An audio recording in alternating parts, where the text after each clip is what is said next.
Good afternoon everybody, welcome back to the channel. I hope you're all doing really well. Yeah, it's been over a week since our last live stream, and that's obviously a lot of you guys in our Discord server will know. Sadly, Captain Loki passed away last week, so I've taken a bit of a week off, done a little bit of pre-recorded content, blasted around on DCS to kind of kill a bit of time and kind of ponder, yeah, so to speak. But it's great to be back, and today we are here at Mako Simulations Manchester Airport in the wonderful PMDG 737-800 today for a flight to the wonderful 29 Palms Santorini Airport, which has been recently released to our friends available on Contrail.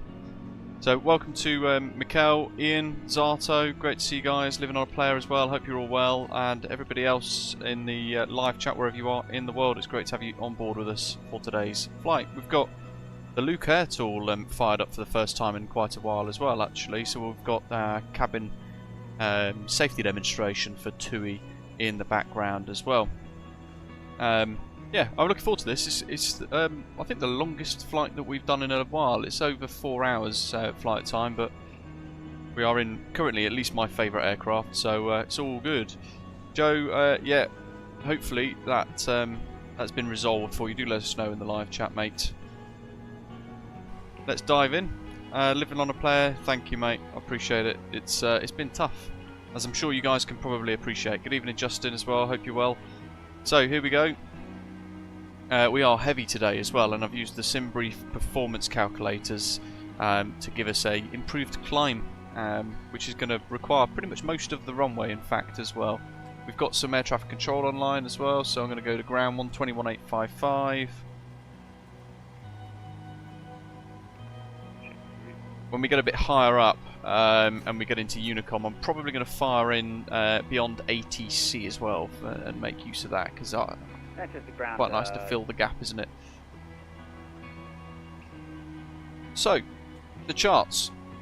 There's Santorini. Currently, it's going to be runway 33 now, by the way, in use, but long old route, and it's copying the real-life Tomjet 7 Hotel Echo that flew out yesterday, in fact. So, heading out of, well, in this case on VATSIM, runway 23 right, onto the Samba 1 Romeo departure, heading out over Birmingham Airport, over Woodley, Midhurst VORs and DBs, and then over the coast. Passing France, routing just over the top of Italy, kicking the ankle a little bit, and then zipping off in towards Greek airspace. Carlito, welcome, hope you're well.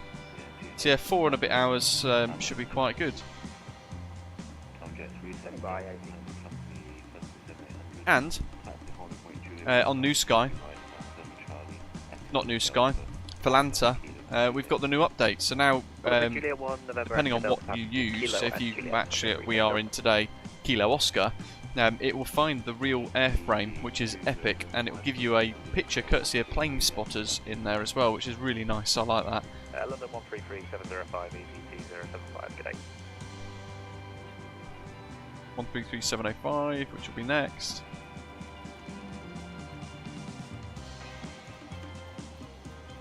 Let's get this tuned.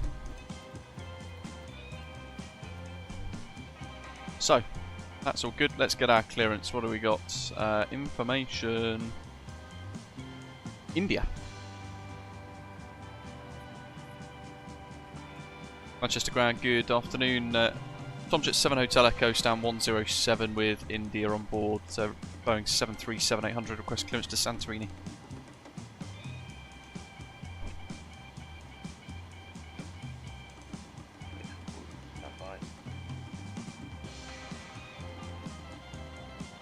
So initial climb 5,000, runway heading 1231, and let's look at our speeds while the controller's sorting out his few bits.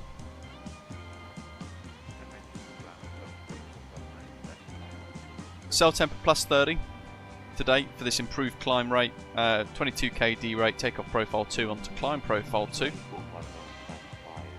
then we've got flaps 5 for takeoff, and you can see the difference here. So the performance for a like a normal climb, if you like, is 145, 145, 150, but the improved climb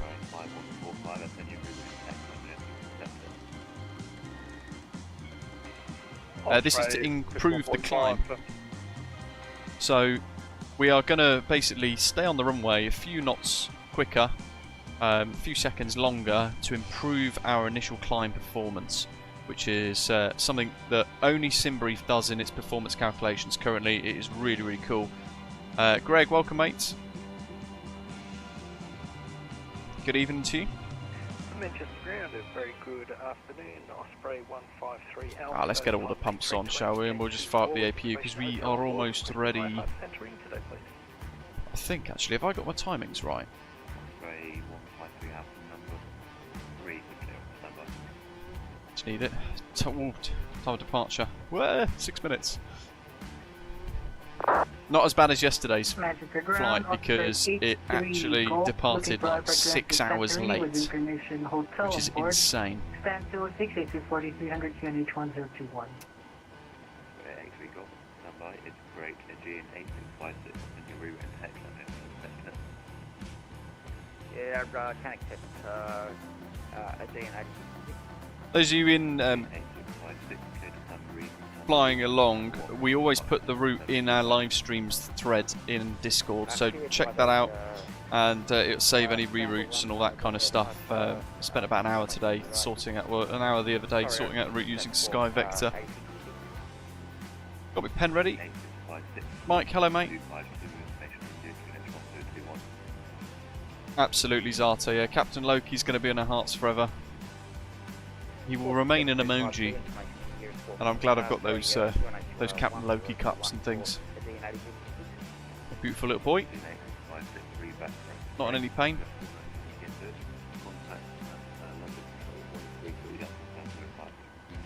Contact London Control 13375. Matthew, welcome. Bye bye.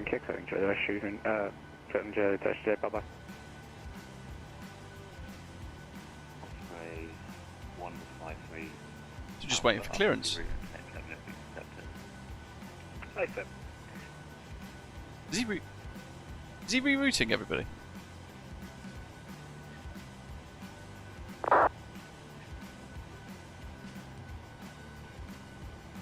Samba November. And Manchester ground, Osprey 153 Alpha, we can accept that.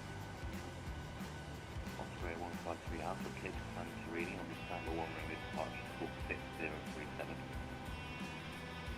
Clear to Santorini is followed by the Samba 1 Romeo. What's the difference with the route? 037. Am I going to get a reroute as well?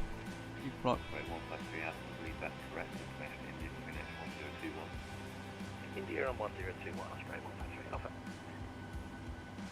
Manchester ground, Osprey 145, I can accept that route as well, thank you. Jet 37 Delta, contact number control 133 Delta 705, goodbye. November 859 to Honolulu. 37 Delta, see ya. Osprey 5145, clear to Santorini on the Samba 1 Romeo departure, squawk 1256. Clear to Santorini on the Samba 1 Romeo departure, squawk 1252, Osprey 145. Osprey 5145, read that correct, QNH 1021.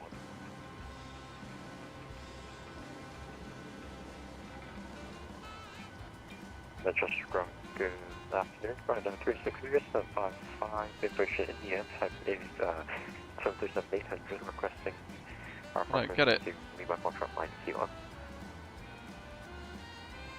Oh, it's this. Osprey 83 Golf, It's literally the same. clear to Santorini on the Samba 1 Romeo departure, squawk 5661. You are correct to Santorini by the Samba 1 Romeo departure, squawking 5661 Osprey 83 Golf. Osprey 83 Golf, read that correct.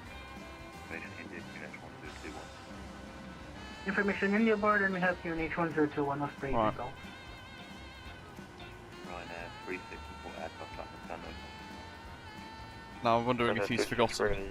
737-800 at 755. But Manchester's got busy. Let's deal with the jet.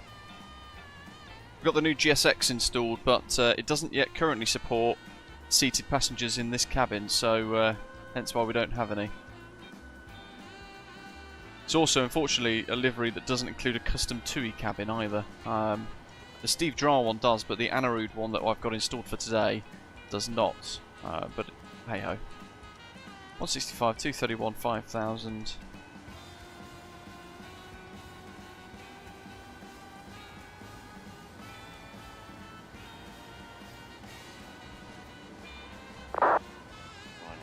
6, I've got a route.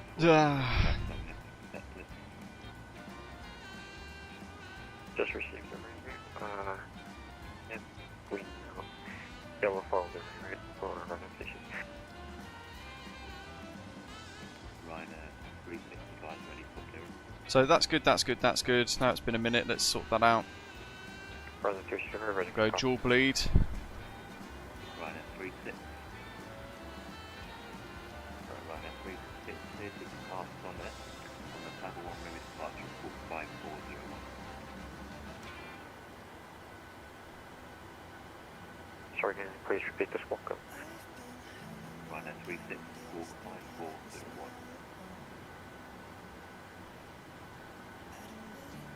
Clear labor for trip here. Oh, we're going to incur delays. We're already 1 minute behind. And follow the reroute for organization. Right, 363 back correct.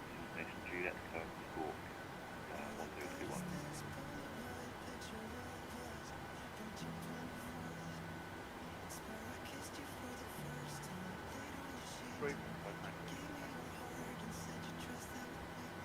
Great 459, taxi holding point Juliet 1, runway 2B right, via Golf Juliet.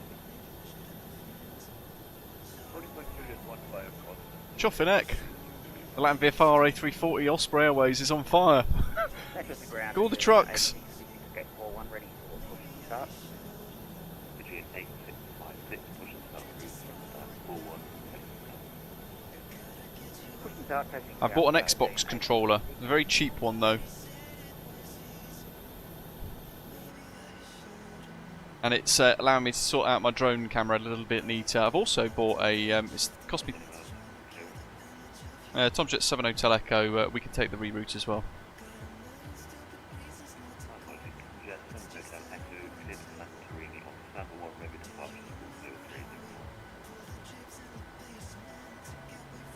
No worries at all, sorry about that reroute, that's my fault, everyone else's route was a bit botched. You're cleared to Santorini, Samba 1 Romeo departure, Squawk 0301, Tomjet 7 Hotel Echo.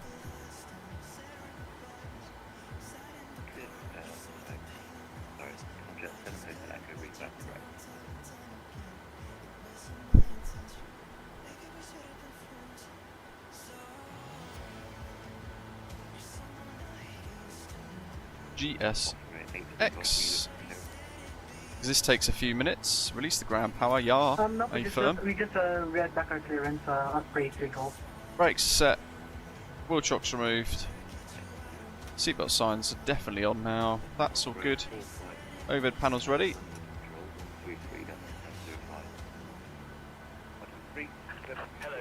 Whack that on because they should be clearing out the way now. Pumps all set. Anti-collision lights go on.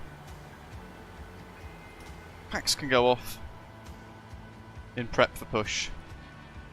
There's Dave. And Osprey He likes to fiddle with ground pins. 206 requesting push and start. Yeah, and that's the Navigraph map. Good. Departure checks completed. Bypass pin inserted.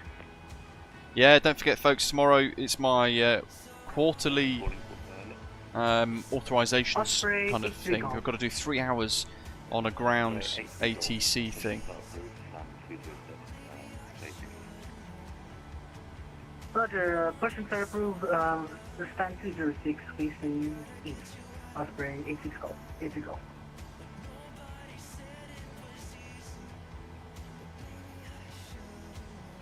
You said delete you took sir, but no, I think you took us in there anyway. Facing south, Osprey 86 Golf. Samba, yeah, you took us in there.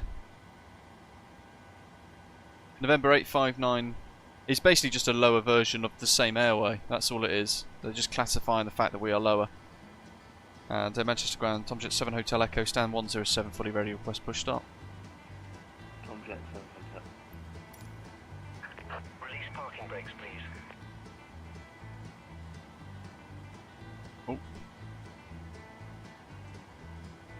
Tomjet 7 Hotel. Release parking brakes, please. Push start approved, Tomjet 7 Hotel Echo. Brakes. Commencing push. All engines clear. Start at will. Right, let's get the Stuff sorted. Carl says I keep getting WASM crashes in the PMDG. It's been reported on their forums. Crikey. Do you know what's been the cause? Push start approved, station south, Osprey, 545.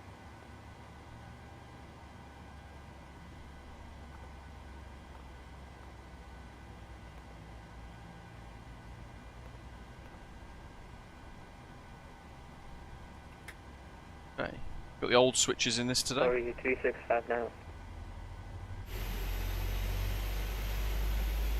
Sorry, 3659, taxi appointment. Yeah, tomorrow from 1 o'clock, going to do 3 hours at East Midlands Airport as a ground controller on VATSIM. So if you're looking for somewhere to fly tomorrow, albeit midweek, then feel free to join us.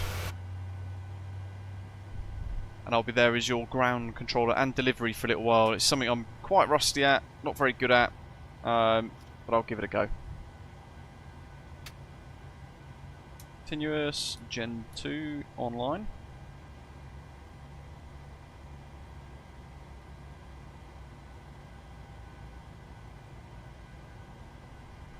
That's just ground. 320. Aegean 8656, ready for taxi. Ashton, good to hear. Please set parking brakes. We parked right at the far end of Manchester Airport today. Taxi to holding point Juliet 1, runway 23 right by Juliet Foxtrot Juliet for Aegean 8656.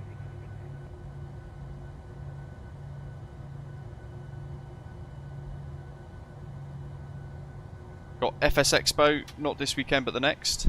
That's coming very soon. I was obviously going to be attending, but not doing that now. A bit of a change of plan and all that kind of stuff because of the confusion at where it was going to be hosted, and then a few other things getting in the way. That's all good. That's all done. Gen 1, Gen 2, they're online. Got the power. APU off. Bypass pin removed. 3 soak vans, packs, auto. Left is clear, right is clear. Clear to destination via Eclat, 1 route departure, runway. Menzies is off. 6476, EGCC Tango crossing. Waiting for the ground pin, but we'll go flap 5 in the meantime. And then system page, fully right, fully left, all the way back. There's the ground pin, all the way forwards. And then got to refresh the rudder pedals because they snap instantly every single time for me. And we'll set trim, so 625.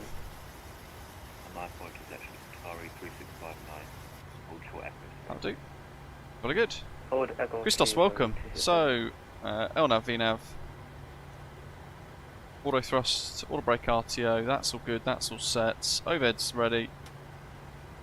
And subject 7 Hotel Echo, request taxi. Tomjet 7 Hotel Echo. Taxi 1.01 via Zulu offline Zulu. Taxi hold point Zulu 1 via Orange Line and Zulu, Tomjet 7 Hotel Echo.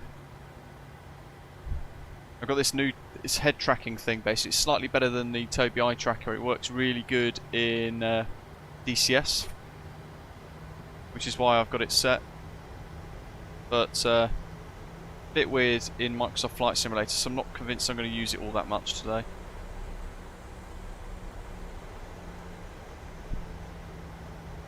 Make sure I've got my charts ready.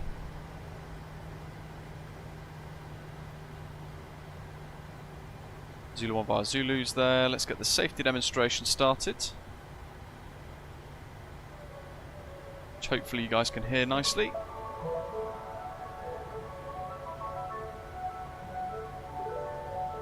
If you're new to the channel, it's great to have you here. Don't forget to subscribe if you've not done so already.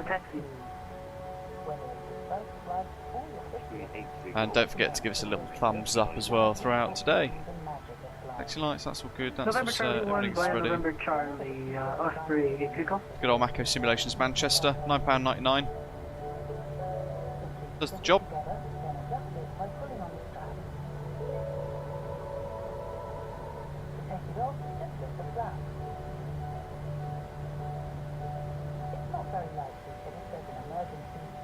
Your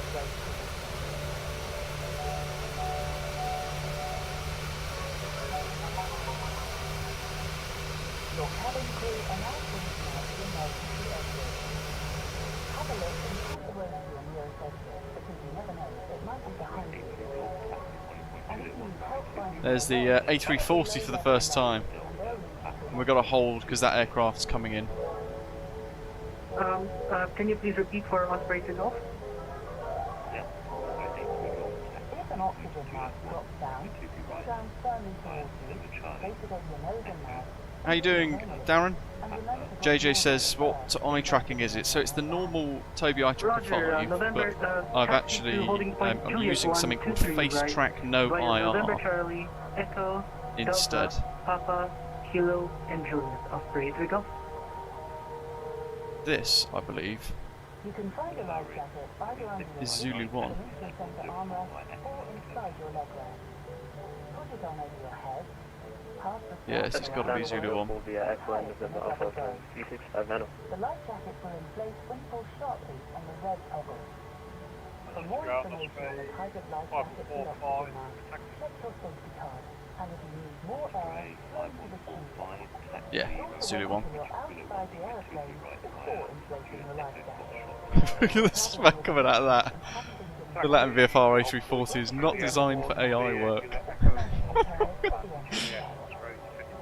I don't know what that aeroplane's doing there.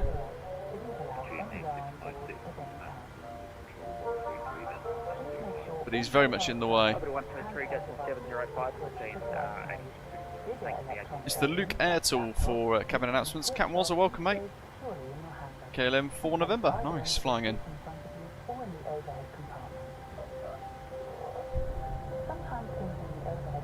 Do love the TUI livery with the split scimitar. It's very snazzy. Should have put more fuel on board.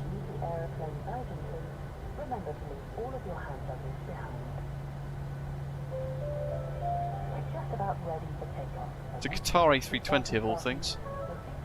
Ah, I spy an Osprey Retro A320 right down in the background there. For more information about this flight's emergency procedures, have a look at the safety card. And if you're sitting in an exit row, please pay special attention to the exit operation. God, crikey, zoom zoom. Skirt.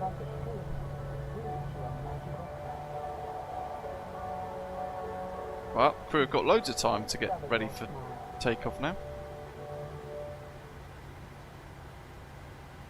Alpha 7 lag. So hope he's not had too much of that today.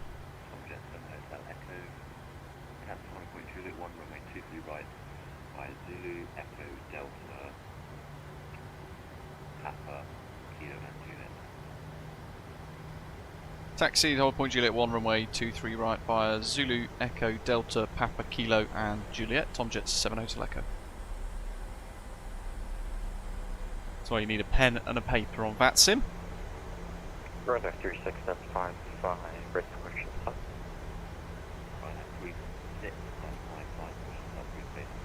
B pilot, welcome, how are you? Push face beach is right. Hope you're well.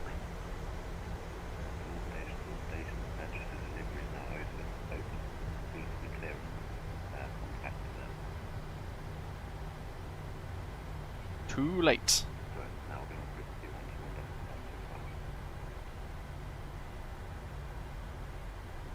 Oh, flap 5 please.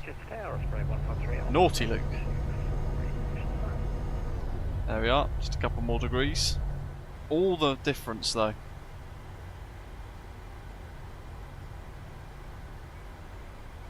I might start the face tracker thing again.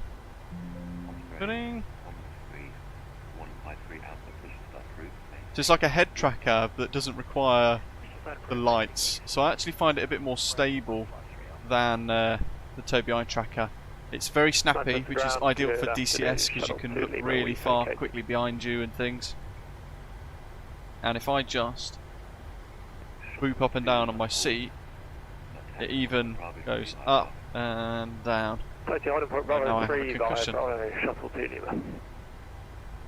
It's pretty snazzy. £3 it was. Face Track No IR, and basically it just makes your, certainly if you fly on DCS, it makes your Tobii eye tracker 3 Alpha, just work a confirm lot you are better. facing east. Yeah, so Osprey 153 Alpha, it was north actually, but it just stayed towards the Hampshire. Yep, A-Fair, Osprey 153 Alpha.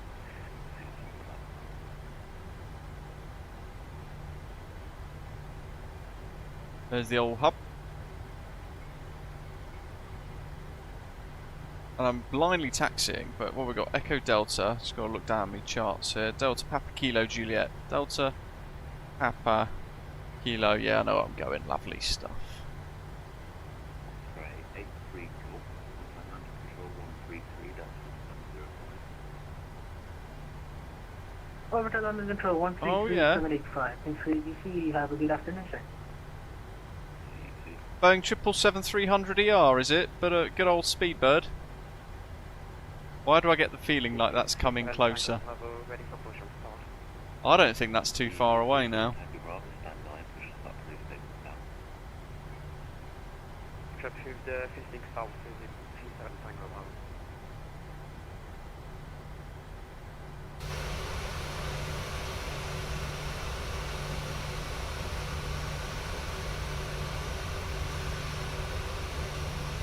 Ah, I'm not going to get there in time with the old rotator thingy.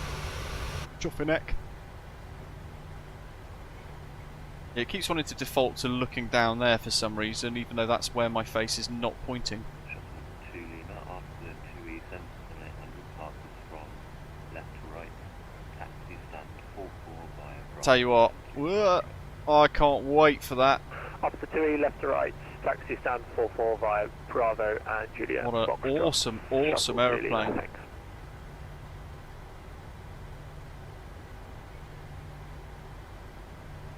I'll just put in a little bit of power to keep us moving, to try and help this guy out. Well, we've been told we'll get about 2 weeks' notice living on a player. And I'm hoping, touch wood, I might be able to get a little bit of preview stuff going on, but if it's any time when I'm going to Wales next week, then that's not going to be good timing at all, but Manchester ground, it's hello. no my luck. Bird 1, Hopefully it'll be just after. Short on Bravo, holding on Bravo Delta. I mean, to be fair, that's probably the flight factor in X-Plane, isn't it? Because that's recently been released. 27, taxi 1 Alpha 4 by Bravo and Alpha. Zato, you've got the crop spraying mod on your A340, I Can believe. you please say again, Speedbird 1627. I reckon that's the flight factor 777. Taxi 1 Alpha 4 via Bravo and Alpha. Easy jet, sleazy jet. Hold on Alpha 4 via Bravo Delta. Dream Player, I'll probably switch to Microsoft Flight Simulator 2024 when that comes out. Osprey 5145, contact under control 133, that's what's Easy. Contact under control, and that is 133, that's 175. 705. correct. Who've just gone offline. Brother 36 ready for taxi. Of course they've just gone offline. Ryanair And Manchester ground, Osprey, 83 Golf. Looks like center just went offline. I'm not sure if my radar is going crazy. Sure, Ryan 36 room block. Ryanair 36, taxi Lima Golf 4 by Golf.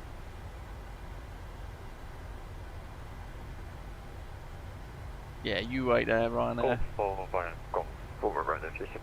You'll be thinking, why? TUI's better than you. A3 Golf, I'll just go check on that for you.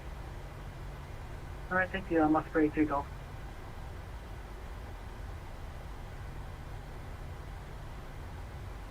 But it's ground, EGCC to do it right, vacate EGCC right on out. EZ32 GS1, taxi 1 Alpha 3 via Alpha. Let's put Alpha 3 via Alpha, EGCC to do it. So personally, Dougie, I would recommend, if you're on PC, mate, then it's a little bit more expensive, but buy it direct from the PMDG website, even though it's not on sale there. But you will get all of the updates immediately without having to wait 3 or 4 weeks for the update to arrive onto the marketplace. The marketplace is a horrible place to buy add-ons. I personally actively avoid it Unless there's an add-on, you know, which I really, really need to use. He seems to have disconnected, so onto Uniform 122.8. Roger, we'll monitor your intercom. Thanks for the ATC once again. Osprey. The gene's off. I'm going to put Beyond ATC on. That's Hotel Echo, further Uniform 122.8. 128, thanks to the ATC, time jet 7 Hotel Echo, bye. Ryanair 36, taxi 1 Juliet 1, runway 23 right, 5 Golf and Juliet. Stand by, folks. Beyond ATC connected. Yeah. Was that customer 67? So, tower. Manchester Ground, sorry, what was the last message again? 19405. Ryanair 36, taxi 1 Juliet 1, 5 Golf and Juliet.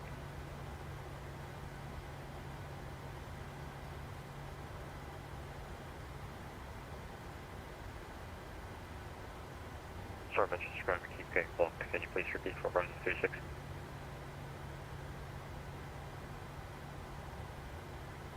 And then we want this on 1228. Manchester traffic Osprey 3 Golf was the KLM passes from left to right. Arriving traffic, we will be lining up on the T2 Oh, it's right. Captain Wazza. Captain Kenobi, welcome. Thank you, matey. Appreciate it. Very sad indeed, isn't it? It's going to take a little while to get over. Obviously, I was speaking about Wales earlier. That was meant to be Captain Loki's last holiday because he wasn't too well, but we didn't think he was going to be as ill as he was. He had some bad legs, which were solved via surgery, but unfortunately, it kind of took that choice away from us somewhat. Going to do Com 2 here.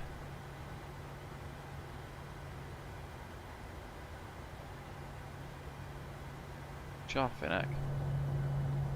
Yeah, so we were supposed to go there for his last holiday, but it hasn't materialised. What have we got here? A330, very nice. Yeah, Dwyer passed away last week, sadly, which is why it's been a bit quiet on the channel. At Sample 1 Romeo, Ooh, look at that. 5000, via 23 right, Manchester. Lovely. What a touchdown. Manchester traffic Osprey 3 Golf lining up runway Protecting the 23 street waffle. The white smoke is the Latin VFR A340-300, but we're in AI. We forced it into AI there. So it's doing some weird stuff. If I just zoom right in. Yeah, it's doing some very weird things. It's the wheels, I think that's what it's doing. Look, the wheels are kind of stuck backwards, so it's scuffing. So then we're getting a weird texture. So yeah, not great in many ways. But that is version 1. I think it's at version 1.03 or something now, or 04. Which actually, that's reminded me. Ricardo from Latin VFR did send that to me earlier. And I forgot. Thank you, sir. Osprey 3 Golf departing runway 23 right by the Sunbow 1 Romeo departure.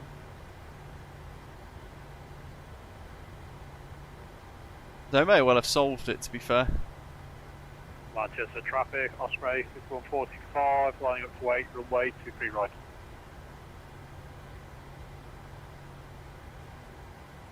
And hopefully, if I've got this right.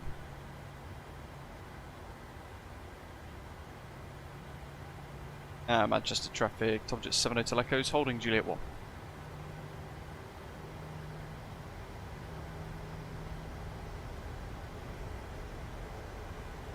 Ooh, I've got that weird behaviour again, haven't I?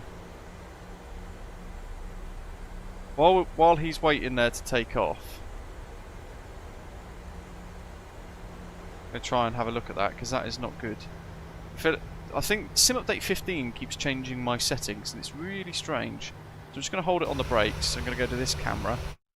General options, controls. I thought I did this the other week as well, didn't I? What are we on? It is on my yoke. Search by input. Why is that an aileron? I've never selected that to be an aileron.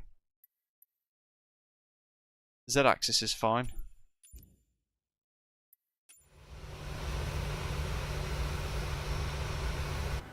Manchester traffic, jolly good. 15 miles out from runway 23 right. 15 miles. Manchester traffic, Osprey 83 Golf, airborne. Gonna go to Com 1. Inbound tablet. Final call, Manchester. And I'm gonna use beyond ATC. So here we go. Manchester traffic, Osprey 145, taking off runway 23 right, south departure on the Samba 1 Romeo. Manchester Tower, hello, Tom Jet 7 Hotel Echo, holding short, Juliet 1 runway 23 right, ready for departure.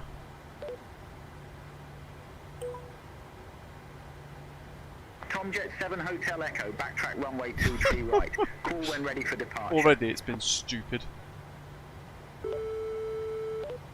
Backtrack runway 23 right, call when ready, Tom Jet 7 Hotel Echo. Whoa. Weird.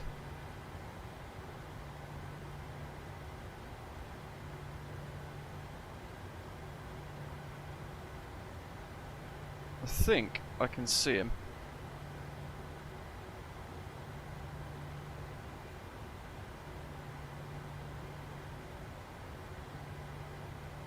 But no idea. Manchester traffic, Osprey 145. And Tom Jet 7 Hotel Echo, ready for departure. Tom Jet 7 Hotel Echo, Manchester Tower, wind 250 at 10, runway 23 right, cleared for takeoff. 23 right, clear for takeoff, Tom Jet 7 Hotel Echo. Manchester traffic, Tom Jet 7 Hotel Echo via Juliet 1, immediate departure, runway 23 right. Lights, signs. Everything's set, that's all looking rather juicy. We'll keep the power going.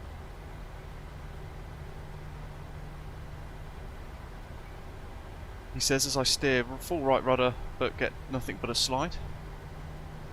That's a little bit better. Manchester traffic, Osprey 145, passing 3000 feet for 5000. Power, Osprey Toga.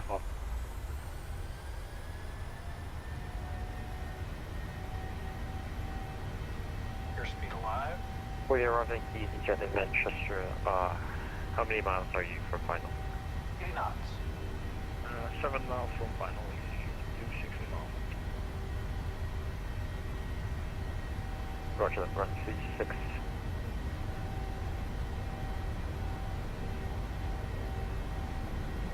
Rotate. Roger 3627. Right side, Juliet, on immediate departure. Ooh. Roger. 6 miles out, EGCC. Now my yoke's been a bit weird. Roger that. Tom Jet 7 Hotel Echo, reset transponder, squawk 1606.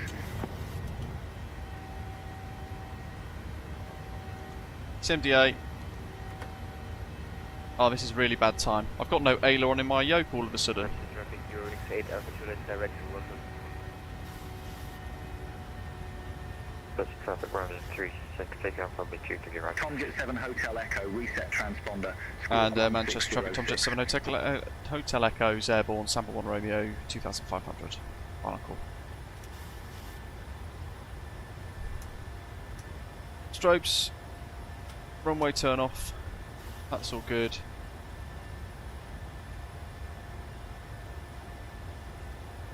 Tom Jet 7 Hotel 1606. Echo, Manchester Tower.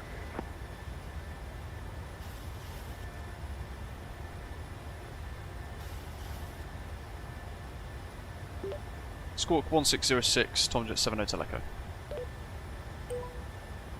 Tom Jet 7 Hotel Echo, contact Manchester departure 121.355. Approach 121355, Tom Jet 7 Hotel Echo.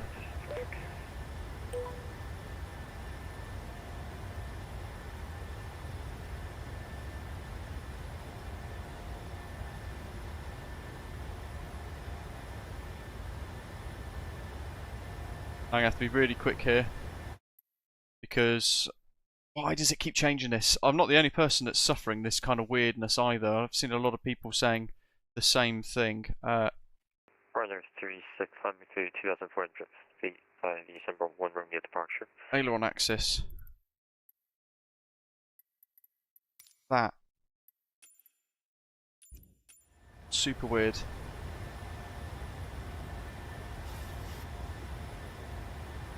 Right, 121355.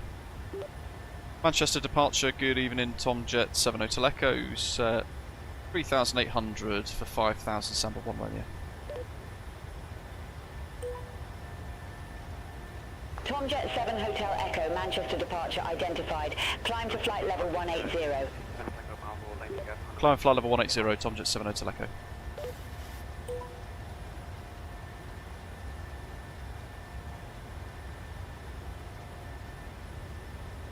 One 8.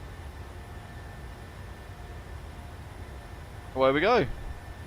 Thomas, welcome. Hope you're well. And Yoet, just about to hop into your F4 Phantom. Awesome. Gonna go Alt Star. Altitude intervention a few times. And I forgot to put traffic mode on. And I forgot to put the transponder on because a few things have been going wrong. Oh my god. Naughty. You see him? So we're on VATSIM and we're on Unicom, which I've got tuned on COM 2 over here.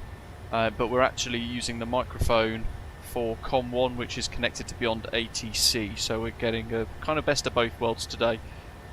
Let's get the flaps up. And that should allow us to climb a bit quicker now. Away we go. Easy, welcome.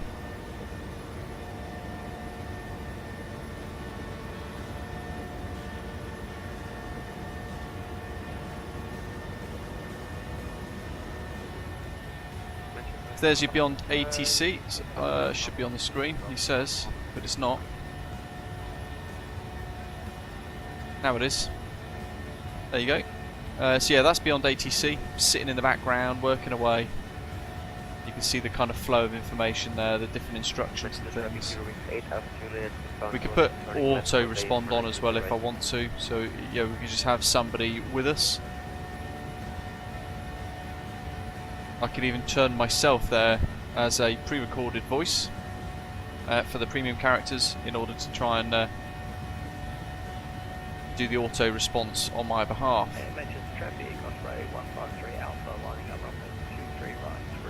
But I quite like actually having the interaction myself more than anything else, personally. Right, where are we? Just going to double check everything after takeoff because it was a bit rusty that. I've been obviously zipping around in DCS and my brain pretty much full of other things, so making some mistakes already. So I need to switch on. What have we got? Altitude 8,500, so landing lights will be off shortly. Fuel's good, centre tank's got 4,000 kilos, and APU's already off anyway. Runway turn off lights are off, engine start mode switches are off.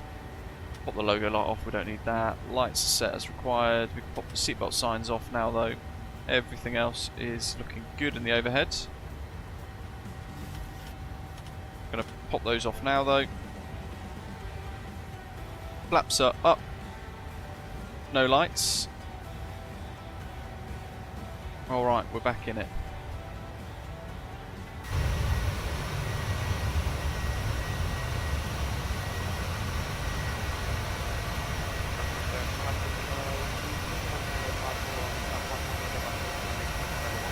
Not sure about that. Like some guy there saying, Beyond ATC ever mentioned when integrated traffic's AI update from them will be released? That would be awesome. It certainly will be.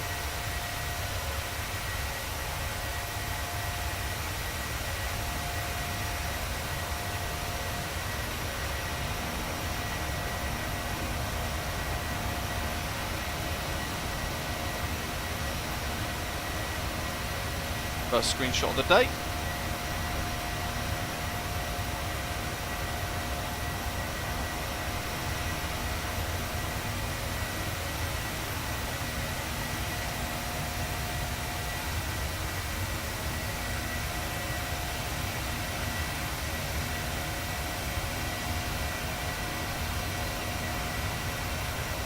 But I was saying, did you see the emergency the other day at East Midlands? No, I didn't. Call, for a flapless landing, just call a pan. Yeah, to be fair, it might be runway distance that's the issue there. So something we get quite often, Heathrow, the odd Airbus coming with a flapless landing. What the hell is going on?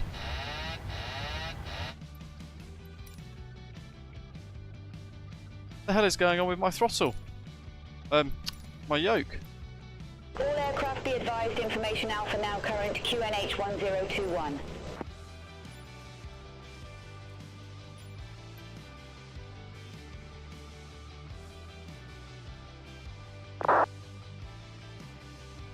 Oh wow, what the heck?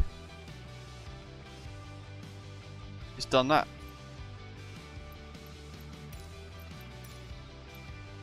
Oh, this is mega trippy.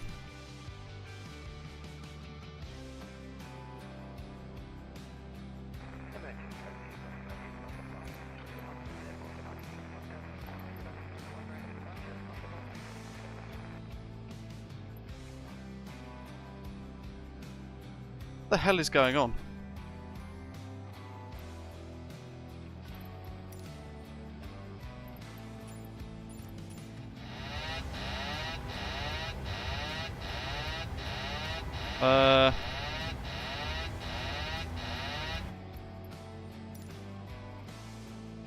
Oh, this is really stumping me, folks. Why is this an issue all of a sudden?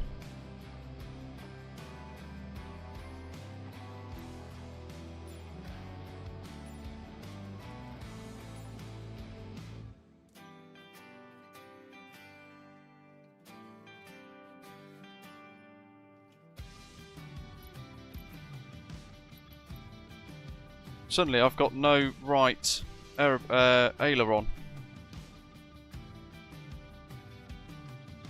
What's this?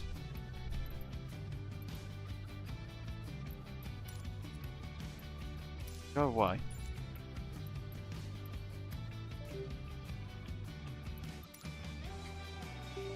Plug it in.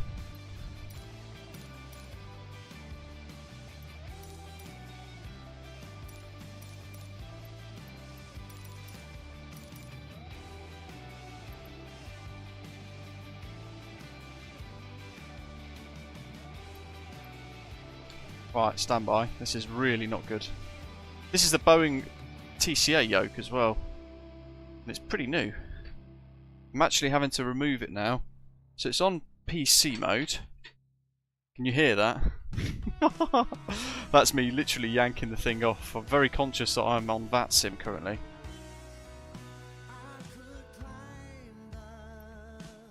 I've never experienced this before.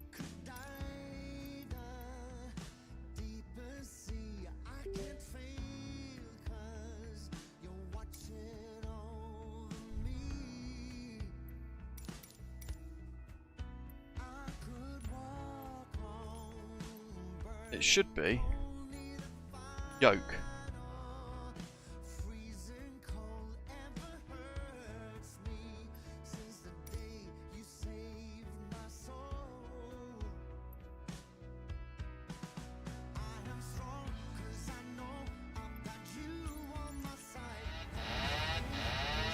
Super trippy. Let's clear that. And I'm just going to hand fly for a second and keep an eye on the yoke. Not really what I wanted to do today. Has anyone ever had that before? From any of their peripheries?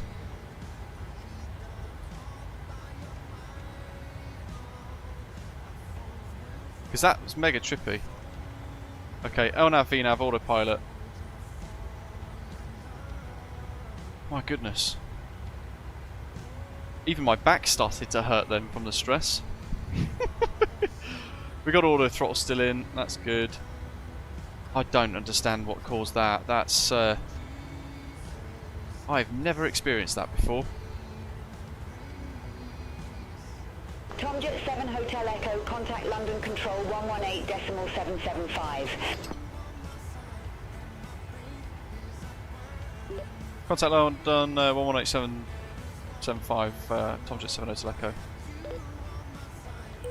118775.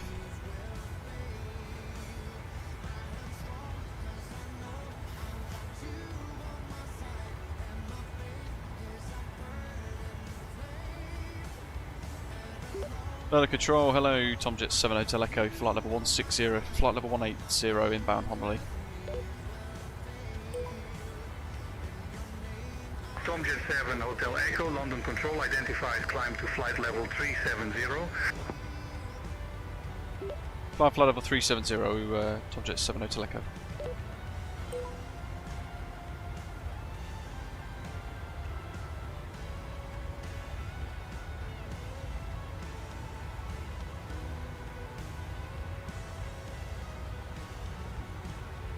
See what it gives us.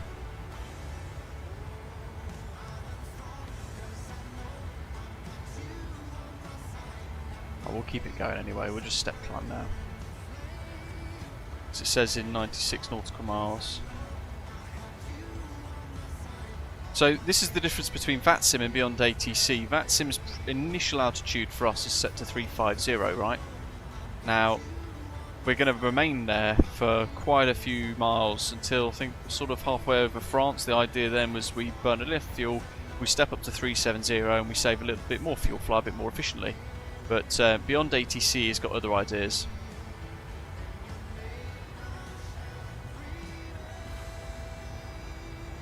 So I'll just reconfigure, rebox to 370. Tell the jet that we're going to cruise on that altitude now.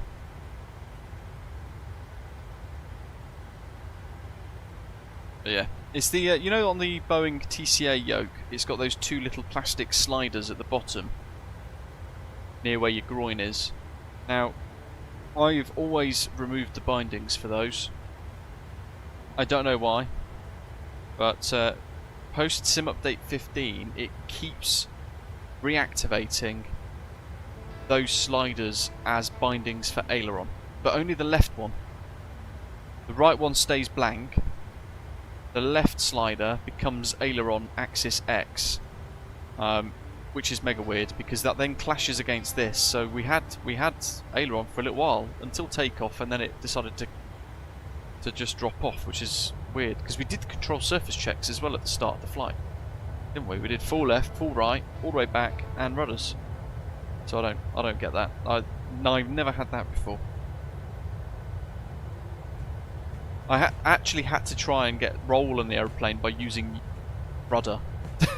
The adverse effect of yaw is roll. So I was having to use the rudder ever so gently just to try and induce a roll to the right to keep the wings level because it was dropping. Bit of stress we don't need.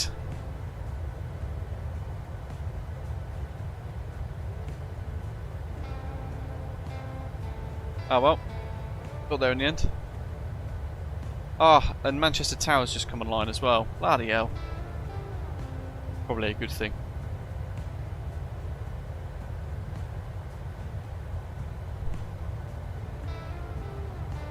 Carlito said he's had that problem for a year now, and he's even sent his yoke in for repair and it's still there. So, have you got the Boeing TCA yoke as well from Thrustmaster? JJ said, how does that work, setting the BA beyond ATC assigned squawk different from what VATSIM has assigned? Well, we're on Unicom at the moment, so it doesn't really mean anything. If a controller comes back online for VATSIM, I will turn beyond ATC off, and I'll probably leave the squawk as it is, and then they might tell us to change the squawk code back to 0301, but we'll see what happens with that. Do you remember when the sim used to crash when you unplugged peripherals? That was one big worry then. Oh, Coventry Airport, I think. Where I first learned to fly. A45, roundabout.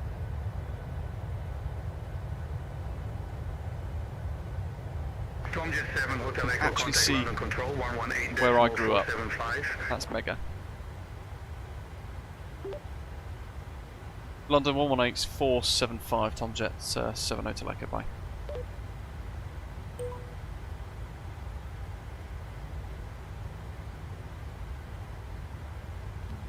London 118-475.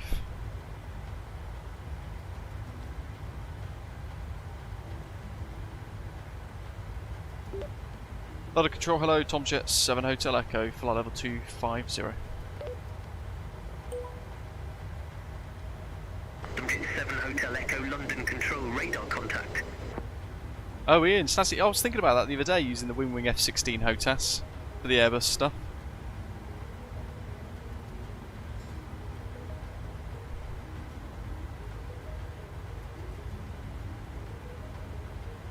It's real good quality stuff, isn't it? I've not got SPAD next myself, so maybe that might be the next step forwards, but I might need a bit of help setting that up. I don't know, using SPAD next for stuff, but I think, does that use FSU IPC7? I quite like not having that in the sim anymore.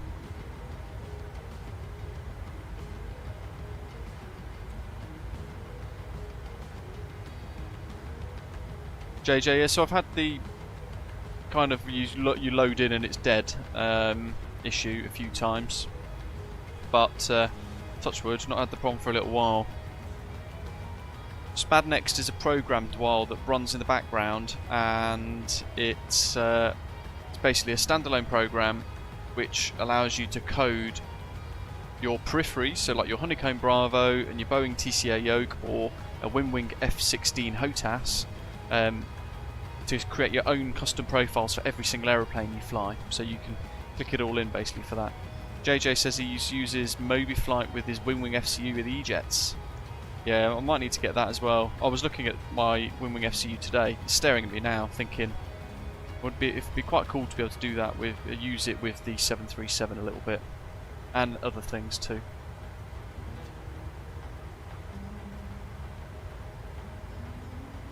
I am surprised that it doesn't work with the Horizon Simulations A321neo mod and all that kind of stuff, because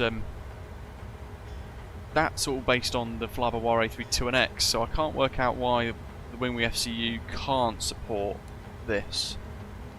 Yeah, that Horizon Sim aeroplane and all that sort of thing. I think it'd be quite cool if we could find a way for it to do that.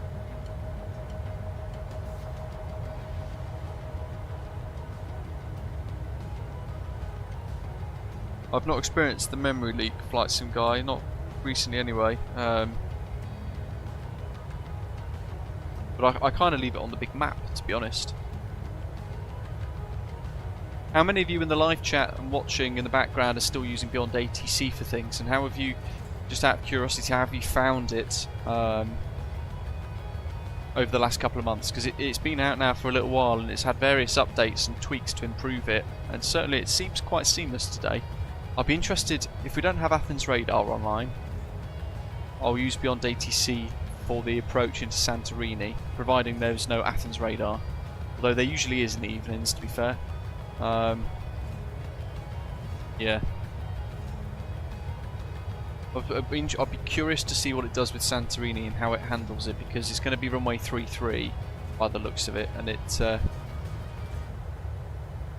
there's no specific arrival for it, so it might actually really struggle with it. Yeah, Athens radar, always fantastic, isn't it? Yeah, they're brilliant on the Dual, to be fair. Birdman says, before Sim Update 15, he was suddenly getting assists being enabled randomly and causing all sorts of mayhem. Darren, welcome. Interested in buying Beyond ATC when it has a VR interface? Fair enough. I think a few people are holding out for that. I'm not sure if they are creating an interface or not, though.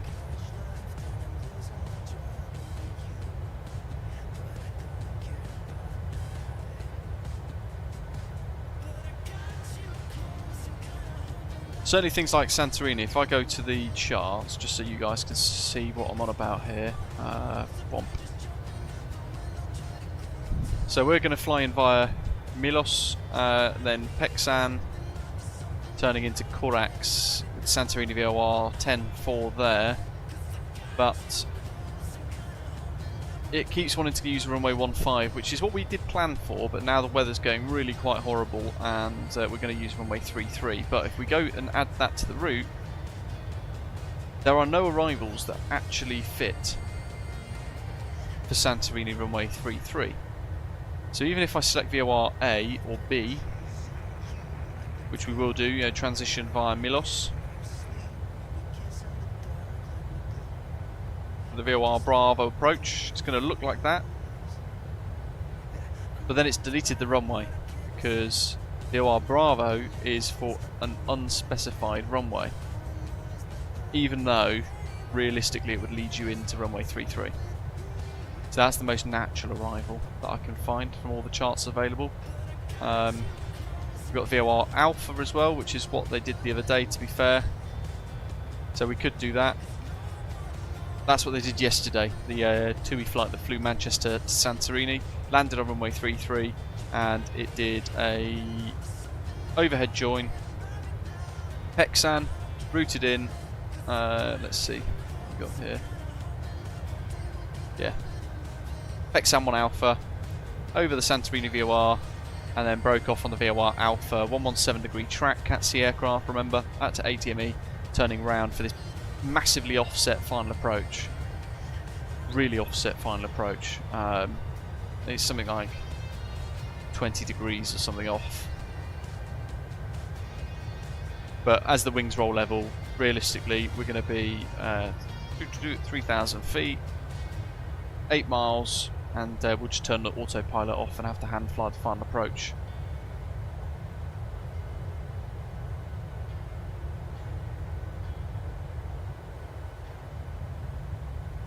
Oh, nice. Just had a fly past. DCS, that smoke in the air is something very, very different indeed. So I reckon Hexan 1 Alpha, if we mimic that of yesterday, Hexan 1 Alpha and the VOR Alpha.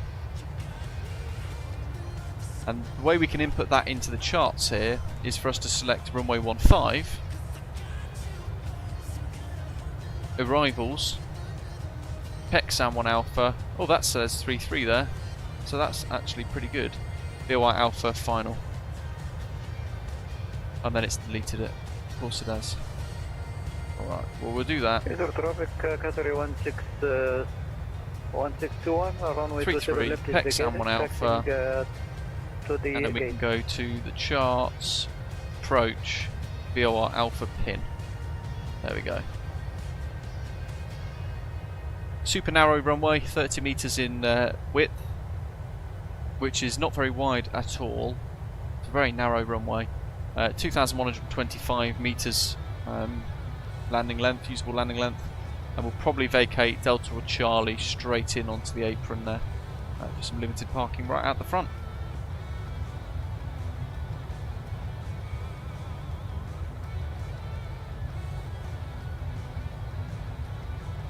Yeah, JJ, I mean it sounds great, but the Flight Sim Studio E-Jets are bloody crap, so they just use default ATC, which is why it's probably not been that difficult for them to create a MobiFlight profile for it, because it's probably very similar to the default A320 one, to be fair. No custom ONAV, no custom VNAV, no custom FMS. Long way off, and actually, if I'm being honest, the progress is pretty poor for how long it's been out. They've got themselves very busy as a company, so you might have like 2 people working on the E-Jets, but they've branched off now into this other like consultancy type kind of project development group. So they're I think pretty much are the ones. I'm pretty certain actually they're the ones that are going to be running or creating the Aerosoft A330. So they're certainly leading the development of that.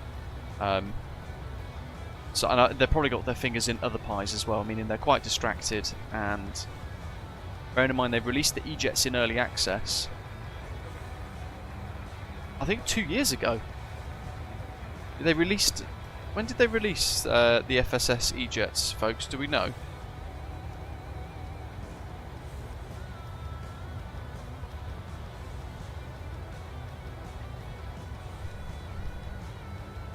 Trying to find out.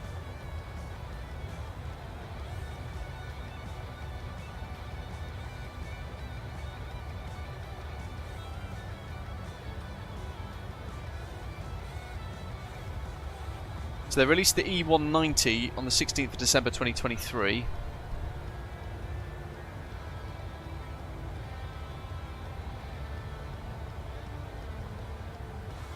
But what about the E170, 175? Let's have a little quick Google.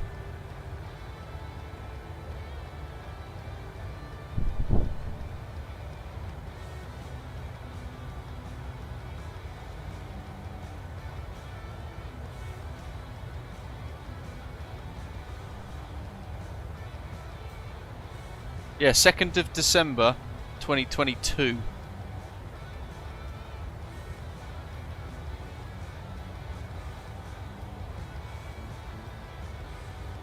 Has it been that long? A year and a half. That's disgusting progress. That's actually dreadful for early access. Where's the custom LNAV? Where's the custom VNAV? Where's the custom FMS? After a year and a half. What have they been doing? That's pretty disgraceful. And I get there are going to be a lot of people that are enjoying the E-Jets. That's great, but it's not good enough, is it? Realistically, if I'm being honest, I don't think that's good enough at all. I think they've got busy doing other things because they just want the money from people, and they don't really give a damn about creating a quality product, clearly. How does it take a year and a half to have made such little progress?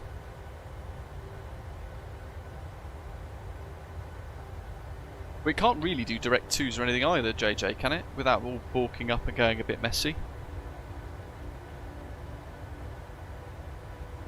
Well, yeah, they want the money from people, yeah, so they've released the freighter variant to pretend like they're still making progress. Honestly, that's so bad. A year and a half. And wow, they've done direct 2s. That's actually ridiculous. That's so bad. I don't know what to say. That's so bad. My goodness. Not good enough.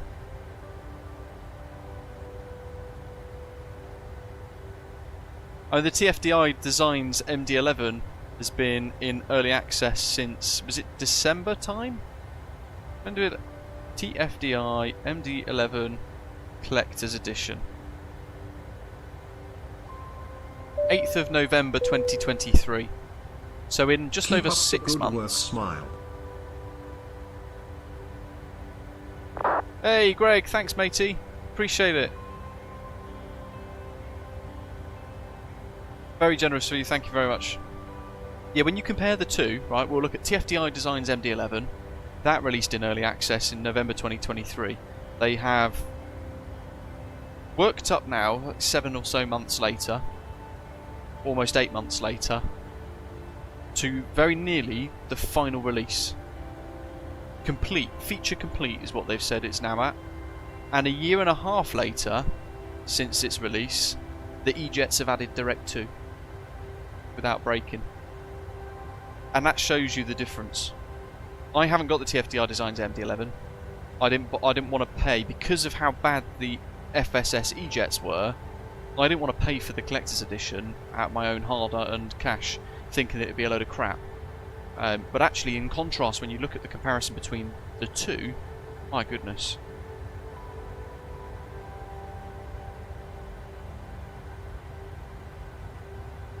What I get is, some people want a completely different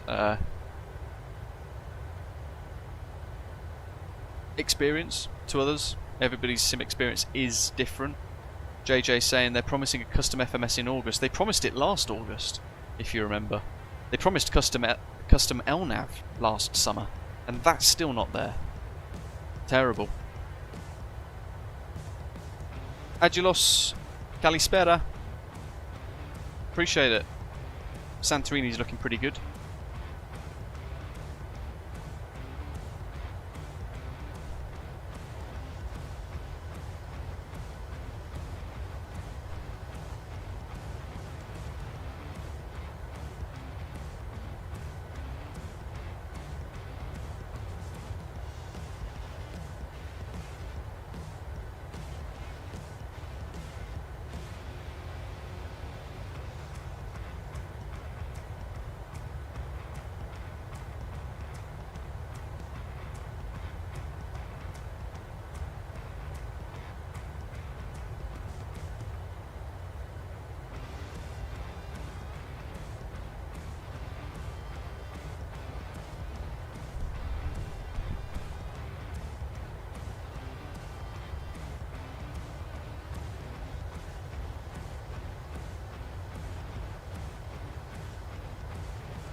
So the only things I can see at a custom, custom autopilot altitude hold and altitude select.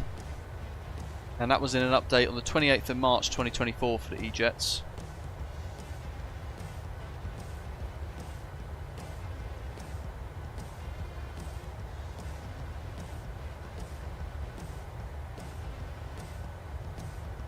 And yet, wow, on the 12th of March, so over a year since it initially launched the E170, 175, they finally added, this is in the changelog as an improvement, Direct 2 on arrivals.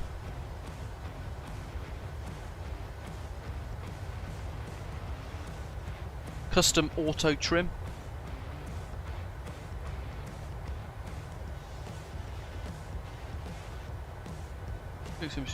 Mag 1.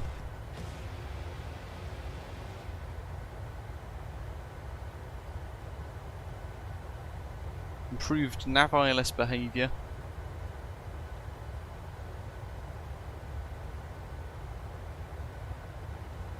Flight plan logic improved. And that was January 2024.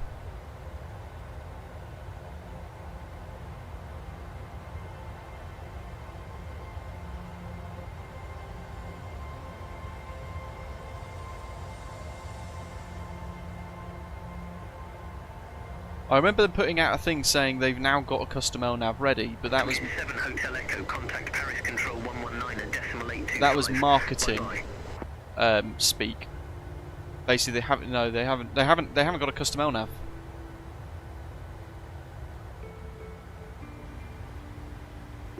Contact Paris 119 decimal 825. See ya.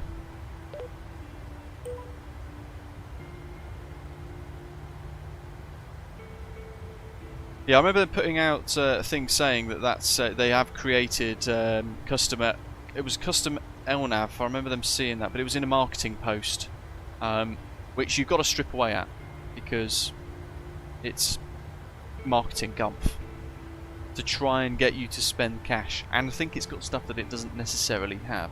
You know, it has, but it definitely doesn't have custom LNAV yet. Looking at the changelog, I've just gone through all of it on their website. I do remember them putting a post about it though. Paris, hello, Tomjet 7 Hotel Echo, flight level 370, inbound Vuel.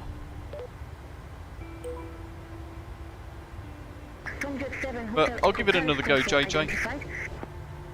I'll give it another go. Agilos, have a good one.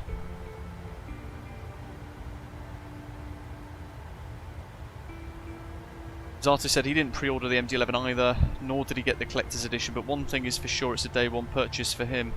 Greg says it's been lovely on the collector's edition for him, and the iteration's been great. Made a long haul the other day with no issues. Good stuff.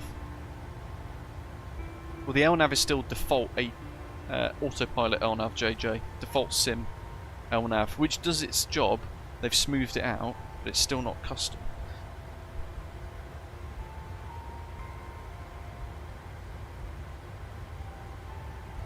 Because they can't put a custom LNAV in until they've done a custom FMS. From what I remember them talking about a little while ago. No, Bernie, the FSS E-Jets, matey. We're kind of talking about both, actually. The TFDI design MD-11, that's hopefully coming out as a final release very soon. That sounds remarkably good. 6 months of hard development, really good progress, a lot of people loving that as well so far with their collector's editions that they're all blasting around the skies at. It sounds really good, and I'm looking forward to checking that out, absolutely. Really, really looking forward to that. Unless it comes after the PMDG 777, in which case I think I'm probably going to be absorbed in that more. Because I absolutely adore the 777.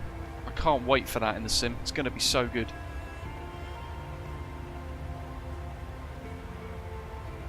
Jay says he got the E-Jets when it was first released, since it's the aircraft I dispatch every day, and he's quite disappointed on the progress that's been made in two years.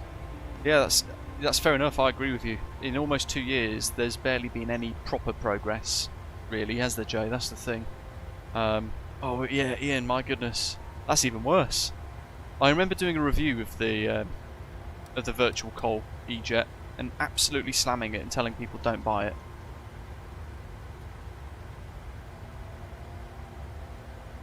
Greg, I know. Hopefully both. Hopefully both.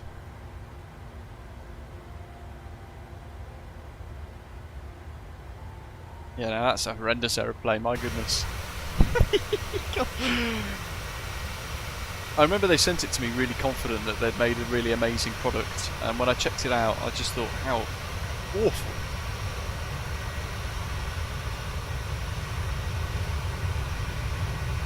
Yeah, they're both great in their own rights, Zato, aren't they? Like you're saying there, you know, the MD-11 is an absolute cargo workhorse, and the 777-300ER is the workhorse of the long-haul network for like transatlantic flights and all that sort of thing. So both really remarkably good, and both have got a very, you know, they're going to fill a very needed space in the sim.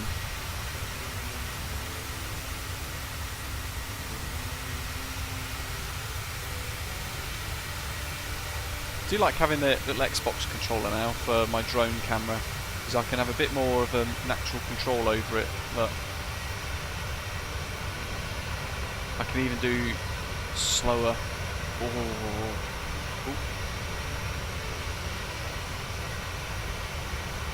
Slower pan shots. Oh way! Look at that! Oh, oh yeah!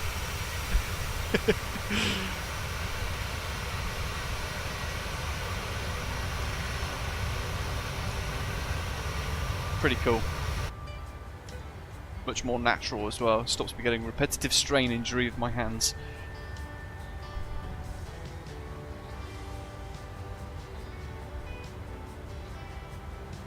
Centre tanks are draining quite nicely. And let's look at Volanta for the first time today, or the second time today in fact. So, departed on the Samba 1 Romeo. You could see there that aileron issue that we had, so I was having to use a little bit of gentle right rudder to try and induce a right roll to try and keep on line there. And then that Samba 1 Romeo departure, heading on out. That's when the autopilot disconnected because all of a sudden we had a yoke issue again. Very weird. We got that back. Over beautiful Birmingham Airport, passing lovely Coventry. Oxford Kidlington, Heathrow on the left and Gatwick on the left that we've zipped on past, and we've already done the English Channel as well. And there we are. Bam, right in the middle. Paris coming up in a few miles on the left with a good old train of people. And this is the precise route that Tomjet 7 Hotel Echo flew yesterday. Simbrief ordinarily will try and route you North France, North Switzerland, skirting through kind of Austrian airspace, and then down Adria radar all the way down, but that's not the route that is actually being flown. The route there is the one that we're doing today, is the real life flight. I think Ashton said he was getting close.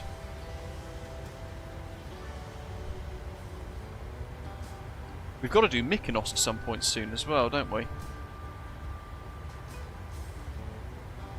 He said he was in Greek airspace already. Oh, there. Oh no, that's someone else. Mykonos, Santorini.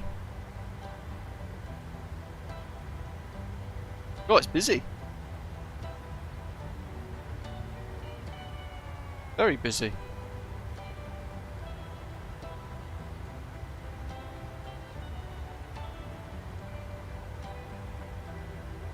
So we've got at the front, Zato is in his A340-300. The Latin VFR A340 is not great. I know a lot of the channel members have been asking me to fly this on a stream. We will do soon, once I've got the most up-to-date version.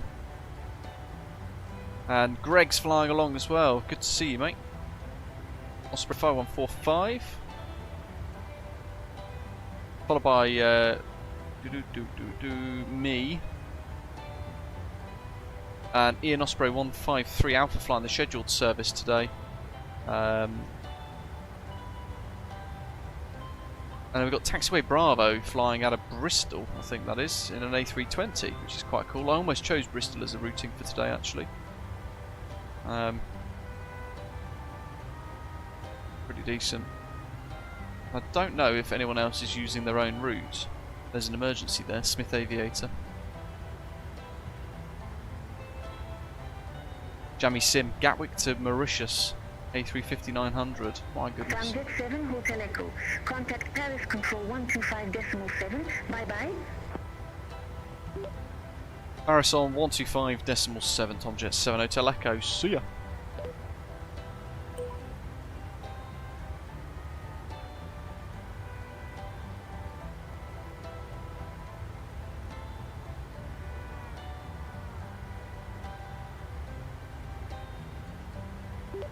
Paris Control, bonjour. Tomjet 7 Hotel Echoes, flight level 370 inbound Resme. Tomjet 7 Hotel Echo, Paris Control identified. Not bad. I thought it was going to be like, what are you saying? I'm trying to see if anyone else is flying along. I don't know, I can't see anyone else. It's hard to tell sometimes. There's a sheer amount of traffic flying around.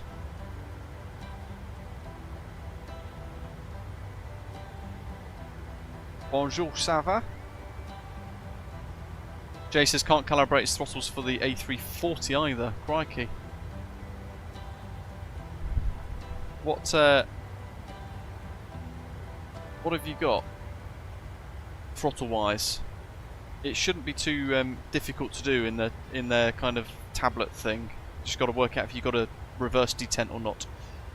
Ashton says preparing the VOR Alpha on my 3-3 arrival. Good stuff. No worries, Ian. Canadian Flight Sim, good morning, mate.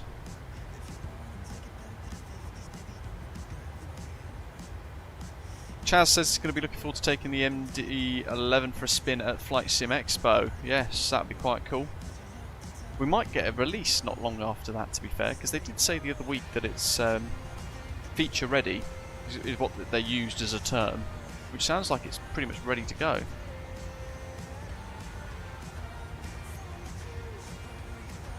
Yeah, with JJ, they never used to, Virtual Colin never used to put a disclaimer on about how shitty their aeroplane was. And it's actually because of the sheer volume of complaints and criticisms and everything else from them that they've ended up putting that on there as a caveat. But they never used to. In fact, if you looked on when they sold it on Sid Market for a little while, it said on there that it's a highly realistic recreation of the real aeroplane and all this other nonsense.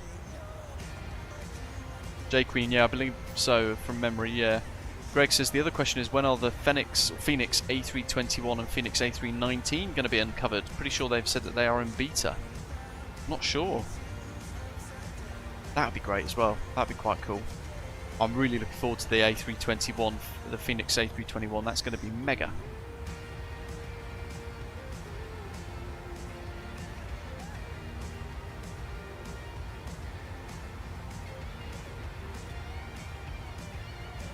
Chris Hall says, hello mates, do you think Microsoft Flight Simulator 2024 will retain the free flight or will it all be mission based? I hope that it will still have free flight, so the sim as we enjoy it at the moment will still be the case in Microsoft Flight Simulator 2024 from what I understand and from what I've seen, but there is going to be additional missions available, so there'll be like a different way basically there'll be a different mode of simming.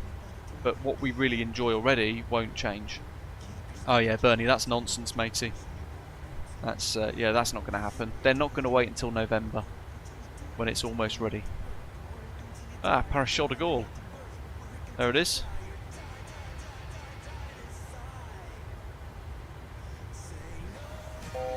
Hey Ian, thanks mate. Upgrading to silver, appreciate it. Zato's got his first route all ready to go for the TFDI Designs MD-11 whenever it releases. Louisville down to Albuquerque, passenger variant, and then maybe Schiphol to San Francisco. Wow. Nice. So one cargo and one PAX. That'd be quite cool. I'm looking forward to that. MD-11. There's something quite cool about it. I'm probably going to start maybe Frankfurt, but we will work to get a oh, my Sims froze.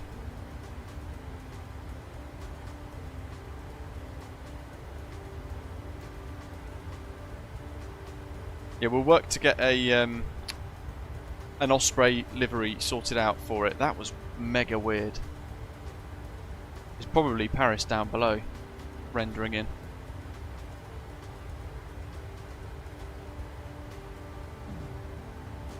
I appreciate it, Ian. Thank you. Every time the sim locks up, a little bit of you start turtle heading, don't you? You start to worry that it's all going to break. Even then, there's a weird little zoom behaviour then we just had, like it just sort of suddenly was catching up with where it thought it might be.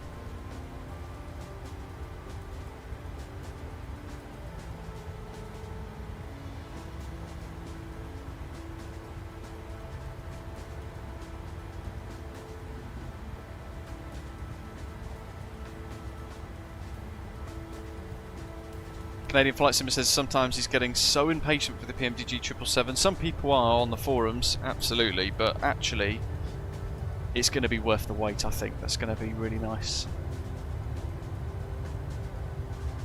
I mean, let's face it, it's hopefully going to arrive at some point early summer. That'd be quite good. And then we can just smash the heck out of it through July, August, all that sort of stuff, but who knows. And I'm hoping, touch wood, I'll be able to run some previews with it. Some pre-recorded videos, show off some of the features, and a couple of live streams as well, I think. Chris, no worries, buddy. As long as you enjoy it, that's all that matters. Oh, Bernie says, don't get me started on the flub of RA380. There's teasing, but heck. Yeah, that's long, isn't it? That's... been a long time coming. With an army of volunteers as well, to be fair. You'd have thought progress would have kind of been a bit quicker, actually, in fairness, but I do appreciate the A380 is absolutely one heck of a complex beast.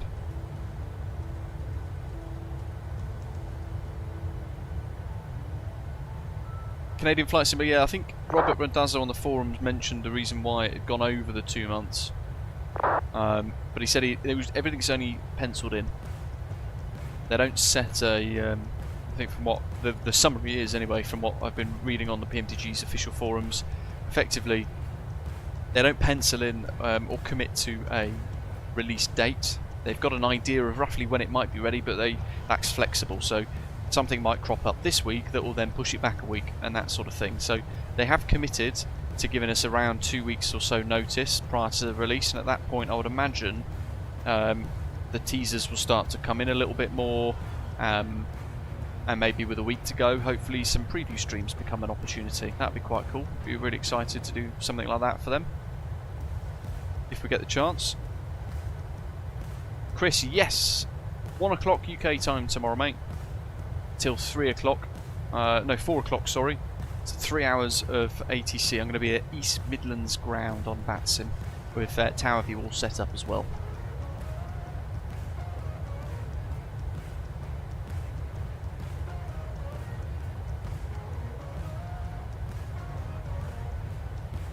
Zato says a betting question for him is going to be which A330 is going to come out first, the Anybuild's A330 for Microsoft Flight Simulator 2024 or the Aerosoft A330. Paris on 118.05, Tomjet 7 Hotel Echo. See ya, au revoir.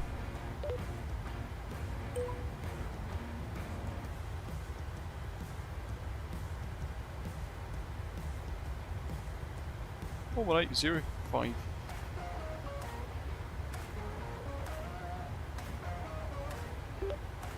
Paris, hello, Tomjet 7 Hotel Echo, flight level 370, passing au début.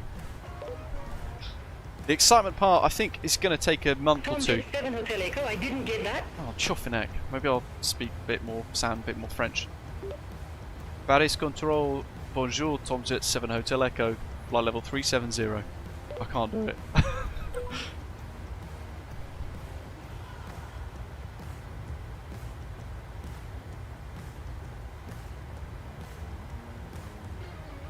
Yeah, beyond ATC, Bernie. They understood that one. Don't know how, that was even worse. Yeah, I don't think the 777 honeymoon is going to wear off pretty quickly, JJ, to be fair, based on the... if you look at the 737, when that first released, my goodness, the hype and the excitement and the buzz. I feel like it lasted about 6 months.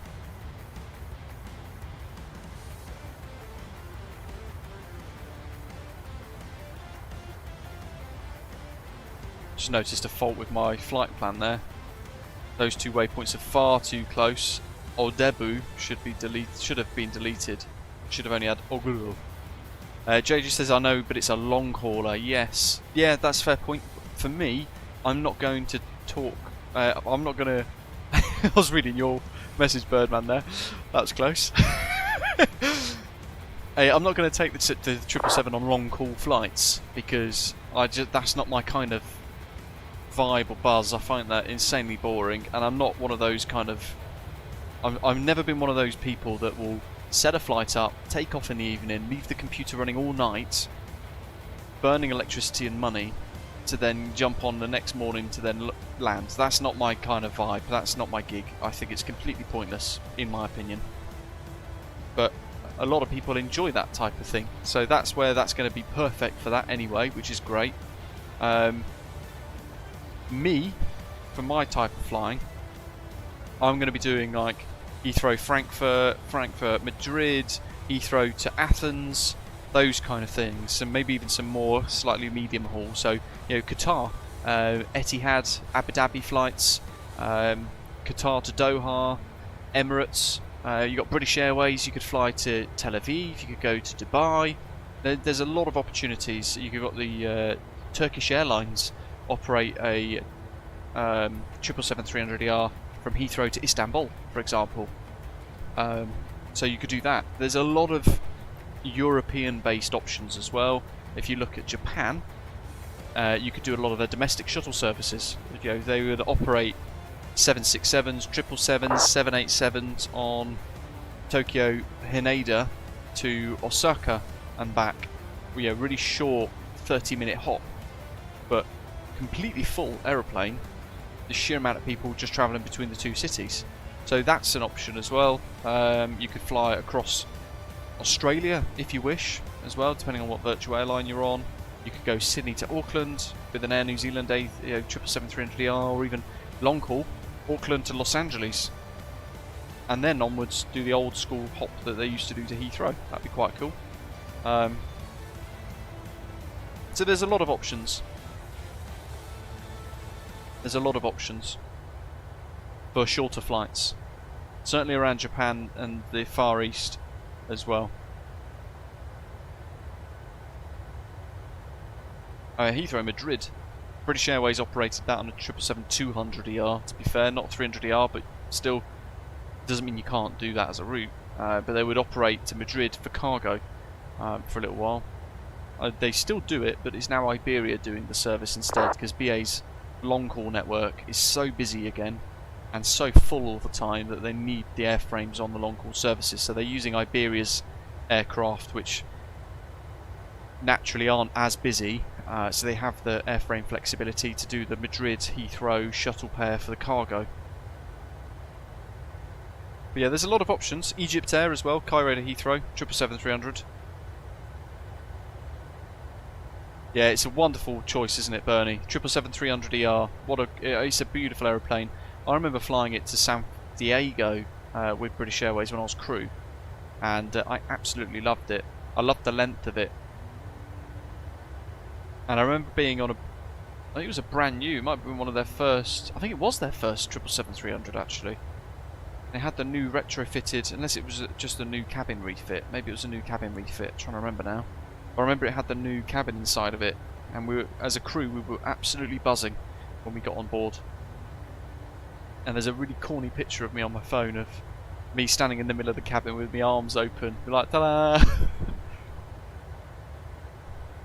Yeah, I loved the 777-300, operating on that as crew. I don't know why, but I think just because it was longer, bigger, heavier, it was more exciting to be on.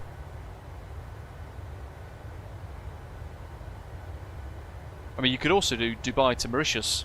They operate that on the A380, but sometimes they might rotate in with a 777-300 as well.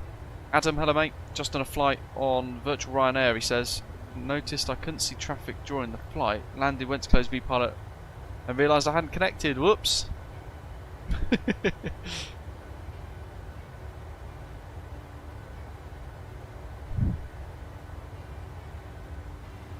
Canadian Flight Simmer says he once did Los Angeles to Sydney and with back-to-back ops in the Horizon 787-9. His PC was on a long time for sure. My goodness, yeah, that's long. That's very long. He's saying it seems like he's forgotten how to land the Phoenix A320 as well. The last 2 flights on New Sky have been getting uncomfortable landing ratings. Been out for too long. Too much DCS. I'm not very good at landing on DCS either, to be fair myself. Although I have done 3 landings in the F4 Phantom now on a 4-year server. Albeit very Navy style landings, not Air Force smooth.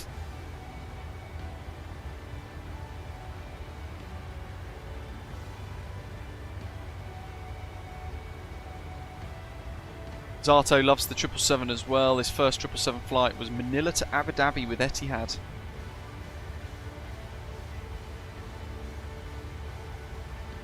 I mean, when it does arrive, when it does release, we will set up, for Osprey Airways at least, for our virtual airline here on this channel, we'll set up a couple of delivery flights out of Boeing Field. And we'll do a little selection, so there'll be some that will route via... Does it work via Keflavik? Maybe some that will stop off via JFK or Boston. And then another hop over across the pond kind of thing to deliver it back to Manchester, Gatwick, Heathrow, our main 3 kind of hubs.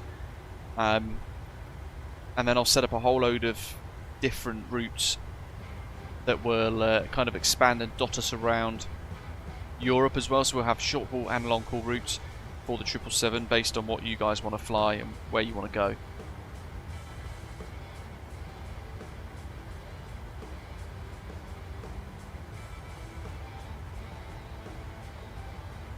Yeah, most airlines, as you're saying there, Zato, pretty much all of the airlines, bar a few, took the 777-300 ER version with the Rolls-Royce Trent engine option, but for the GE90s, I'm trying to remember now, I think they are GE90 powered, aren't they?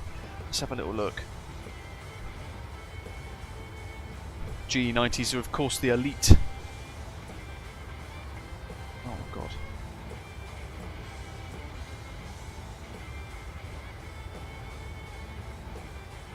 How do I find...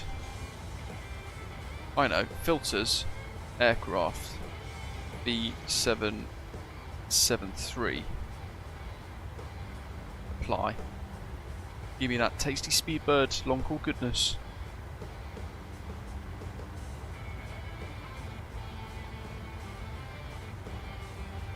There's not a single Boeing 777-300ER in the skies except for in Asia.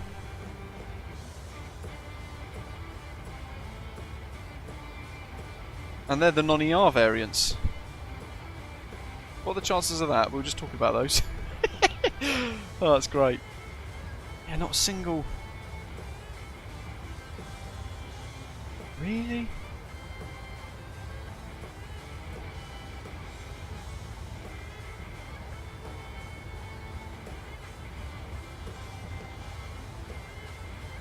Oh, how do I get rid of my filters?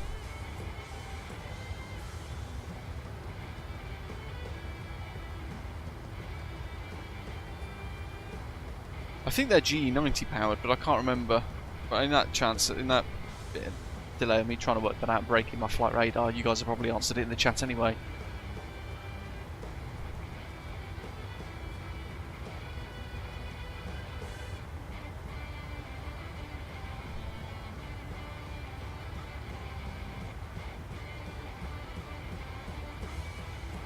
Maybe that's why I was using the wrong ICAO code.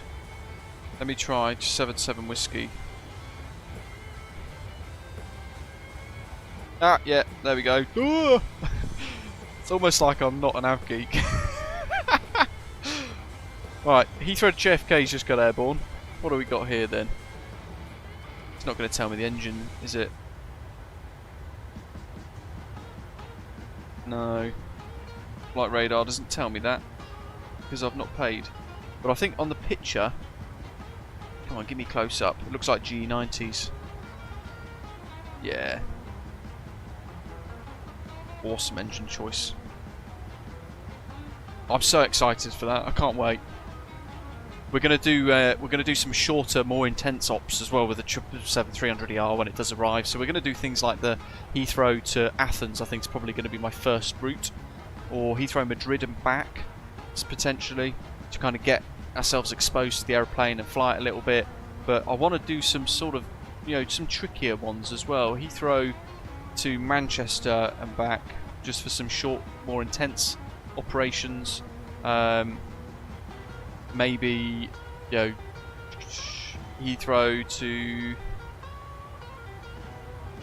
Glasgow and back as well could be quite a good one. That could be quite intense. Bluebird Sim 757, Ian, very excited for that. Those of you going to Flight Sim Expo this year, the developers of Bluebird Simulation with the 757 are going to showcase a whole lot of stuff, which would be quite cool.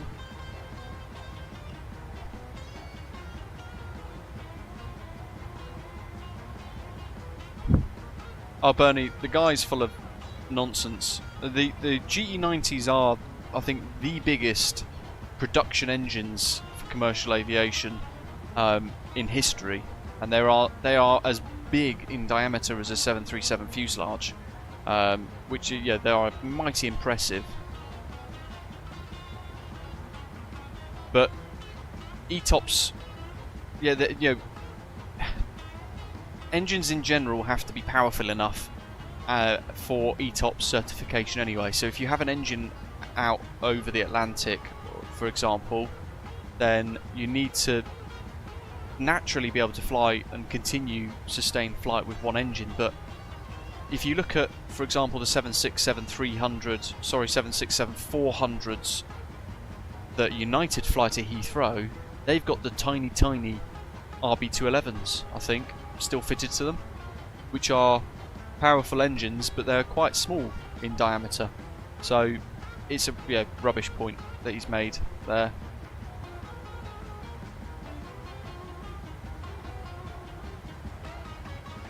It's, you know, thrust to weight ratio and all that kind of stuff, and a whole lot of more scientific things come into play that I don't understand. But yeah, the GE90s are massive, absolutely enormous. Superseded, as Zato's saying, by the new General Electric GE9X for the 777X that's in production at the moment. I think the first two of those have come off the production line now, haven't they? In fairness.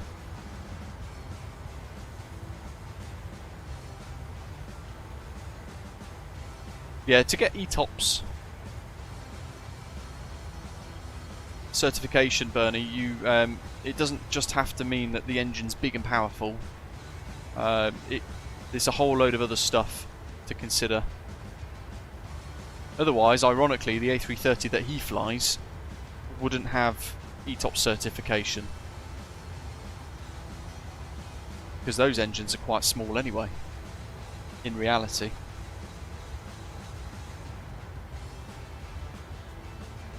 I think a lot of the stuff he does now is just for clickbait. It's not necessarily completely factually correct or genuine or with the right intention. Some of it, I think, is designed to be controversial to get clicks and therefore money, which is a shame. Spends a lot of time shouting about things nowadays, which I'm not a massive fan of anymore, gotta say. That's a close pass. It's a BA A320. Nice. So close you can actually see the tail. This is so... I love that. This sim is so good. We've got another aeroplane over there somewhere, apparently. There he is. Going the other way, a little bit further away, so we won't see him. But that Speedbird was only 1,000 foot above. It's a shame we weren't maybe like 30 seconds further ahead, because then it would have been a direct crossover. Yeah, Bravo Mike JJ is one of the newer ones, matey.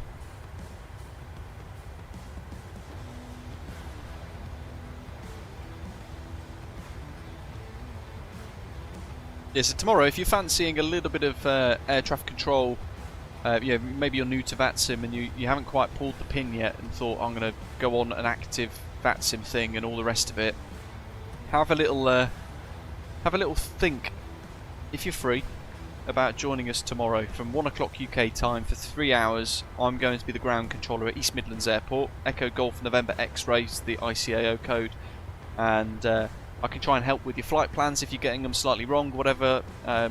We can try and work it all out. I'm hoping for a little bit of traffic to keep us busy.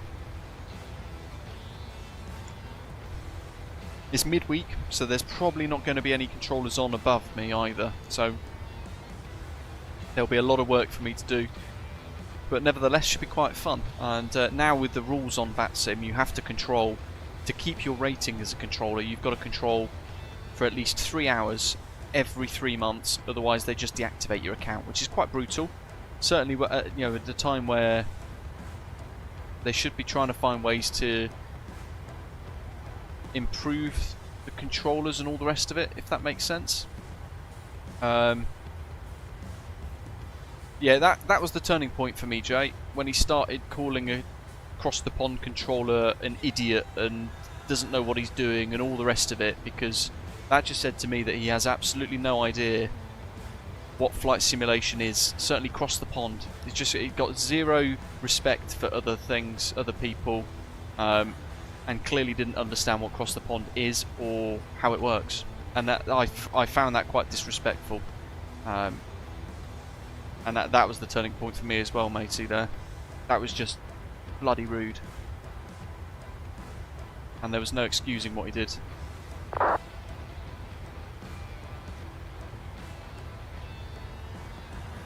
Yeah, he got super busy last time, didn't it, Ian?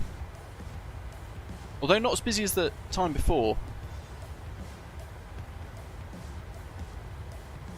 There's another close pass, I think, there, according to that. 1,000 above. Okay, he's not too close. He's almost close enough, though, to see. God, there's a lot of busyness going the other way. Finland pilots. I'm a little bit the same with VFR. I get quite confused. I mean, it's so tricky at the best of times. VFR flight planning and all the rest of it, it can be a bit of a headache. So I actively avoid it. Certainly in real life it's difficult enough. And on VATSIM I think it's just a bit, you know, certainly in the UK it's just even harder. So that's why all of my tutorials focus on IFR flights on the channel more than anything else. VFR, you know, for the UK for example, you need paper charts, Paulie's flight guide, you need to have access to a whole load of other resources for you to actually VFR properly, and that makes it quite tough, to be fair. Yeah, Mike, you know what, the majority, like myself, in flight sim, we would love to be airline pilots, but we're not rich enough to be an airline pilot. So we find ourselves trying to kind of get our passion and our love for flying and everything else done in flight sim, because this is as close as we can get, and there's got to be respect for the community for that, and I feel like he lacks it a little bit recently. Can you not just do it with Navigraph alone?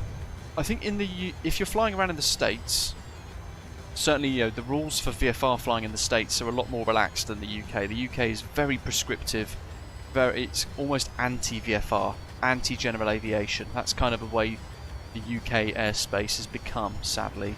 But in the United States, then that is a whole different kettle of fish. You can use the US kind of FAA sectional charts, and you can go a whole load of other stuff. So it is what it is. Yeah, that was a bit embarrassing to read as well, Greg, to be fair. Storm in a teacup's a very good way of describing that bit of nonsense from the other week. But yeah, it's against the EULA, so he shouldn't have been sent it. But again, it wasn't an apology, just doubled down instead. And like you say, it doesn't get clicks, and therefore it doesn't get ad revenue without making a controversy out of it. So yeah, it just is. I remember TUI ages ago on Twitter when he when Emmy started spewing out a load of hate about I think it was the Cross the Pond incident, actually. Seems you guys are all talking about it.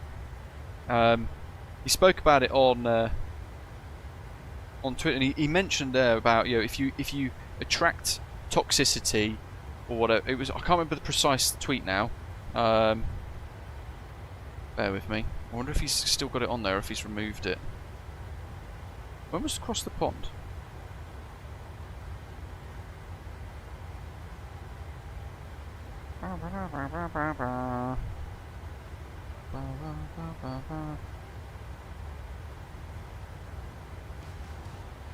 Football, boring.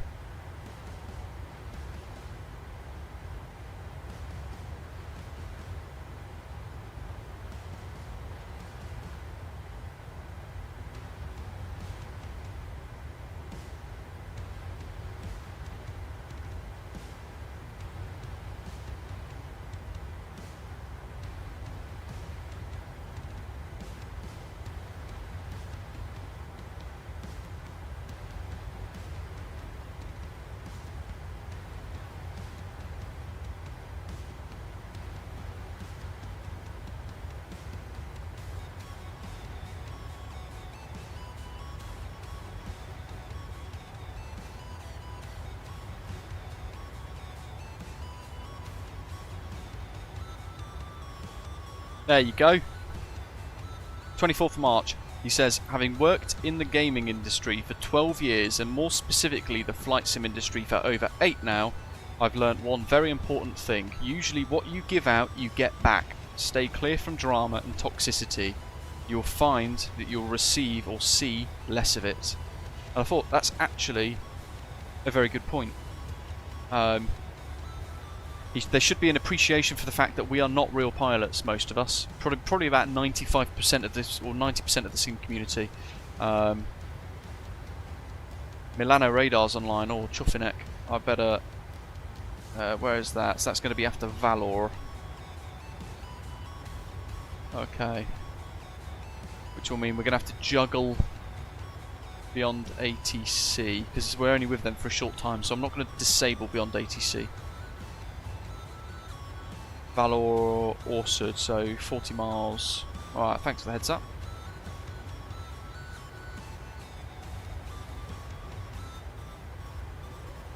Yeah, I imagine he does, JJ, fortunately. 127.450. 127.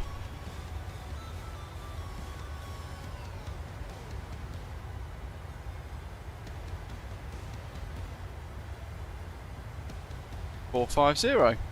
Boink. So I get COM 2 active. 569 descent for level 100.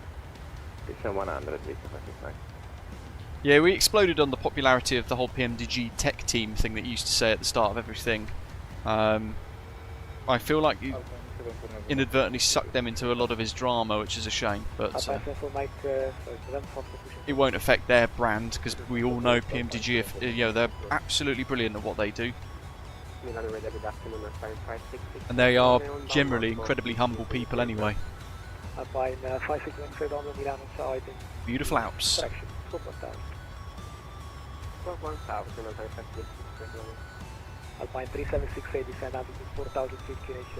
Yeah, thing is, Mike, people keep clicking. People keep clicking, they keep viewing, they keep commenting, they keep sharing videos.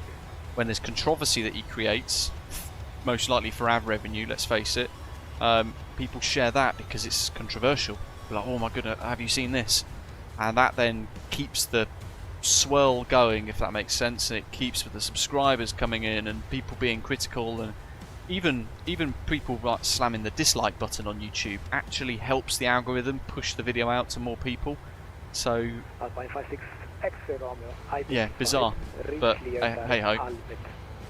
Some people are just like that, aren't they? And at 556 Robert, to allow your descent later on, descend down to level 320. Roger, descend to 10. Yeah, Sky Demon's pretty good, Samuel, isn't it, for VFR UK flying? Yeah, tricky on VATSIM and flight sim really in general. Isn't there a Geneva scenery coming soon? Microsoft Flight Simulator. It's just behind us over there somewhere, I think. That would be really nice. We've been missing a Geneva scenery. Really beautiful approach. The edge of the Alps. Ashton, nice. What's the weather like for you in Santorini? Let's just check the meta on the live chat. LGSR?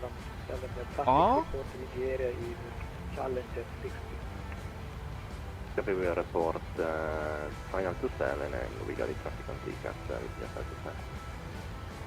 Milano, Italia 479 approaching Golf 240-15. Look at that, 34 degrees Celsius, lovely. I'll have a little bit of that.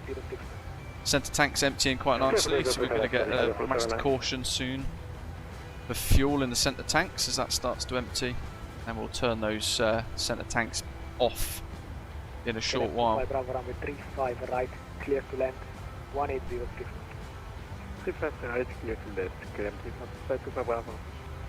Alpine 3768, descend 3000, clear the LS 35 right. So this is now VATSIM in the background. So I'm beyond ATC, I'm going to click auto respond and auto tune on. So it's going to do that for me. So I can just focus on COM2, which I've now got the transmit set to. And I'm hoping it doesn't then automatically change the frequency.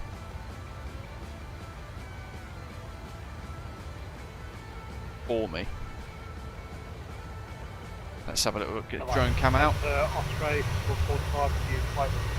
Lovely. Alps, baby. I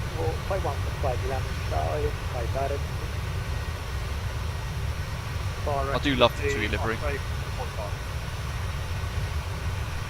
Has anyone played around with the new updated Bing Maps 2 map enhancement? Bernie asks. No, mate. I personally don't touch anything like that because I tend to find it does more harm than good in a lot of people's sims. It ends up breaking a lot of stuff. So I actively avoid any enhancements. Google Maps mods, Bing Map mods. I avoid all of that because it's I just don't want to risk the sim, sensitive as it is most of the time anyway.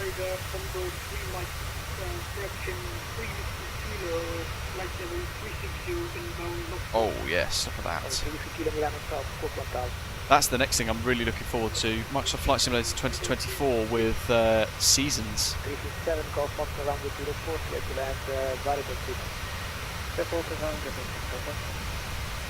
Griffin is the British Airways Euroflyer Gatwick Fleet livery call sign.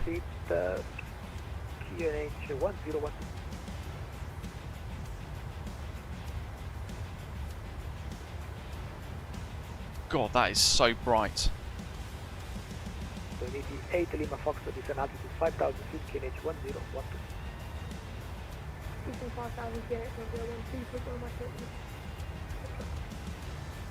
Finnair 5 Bravo Lima, right heading 320, clear the left to around the 35. Sort that out. Roger 320, clear RS full runway 35. Adam, so I've got... We covered it a little earlier on. For the Unicom section of the flight, I've been using COM1. Could really have done it the other way around to use COM2 for beyond ATC, but it just panned out in setting up this way. So VATSIM at the moment, I've got COM2 selected with the active mic, which is because there's a VATSIM controller that I'm about to talk to. He takes priority. But I've also got the little speaker turned up there for COM1. If I want to transmit on COM1 with beyond ATC, I've got to select that. Switch between COM1 and COM2. So that's how I do it. It does require a bit of extra brain power though. Making sure you know you're speaking to the right person or whatever else. On Unicom, I'll tune 1228 over there on COM2. I'll turn the speaker up so I can monitor that while I'm flying around, but then I'll use COM1 for beyond ATC to kind of fill up the gap.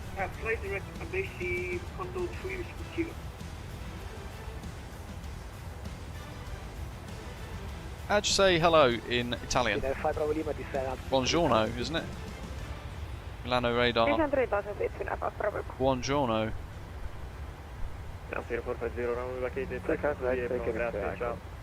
Canadian Flight Sim says, 2 days ago I did a scheduled Osprey flight for Osprey into Innsbruck. Had 2 missed approaches and discouraged. I wanted to disconnect from VATSIM, but the controller was nice and encouraged me to try again. Good stuff. Echo Mike, all shot 35 left. Straight Echo Mike and what are we? Inbound Kenny. Echo Mike to hold short 35 left. And hold short 35 Julian, left. how's it, mate? And good to see you. Okay, that's before. Milano radar, good afternoon. Tomjet 7 Hotel Echo, flight level 370, passing Orsud. Tomjet 7 Echo, 7 Hotel Echo, ciao. Squawk 0301. Ciao, 0301 for the squawk, Tomjet 7 Hotel Echo. So now I'm going to have to turn beyond ETC off. Flight 2200 Alpine 89. So that's the other thing, I kind of wish beyond ATC you could select specific squawk codes. Identified now, passing 2600, climb to flight level 190. Flight level 190, Alpine 89. Alpine 3768, runway 35, right, clear to land, 180. Clear to land, 35.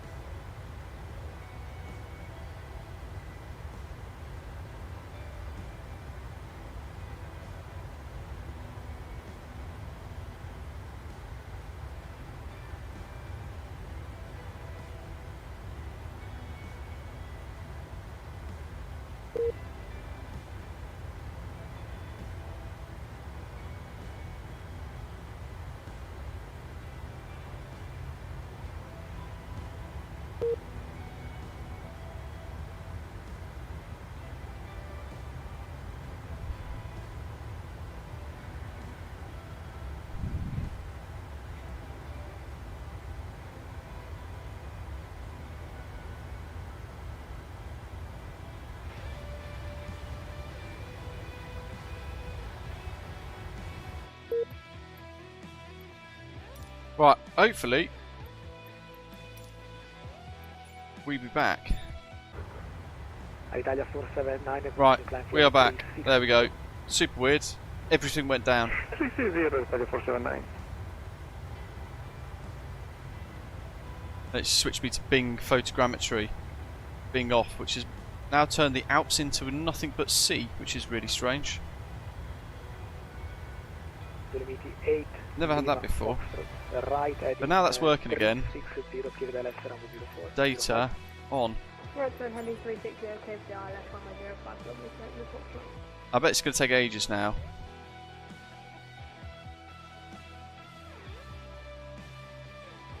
Give us a little shout if you are back. Let us know in the chat, because unless maybe my chat's broken. It all went off at the same time. Checking my phone as well at the same time. I think that'd probably be the best bet. It's trying to load everything in now, because it's just deleted the bloody Alps. Of course it has. Why wouldn't it have? Good stuff. Yeah, so my chat on my computer isn't working basically. So I'm now using my... Oh look, there's the mountains again. What? So I've had to actually turn beyond ATC off now. It's just going to clash with the stuff. But yeah, I think that went off for a little while, didn't it? Bernie, have a good night, mate. Alpine 11 Delta, repeat.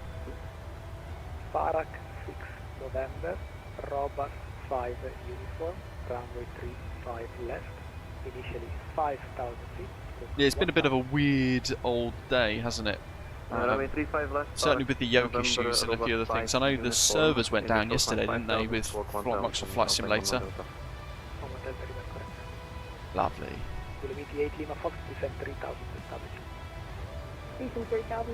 He probably can't wait for me to get out of his airspace. My goodness, everything's going wrong for that guy. Get him out of my airspace now. Milano radar, Buongiorno, Osprey 153 Alpha. Buongiorno. Flight level 350, inbound Orsud. Pacific 153 Alpha, Milan. Okay, chat's back on. Lovely. Direct to D for Osprey 153 Alpha. Alpha, Alpine 3768, continue Charlie. Sorry, this way, Charlie, Echo Mike Bravo, stand at 25. Charlie, Echo Mike, and Mike Bravo. Alpine 74 November Foxtrot, we are ready to departure. Alpine 74 November Foxtrot, line up and wait. Luke, nice. About to fly from Lanzarote to Manchester. Line up and wait, runway 35 left, Alpine 74 Oh, the Thai models. I think that's probably pretty poor. They're usually very average, very average sim development team, to be honest. The Thai model stuff. But then I think, is it better than the Mako Simulations Manchester? I don't know. I haven't tried it. I still quite like the Mako Manchester. In fairness.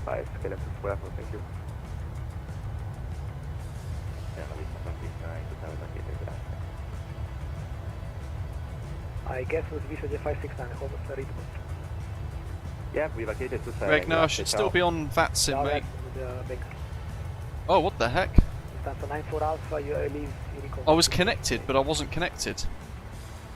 So we could hear him the whole time, but just on VPilot then it said connect. Milano, Tomjet 7 Hotel Echo. Sorry, I had connection issues there. I'm back with you, inbound Kemi, flight level 370. Tomjet 7 Hotel Echo, no worries. You are re-clear direct Nukni. Re-clear direct Nukni, thank you. It's Tomjet 7 Hotel Echo. Luke, yeah, very true. He is working on version 2 though. Samuel says that if I want to buy a PC Microsoft Flight Simulator, should I buy one now or wait for Microsoft Flight Simulator 2024 to come out and build a PC based on the specs for that?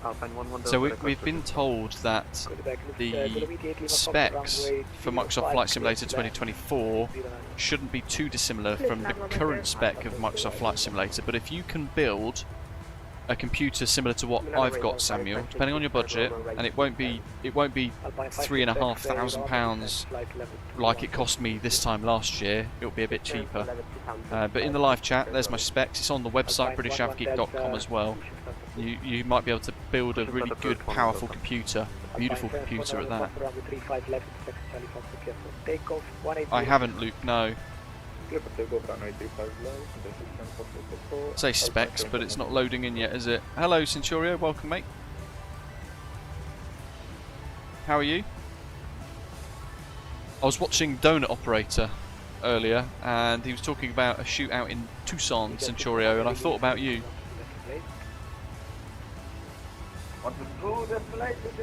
500 rounds in a shootout with SWAT. Insane.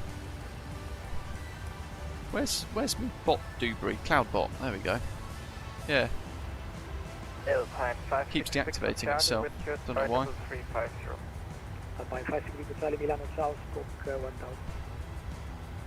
Try that. So there's a lot there. I got it from PC Specialist in the UK, Samuel. Assuming you are in the UK. But yeah, really nice, beautiful glass case. It's stunning. Yeah, literally March, I think it was, Centurio.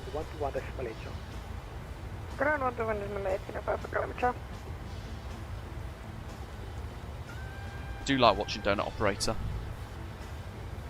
Alpine 74 November Fox identified on departure, climb flight level 310. Climb flight level 310, Alpine 74 November Fox. Alpine 56 Victor Charlie identified, proceed Arctic. No, I got them to build it for me, Samuel. And it only worked out to be about a couple of £100 more. About 150 quid more for them to build it, test it for me. I'm not techie enough to understand a lot of that stuff, so I thought I'd get them to build it for me, and to be fair, they've done a remarkably nice job. It's a stunning computer.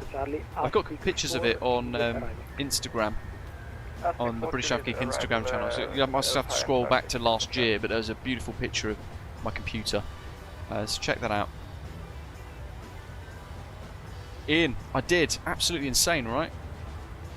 I'm sure all of you guys watching have probably seen that video as well. It's gone viral of a Canadian seaplane in Vancouver Harbour crashing into a boat. I very much like to think the boat should have seen them on the left, thinking, oh, he's probably taken off, let's steer out the way. But he didn't. He just was like, I'm carrying on, like cyclists do in the UK. It's my sea. Plane shouldn't be on the sea. I'm a boat. So, very much like what a cyclist would do on a dual carriageway and ride in the middle of the lane to block everybody.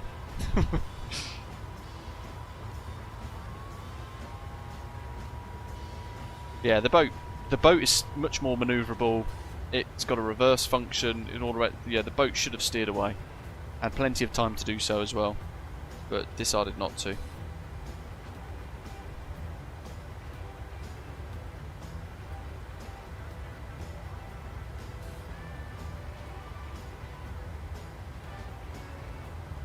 Crazy crash. I'm surprised that nothing really horrible happened, because it crashes into the boat with some force, doesn't it?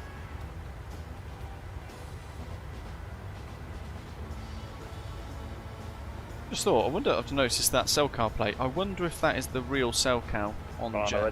Good afternoon, EG 2817350 Nipman. EG 2817 Milano, good afternoon, please. 5410 in the box. 5410 in the box, EG 2817.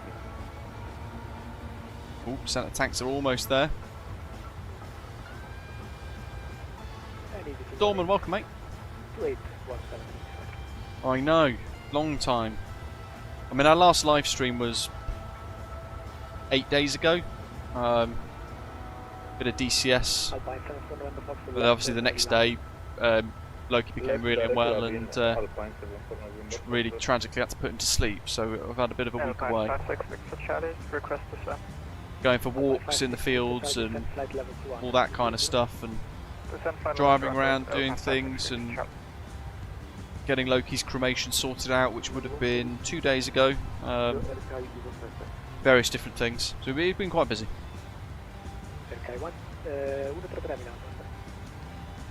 Ah, Centurio. I didn't know that.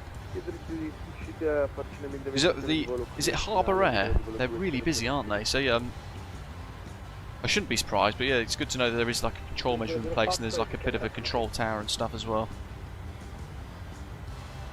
Thanks, Dorman. Yeah, that's why I've been a bit. I've not been around for the last week or so.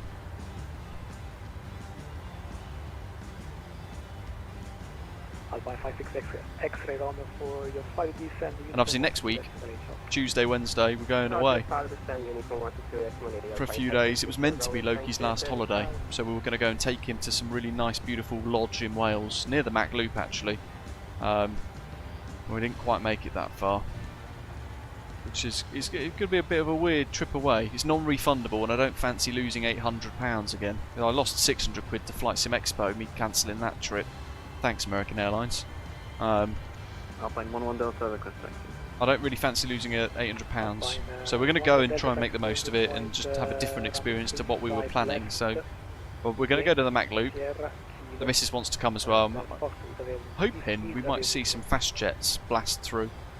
He says that'd be quite exciting. And then I think it's just going to be going tour around, go do a bit of shopping, see some villages, go to some restaurants maybe. Have a slightly different experience than what we were planning, because this time tomorrow, not the best timing. Me and the missus have been together for 10 years, so it was going to be a really nice little anniversary trip away with the dog and all the rest of it, and it's turned into a bit of a bad time, to be fair. Oh, it is what it is. This time last year I was having all sorts thrown at me left, right and centre, wasn't I? So the dog massively got me through all of that. This year it's something else, so.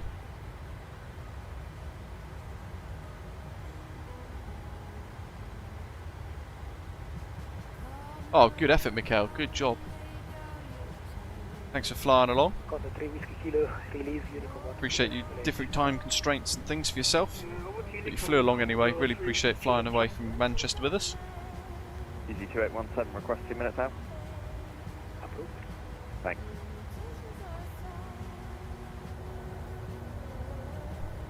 Milano Radar, good day. Sierra Papa Triple Golf, inbound Alpha Bravo November, climbing flight level 300. Sierra Papa Triple Golf, Milano, good evening. Fine. Climb level 300, request fine. Halfway through their Climbing space now. to flight level 300, and that will be our final. Sierra Papa Triple Golf. Sierra Papa Triple Golf, thank you very much. Direct Maluk. Thank you. Direct to Maluk, Sierra Papa Triple Golf. Oh yeah, that'd have been even worse, Ian, if that happened while I was away. Good grief. I'm kind of I'm glad that I have pulled out of FS Expo now. Albeit that was a decision I made 2 months ago now, I think. 3 months ago. But yeah, things happen for a reason. It definitely would have pulled out now anyway if I was still going, because the missus isn't doing too well. I'm not doing particularly well with it all. Got to put a brave face on and try and carry on as best as normal, but definitely wouldn't be able to go away for 5 days and leave her here on her own.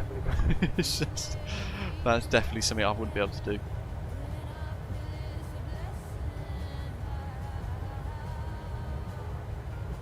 Yeah, Greg, absolutely. Not the same.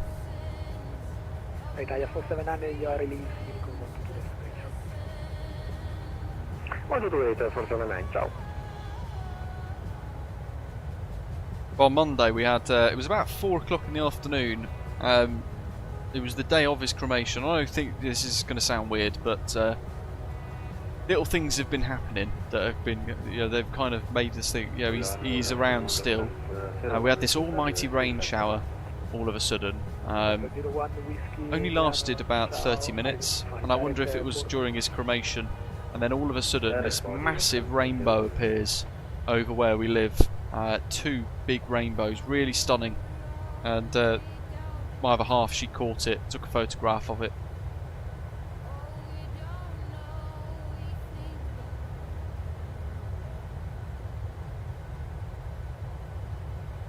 Oddly enough, I still say goodbye.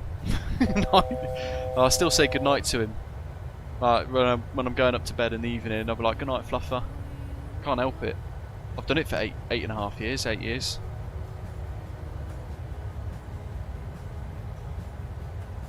Ron, hello mates. Tom Cruise would be proud of you. This morning I'm watching you pulling G's. That had been on the F4 Phantom video from yesterday, right? And flying the greases out of your pants, and now you're doing commercial flights.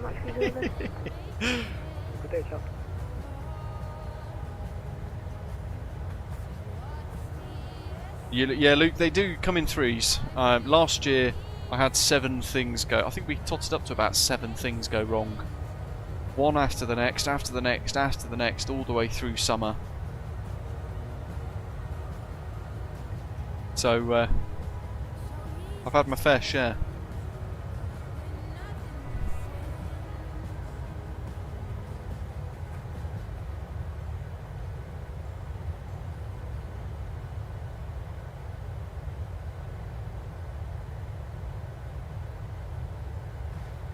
Absolutely, Ian. Yeah. We don't fancy doing yeah, showing final in Santorini, it's doing 350 knots and then doing 1% G to a hard turn onto a downwind. Alpine 11 Delta runway 35 left. Probably wouldn't be able to justify that in a 737. Such a different way of flying, isn't it?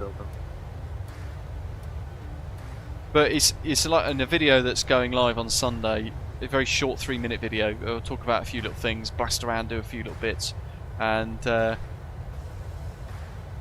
DCS is a whole different simulation, and it's an experience you cannot get on any other normal simulators. You can't get it on X-Plane, you can't get it on Microsoft Flight Simulator, you can't get it on P3D. It's such a unique sim in what it does and what it achieves, but it's bloody exciting. Greg says, mate, spent a few years as an army dog handler, doesn't get any easier. Bob came with us from Germany to Australia, worked as a therapy dog on the side, and we still aren't ready to fill that gap. Yeah, it's tough, isn't it? Some people will fill the gap quite quickly because of that huge void. Huge void that they leave. You know, our house is pin drop silent without him squeaking his sprout toy, making a whole lot of noise. Even like we sit down to dinner, and for 6.5, 7 years, Loki got himself in a habit where we'd sit down, we'd feed Loki first, and then as we sit down to eat our food, he'd walk over to the back door and ask to be let out. So the missus keeps opening the back door at dinner. She'll open the back door and just leave it open, so he can walk in and out as he pleases, kind of thing. Now, even now, whereas I will.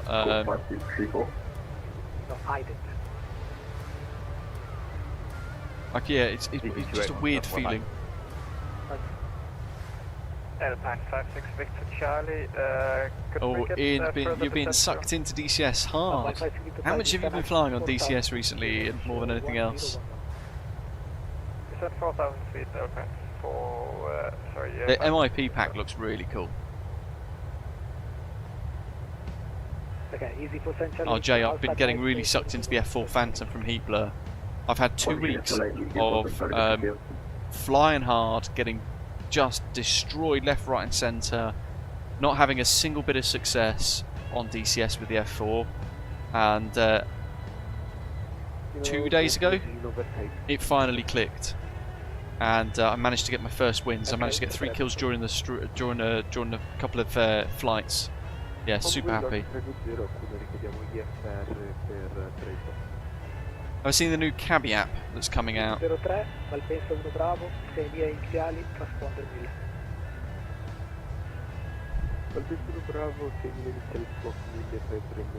I'm not sure. A lot of his stuff's very clickbaity anyway, so I don't really watch it. I've seen it pop up, but I just thought we've got Luke Airtool, which is free, for example.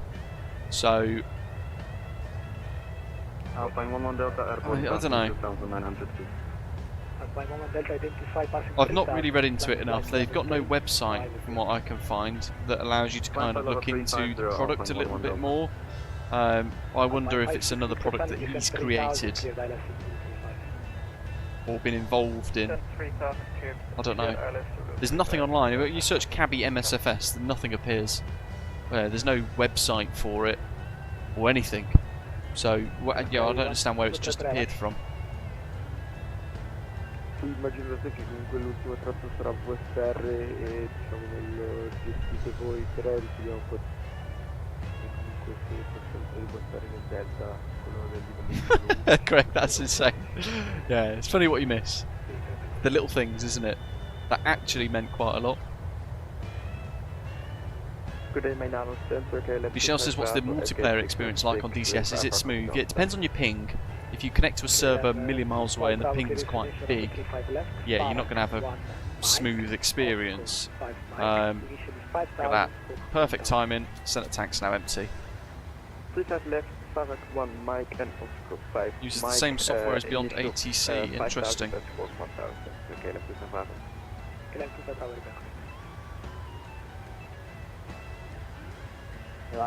Yeah, they've got no website, that's the thing. So there's no website that I can go onto to have a little look at.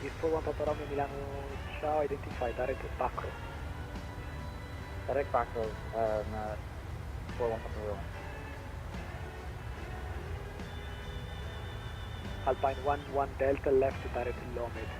Zato, not quite tempted by the F14 yet, mate. The FA18 for me and the F4 Phantom, I'm quite happy with those at the moment. I jumped into the Apache the other day to think, you know what, let's have a little look at that, see what happens, but didn't work out too well. And I just thought this has been too difficult, far too difficult, because you just have to learn everything again. One whiskey to allow your descent later on. Descend now, so I have a 310. Descending 310.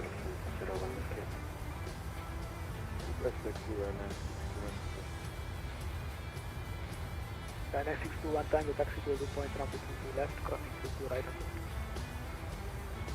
2 hold point, 180 to right, 30 breath, 180 to right.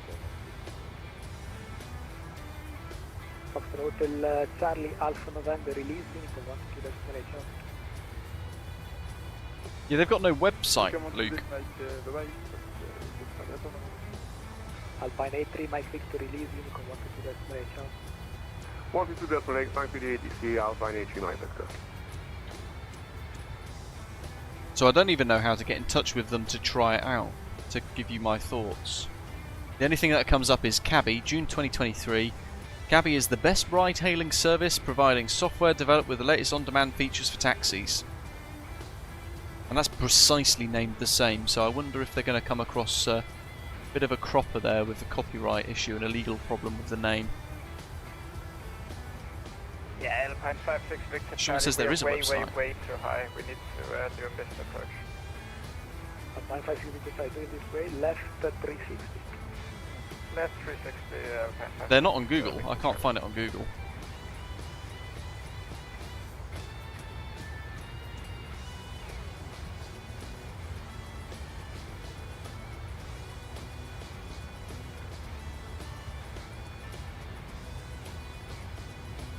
Definitely going to be trying to work out some liveries, Ron. To give you an idea of how expensive DCS is for content creation or the formation of liveries, custom liveries and that, I'm being charged $100 to create one F-18 livery for me to share out to everyone else. So, well, I don't really know how many of those I'm going to paint, but I have noticed Fox 3 Managed Solutions, who do some of the multiplayer servers, they have now started teasing like an AI livery painter for the FA-18. So be able to put your own stuff on this thing, click a button, and it will make the livery for you. So I'm really looking forward to that, and I'm probably going to check that out first before I get charged $100 by somebody to make a paint for me. Because that's quite like an eye-watering amount of money.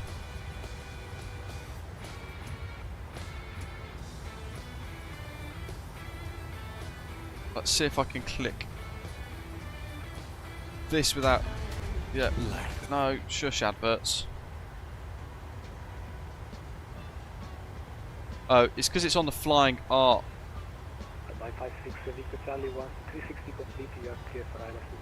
Okay, I found the website. That's really not easy to find.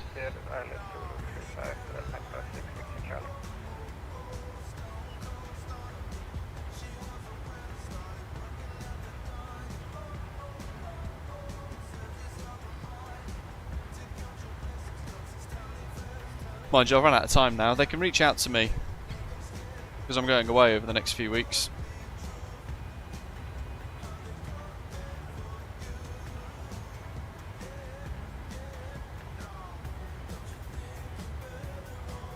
I know, Greg, it's a crazy price, isn't it? But yeah, we're looking. Yeah, once I get confident with DCS, and I know there's some of you that have been tempted and sucked into DCS as well. It's. I'm going to try and form something up. We all fly together on the servers anyway, most of the time. Or left Alpha 11 Delta.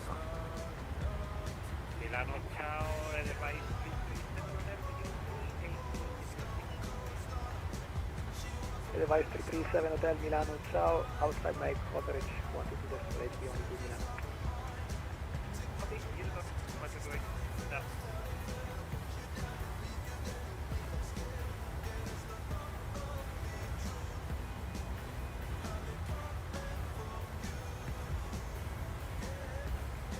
Milano radar, buongiorno, Transavia 5842, climbing level 340. Transavia 542 Milano, ciao, squawk 1000. Squawk 1000, Transavia 5842. KLM 25 Bravo, ready to start. KLM 25 Bravo, pushing start. Push start. Tomjet 7 Hotel Echo, release Unicorn 1 to decimal 8, ciao. Okay, Unicorn 1228, thanks, have a good day. Tomjet 7 Hotel Echo, bye. Office 153 Alpha, release Unicorn 1 to destination. Where is the Unicorn 153 Alpha? Thanks for Mr. ATC, enjoy the rest of your day, cheers.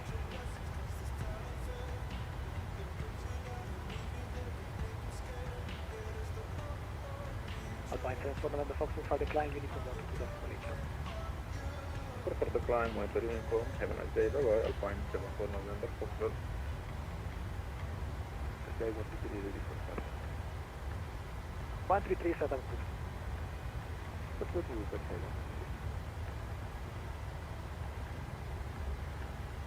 Alright, well I found Kite 133, confirm just aircraft type. I found an email address, Luke. I have emailed them. I'll have a little look. I like the Luke Air Tool because it's free, so I don't know how much it's going to cost. 1228. Boink. That's COM2. We got any other ATC on? Oh no, we don't. Let's fire up beyond ATC. One of the features I wish beyond ATC allowed was the creation of custom squawk codes. But kickers go. I forget you got the butt kicker in. How are you finding that in DCS? Does it work with DCS? Beyond ATC. MPS, hello mate. If you're free, feel free to join us. We are currently over North Italy, so you could create a flight from Brindisi or Dubrovnik, and for a very short flight if you fancy it, only if you're free and fancy doing it. No pressure, naturally.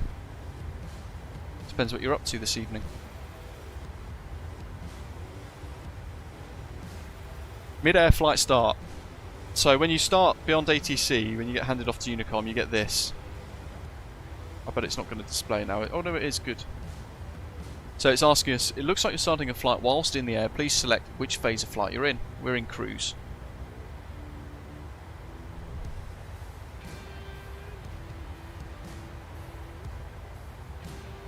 Ah, chuffing heck.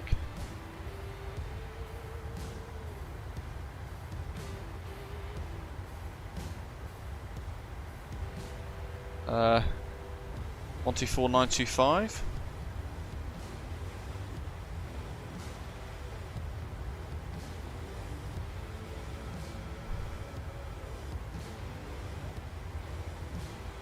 Ah, that's Milan radar. Just make sure it's not the same frequency as the active VATSIM controller, because that would be embarrassing. That's one of the things you have to consider. So 124.925 for Milano radar. Hopefully this is the right frequency. Milan radar, good afternoon. Tomjet 7 Hotel Echo, flight level 370, neutro. Tomjet 7 Hotel Echo, Milan radar, radar contact. Milano radar. Oh, lovely. Well, that's good.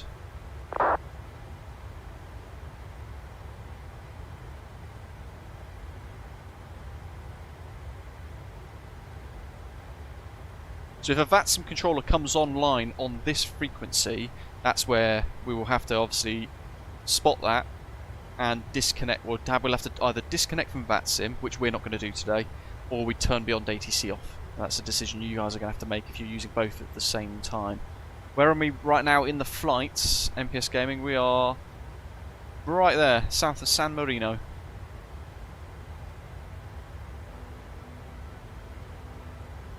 So we're going to cross over the Adriatic Sea. Dubrovnik is just here, so we'll be there in about 30 minutes or so.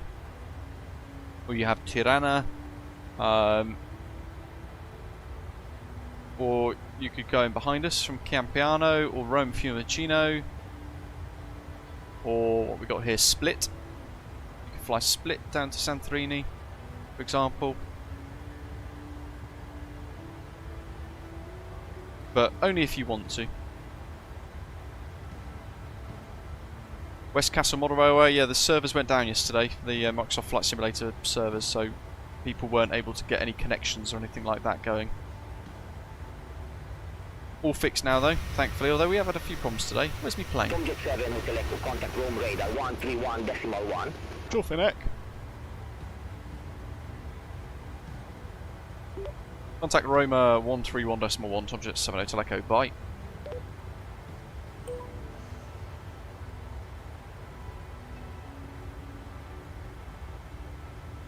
Let's get beyond ATC on the screen for you guys so you can see it in action.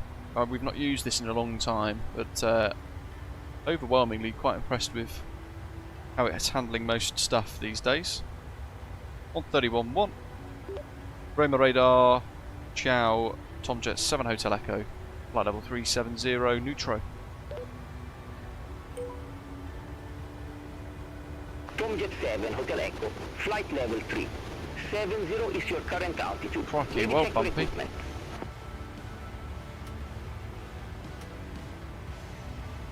Maybe check your equipment. Roma radar, Tomjet 7 Hotel Echo, flight level 370.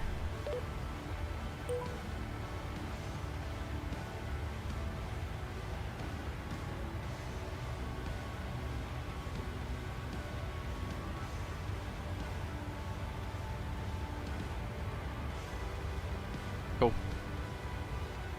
That's worked.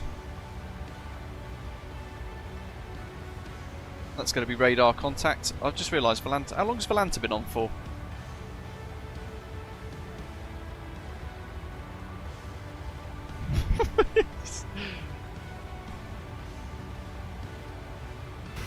Right, now I've got to find my plane.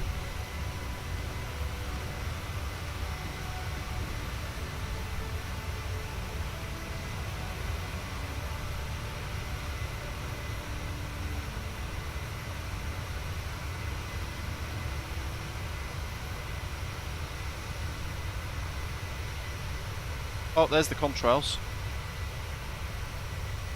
Follow the contrails. Oh yeah, sexy reveal.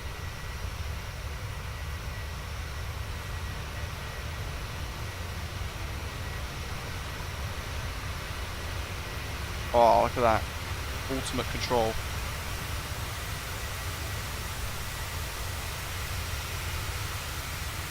I've got the Microsoft Store version, Reeks Aviation.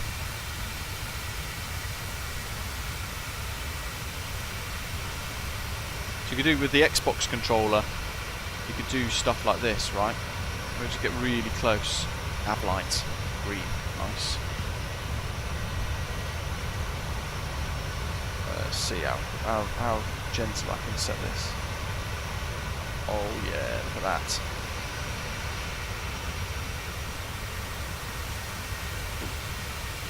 Oh, still getting used to this.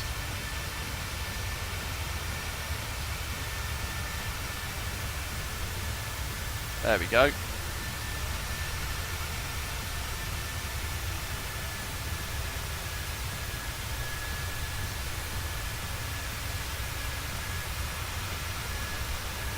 Yeah, we're alright little fiddle with this. Explore different things, do some different camera views.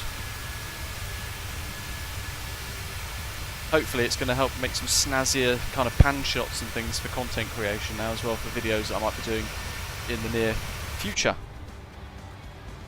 And it's a cheapo Diswo controller for Xbox, made in Shenzhen, China, like everything else. It was like 13 quid. Xbox 360 controller, dead basic. Does the job quite well.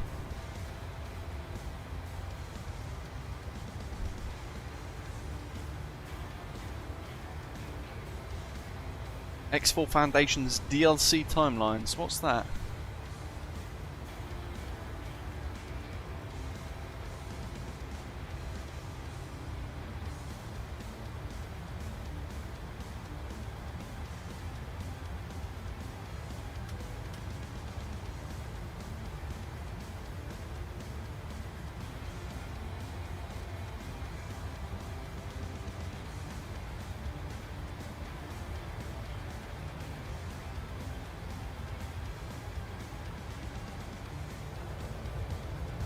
Oh, 6. That'll be the one. It's my favourite view.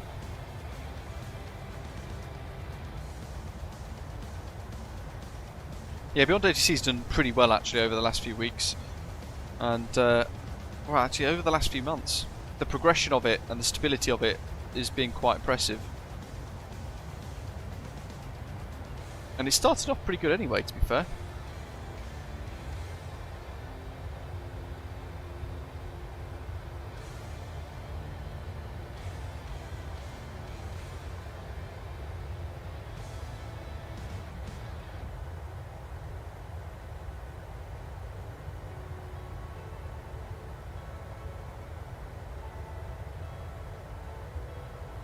Here's a fun fact. Have any of you ever heard of Amazon Vine? V-I-N-E. So I don't know if it's like an international thing, but in the UK, I've been doing it for a little while now, just from doing reviews, people press the "This is helpful" button. It's not flight sim related, by the way, but it's something I've just remembered. Basically, you get invited into this little Vine reviewer group, and you get access to loads of free stuff, basically, which is really cool. But most of it is utterly dreadful tat. Some of it is actually really good. So like our TV downstairs, we've got a Sony Bravia 4K OLED TV. We got that free on Amazon years ago, which is amazing, just for the purpose of doing a review. So when you get those prompts on Amazon for like do your reviews and things like that, you definitely want to try and get a couple of good reviews put in for stuff that people go, actually that's really helpful. When they press that little kind of thumbs up button on the Amazon review, it pushes you up a secret ranking system.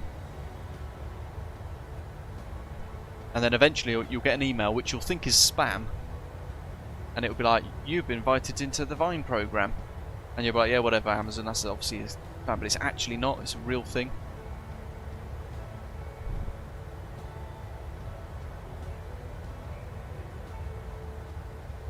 Not as good as it used to be though. There's a lot more tat than there is branded stuff these days.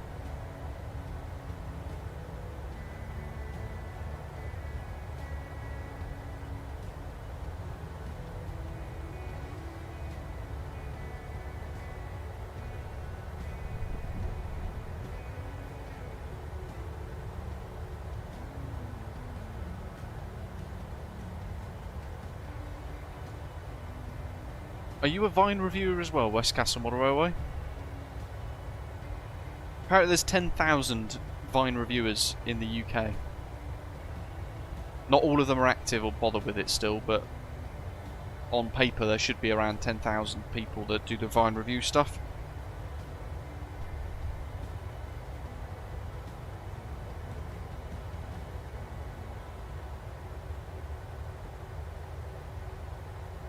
Ooh. Back in just a second. I'm going to go fill up my water, but I've remembered I've got to take something out of the fridge that's still defrosting for dinner tonight. I'm going to get in trouble otherwise. I won't be very long. Bear with me. Don't forget to hit the like button while I've gone.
Back.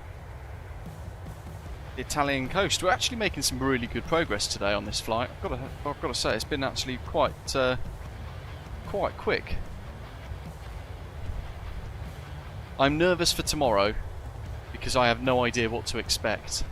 I really don't know how smooth it's going to be for me. There was a big change to VATSIM over the last couple of weeks, where I've had to completely reinstall the new Euroscope client, a whole load of new plugins and all the rest of it, otherwise they won't let you actually log on to the network, because they've migrated something from somewhere to something. I don't quite understand the changes massively, but basically if I didn't update my server stuff, it would mean that I can't connect to be a controller. So Is it? Maybe it's on VATSIM's. Go to VATSIM.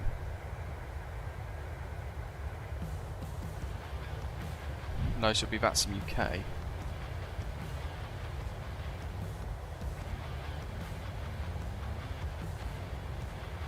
No. Well, there was like something that they put out about it. We had to all update all of our clients, basically. Otherwise you can't log in. So we've solved that anyway. I haven't tested it live, because I just haven't had a chance. I haven't tested to see if actually we've got the opportunity to connect or anything like that. So tomorrow I'm going to be online about 20-30 minutes before the stream actually begins, just to start to knock a bit of rust off, handle a little bit of traffic off stream. So maybe if you're new and you want to get clearance and push back and head on out of East Midlands for your first ever VATSIM flight, but not be on stream, about 15 minutes before the stream starts would be a good time to connect. Or get your clearance. It's an option for you there. And hopefully it will mean I can just test out my V-strips and get everything else set up again, because it's been a long time, 3 months since our last live stream thing. John, hello, says some streamers switch between stick and yoke depending on the aeroplane. What do you do? So the folks that are sponsored by Thrustmaster, for example, they've got access to all of their products for free, and they get paid to do content showcasing all of them. So you'll see them snap and switch between various different bits of hardware all the time. Certainly the ones with the cameras on the streams. And that's quite cool, because you get to see a lot of different hardware and see it all in action. I've got to pay for most of my hardware, because I don't have any spot. I'm not a full-time streamer or anything like that. So for me, it's a question of affordability and quality. So I've got a Honeycomb Bravo. I use that pretty much with every aeroplane that I've got, and my Boeing TCA yoke from Thrustmaster I will use in everything as well. So same with the Airbus aeroplanes too. I went through a phase a little while ago where I had a where is it? Can't see it. I had a little HOTAS for a little while, and I was flying Boeing aeroplanes with a HOTAS, but I've gone off that a little bit. I prefer the yoke. But it all depends on affordability. If you can afford to get a yoke and a stick, so you've got a bit of Airbus and you've got a bit of Boeing, then that's great. But it's all dependent on what you can afford and what you want. I think for most people in the community, it's probably unreasonable to push that kind of stuff. I don't know. But yeah, as Centurio's saying, I've now, and Ian mentioned it earlier on actually, Ian's been using his WinWing HOTAS that we've got for DCS, for the fighter jet stuff. He's been using that with Airbus, and as Centurio's saying there, I might actually start setting it up to get used to it and give it a go. But then perhaps I'd need to spend a bit of time with somebody getting the help to set up SPAD next, so that I can just chop change all my hardware without much stress or problems. But I don't know where to begin with SPAD next, so I would need a bit of help setting that up, I think.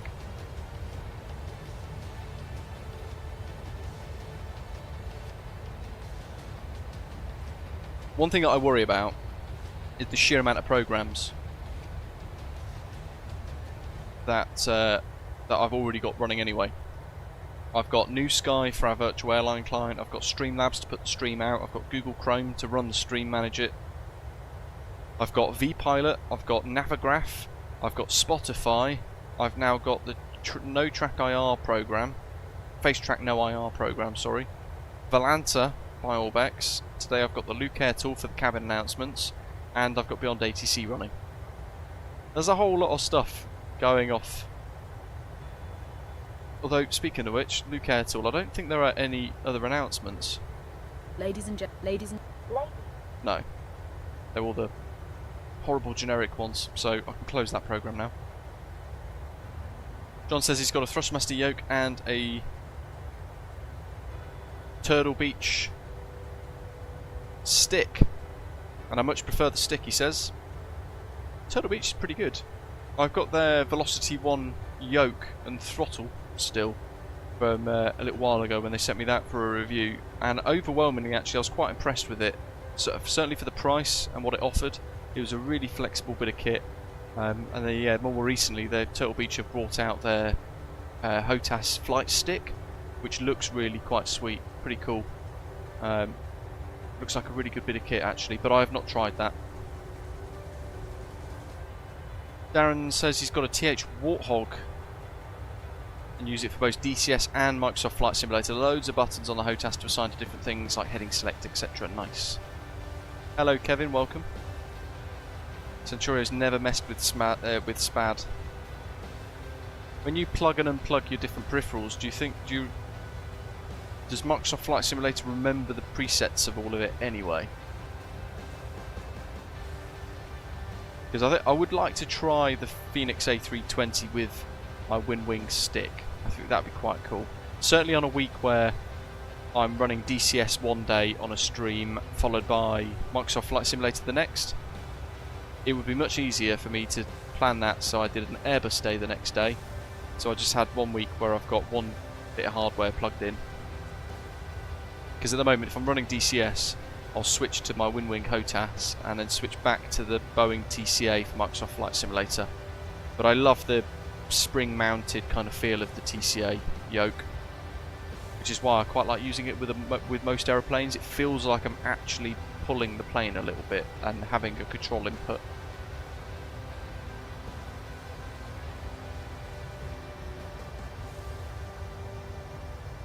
The one thing, Thomas, I don't like about my Boeing Thrustmaster TCA yoke, the plastic is really cheap, like nasty cheap. And for the price, I don't think that's particularly good.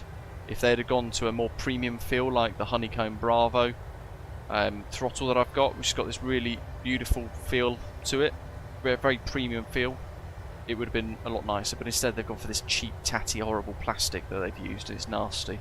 So I really don't like that.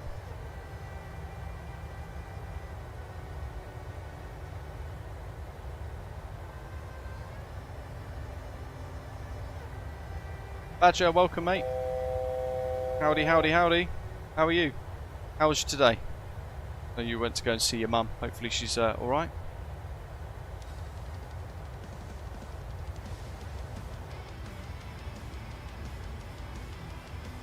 Right, let's get rid of the rock. And let's go to...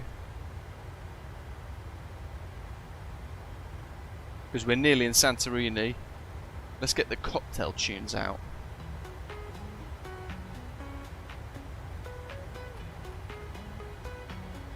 Ooh, Centurio, snazzy. Better sort out that heading alignment. Naughty me.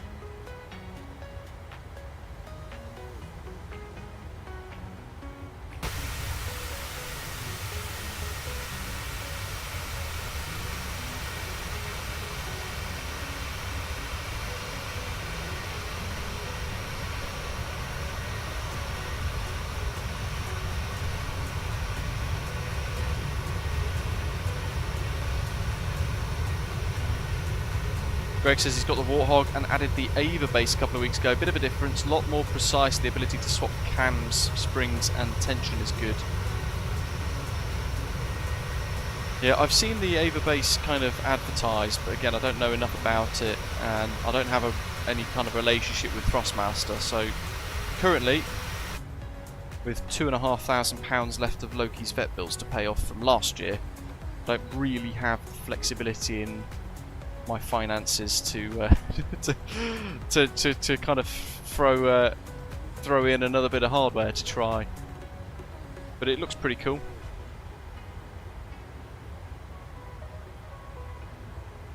.91 knot crosswindy, and it's insane, isn't it? Let's have a little look here. LGSR. Just get the charts up on your screen, and I'll run the METAR. Michelle, no, just the one sector, mate. 4 hours is 4.5 hours is long enough. There's the wind. So what have we got here? Ooh,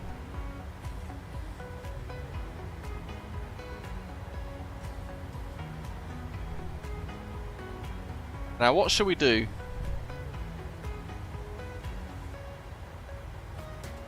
Wind's switched again. It's only a 1 knot tailwind. I might stick with runway 33 because it's quite scenic. But I'm just going to have a little look to see what they're doing in real life. Over at JTR. Santorini International Airport.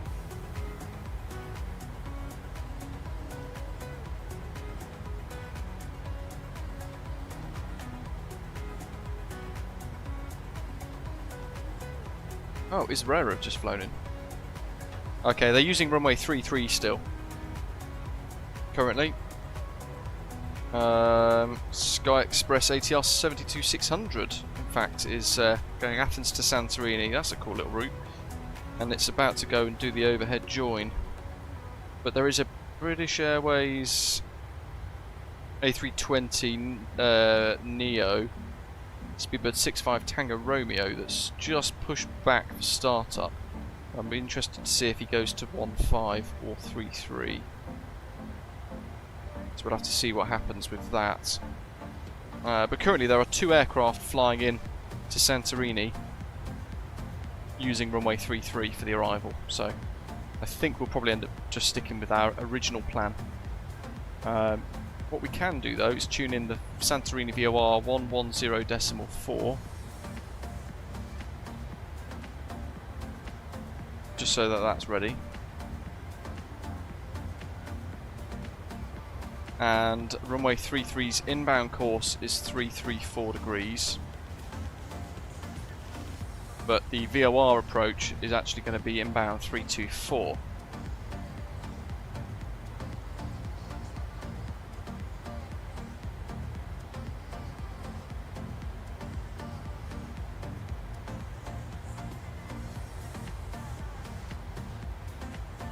We'll see what happens. But flying the VOR Alpha should bring us over the island, which would be quite nice. Top descent after TRL. So yeah, 320. Still got a way to go. Get the heading bug in line. 89 knot crosswind. Mega. Thomas, that's exciting.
That's VATSIM, isn't it? Clicking away.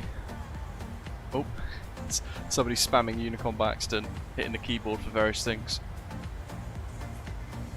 Right, performance calculations. So, there's our current position on the performance tool.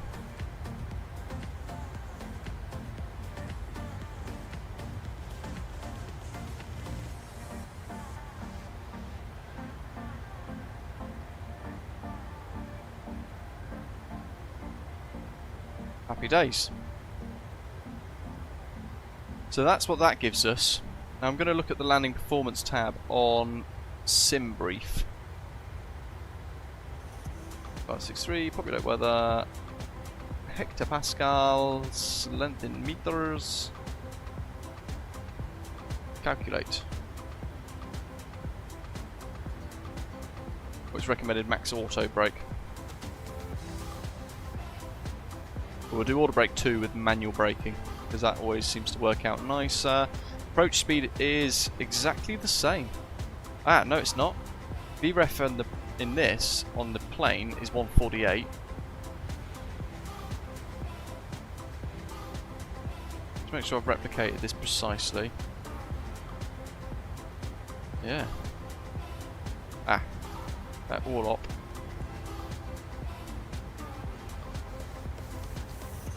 Yeah, VREF 148 for the jet, although actually that's because the weight is different, so 60, 600, just round that up. 148. VREF on sim brief is 143, approach speed is 148. So not massively different as a comparison there. But we'll do order brake 2, which I know is not the optimum setting. It's not going to be stopping us in time, but otherwise we'll just go to manual brakes because it's just a bit smoother. Greg says air-to-air refueling in DCS is a bit easier with the Viper.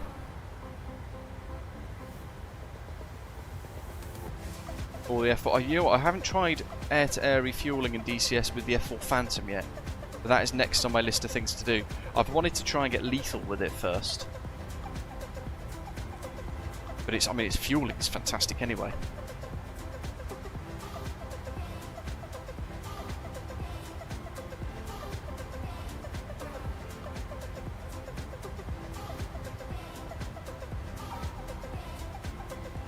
Delta Tango, good morning, mate. Says he's only got a moment this morning to tune in. Say hello, hit a like, and we'll of course watch the replay. Hope you have a good day, mate.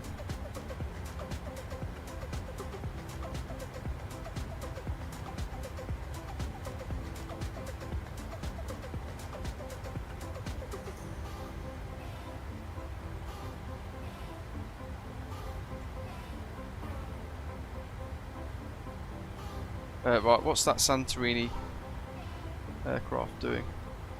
Yeah, runway 33 still in use in Santorini. The British Airways flight back to Heathrow is taxiing to runway 33 right now as we speak. Oh, Centurio, good old mighty Chinook. That I'm looking forward to in DCS. And to be fair, that's actually, it's June, isn't it, now already? So that's coming soon, as is the Afghanistan map. I'm going to be so busy over the next 2 months. I want to get more into DCS with the helicopter stuff, and the Chinook for me is what's going to really take me into the rotary side of things on that, I think. Love the Chinook. What an epic aeroplane. Well, I say aeroplane. What an epic helicopter that is. And the South Afghanistan map is going to be epic as well. Looking forward to that.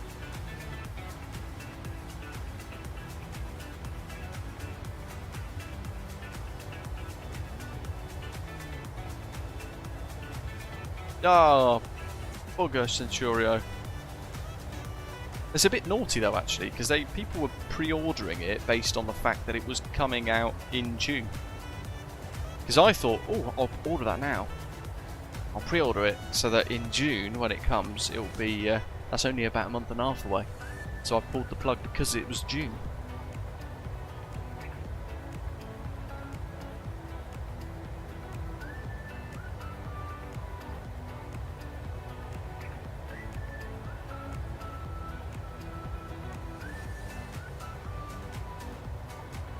Good afternoon, Ian.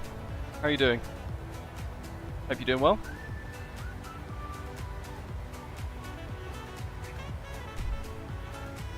Be interesting to see what we get from Santorini on beyond ATC, because it should be runway 33, but be curious to see what happens next.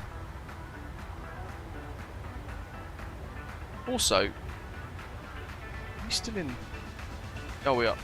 Yeah, we're still in Italian Milano radar. Actually, we should be on Roma.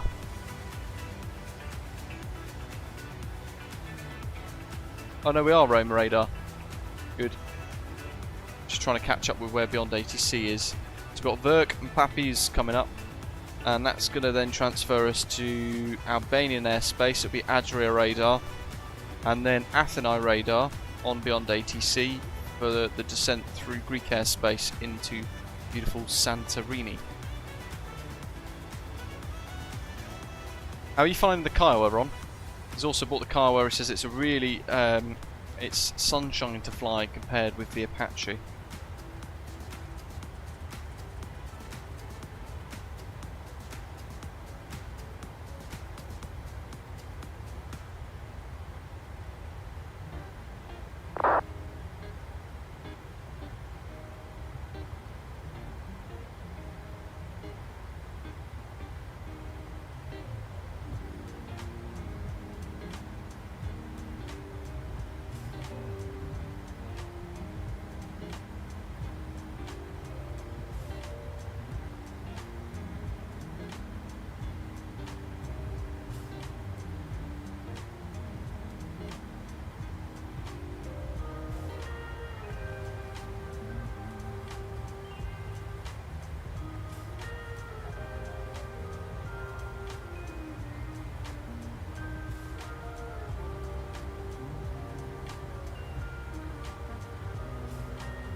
Oh, Jay says I should get the A10.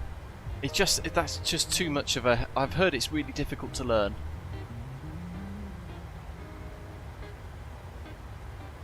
Yeah, it'll take a long time, I think, Ian.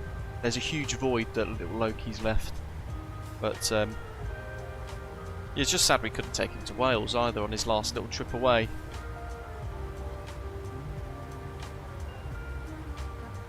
But then, at the same time, we could have been in Wales when he'd become unwell, and that would have been even worse, so...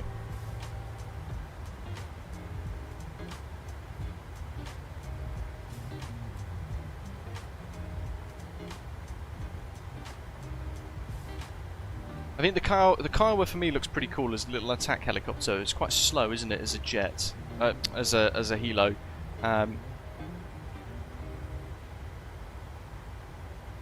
But it does look really cool. Casmo TV's been doing some really good videos on it. I think it's actually he's had some involvement with the development of it as a. He was a real Kiowa pilot for a little while, so knows it inside and out. So they've been quite good to watch. I've got to get into the Apache Centurio, but the tutorials aren't that great, and they throw all of the words, like all of the acronyms at you, like, and I don't know what half of these acronyms mean anyway. So, 6th of July. Let's have a little look. But yeah, the Chinook for me is going to be a whole new experience that I'm very, very much looking forward to. Obviously, I live near an RAF station, and I have Chinooks buzzing over all the time, and they are, I think, probably my favourite helicopters. So I'm looking forward to that. What's the Land America's northbound, July 6th? Oh, I am off that day. Kicking off at 12Z. Centurio is going to be controlling Phoenix approach. Perhaps we have a little Osprey flying on the 6th of July then.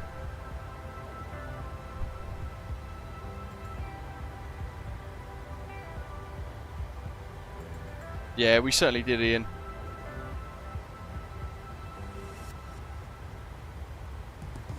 I will need to jump into the front or the back of an Apache with somebody that knows what they're doing, so that it all kind of works. But yeah, I want that Waka Waka. I have asked them actually. There's a content creator feed that I've got access to. I speak to some of their kind of community managers and devs and things, which is quite cool for somebody like me who's new to DCS, as a newbie and all that kind of stuff anyway. But I have asked them if there are any plans for previews of the Chinook and all that sort of stuff.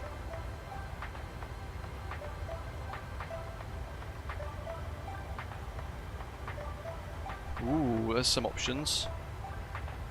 Punta Cana, baby! Ooh. Slots. Right, okay. Choffin Eck. What's the flight times for those?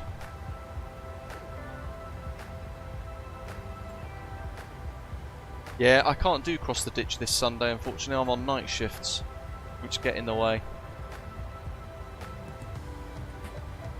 Arrivals. Oh, Quito's a good one. That doesn't help you in Phoenix, though. I'm trying to work out what the flight times would be, like Punta Cana or San Jose to Phoenix. Mexico City to Phoenix could be a good one.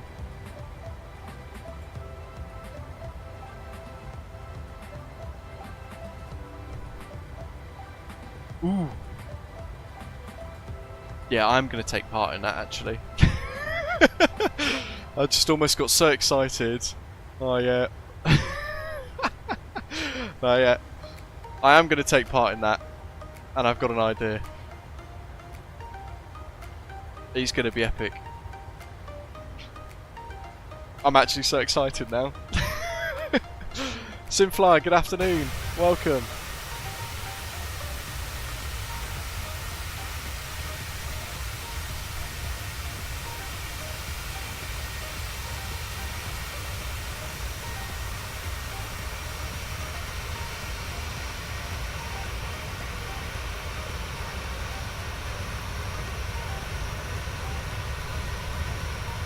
Dwell says, can't get into the Discord. It invites me to join again, then says unable to accept invite. Does it say why you're unable to accept the invite?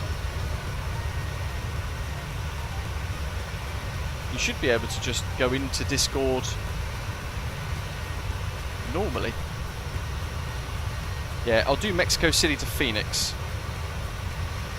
Unless somebody nabs that, all the slots for that.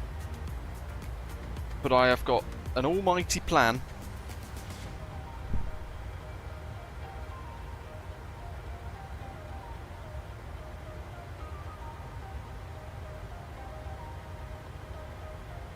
See if I can just get another invite link. Hold on, Dwyle. Just grabbing it on my phone, I'll put it in the live chat. Stand by. There we go, that's me.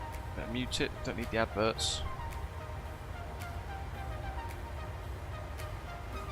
Right, there you go, try that. That's a link just for today. He says. Don't forget to link here when you do get into it, hopefully. Don't forget to link it all in with your membership as well, so you get access to the club lounge.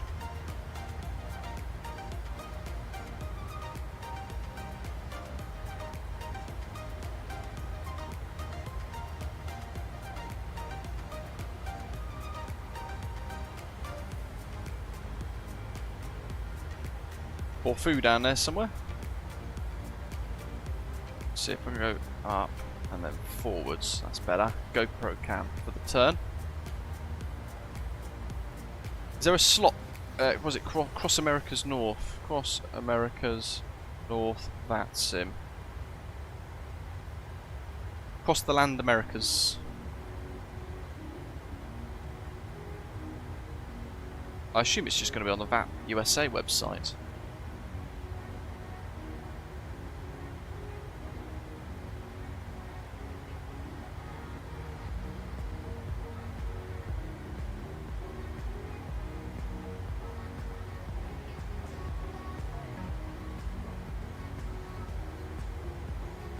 Got it. This event block sound, right? It doesn't actually tell you about the event slots. You'll have to tell us a bit more, Centurio, about it. Hey, Greg, thanks, matey. Welcome aboard. Joining us as a silver frequent flyer. Appreciate the support.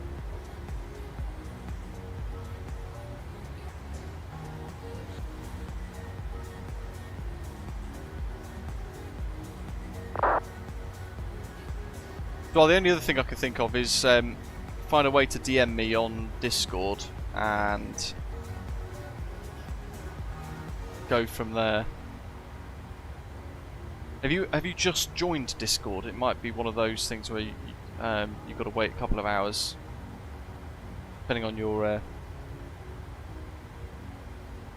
account and stuff. I'm not really sure. Discord confuses me, and I had a hell of a lot of setup, help setting it up. Ah, got it. Bookings will be available on.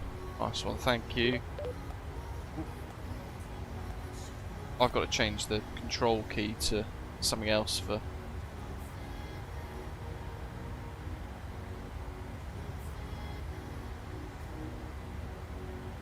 Paste. Paste. Right, I put it in Club Lounge.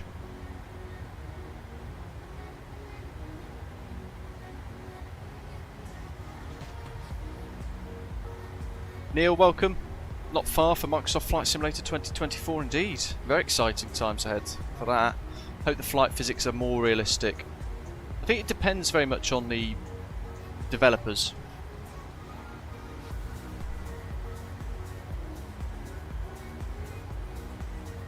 Because some of the flight physics can actually feel pretty good in these aeroplanes, depending on what you're flying. But yeah, some of them aren't great. I would imagine the physics and the characteristics would be very similar to Microsoft Flight Simulator as it currently is. But who knows, we'll have to wait and see. First come, first serve on the cross the Land Americas slots. Right. And Badger's probably going to do Cancun to to Phoenix. That could be a good one as well. I know what aeroplane I'm going to use for it as well. And it's going to be great. Not the ATR, that's too slow.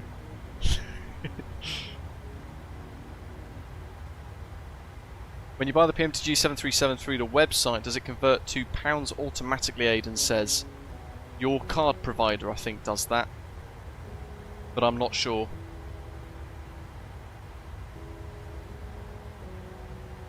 I can't remember now. But I know for me, if I get the option to pay, I'll use my card and I'll get my bank to do the conversion, otherwise it's really expensive, basically.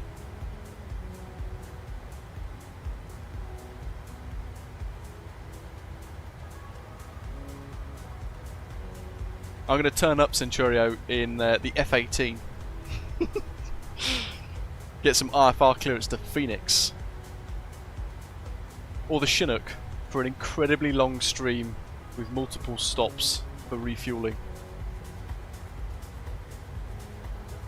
Actually, I wonder if the MD-11 will be out by then. The TFDI designs MD-11. That would be quite good.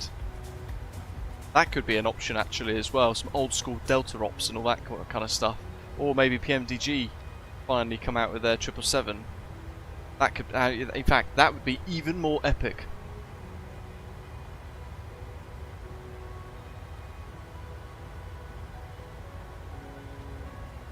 I don't think I've ever done Across the Land Americas, so that'd be quite exciting.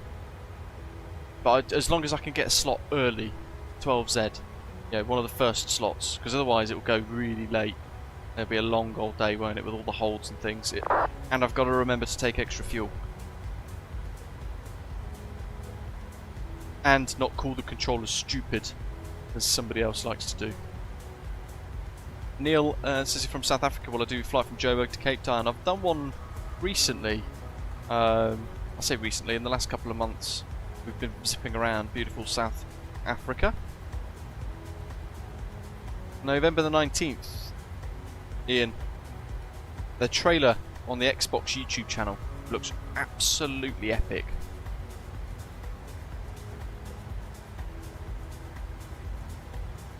So I'm really looking forward to that. That's going to be great.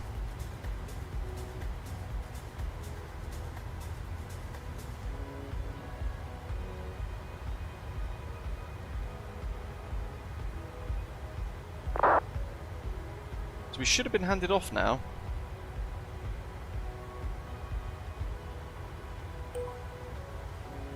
Tomjet 7 Hotel Echo, radio check. Just going to make it. Tomjet 7 Hotel Echo, readability 5.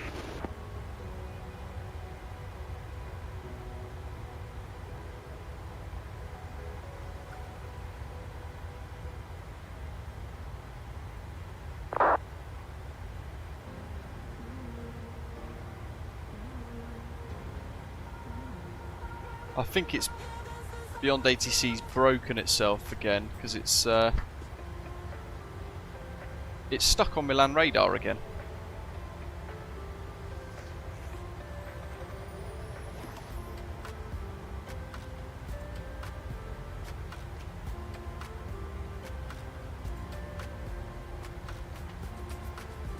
Precisely, Mike. Oh God, was it? It's 1330 usually, isn't it, for Athens? Is it 133? I feel like that's Adria radar. Runway 33 currently. Let's see.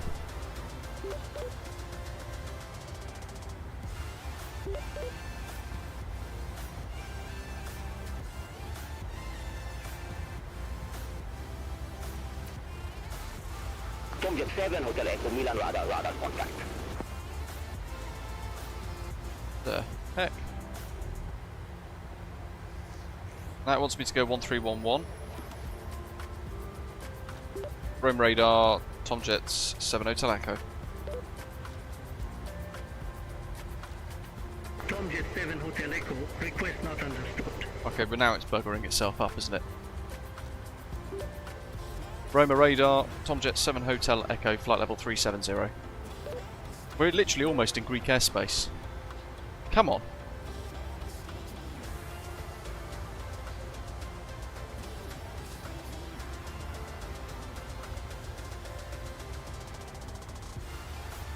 Might sack it off. Tomjet 7 Hotel Echo, oh. Contact Tirana Control 122.5. Tirana 122.5, Tomjet 7 Hotel Echo, bye.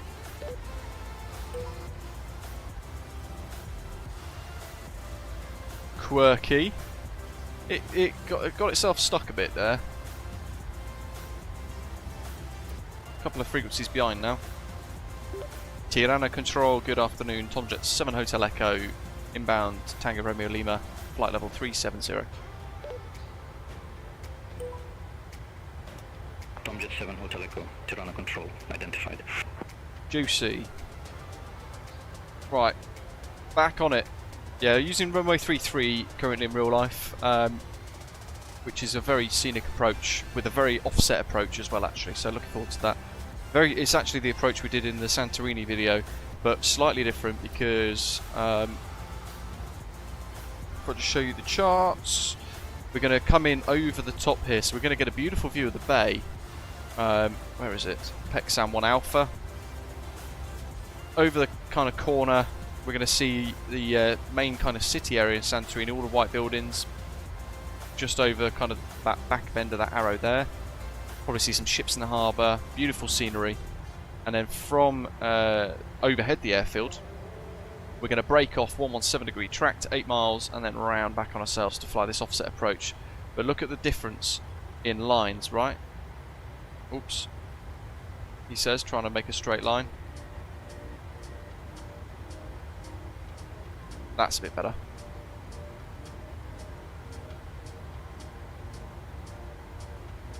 That doesn't help. Yeah, roughly,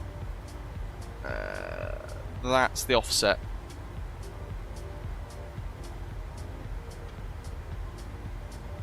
So we're coming quite sideways. And actually, as we get to about here, we're going to start to drift before heading in. The autopilot will be off and we'll hand fly it.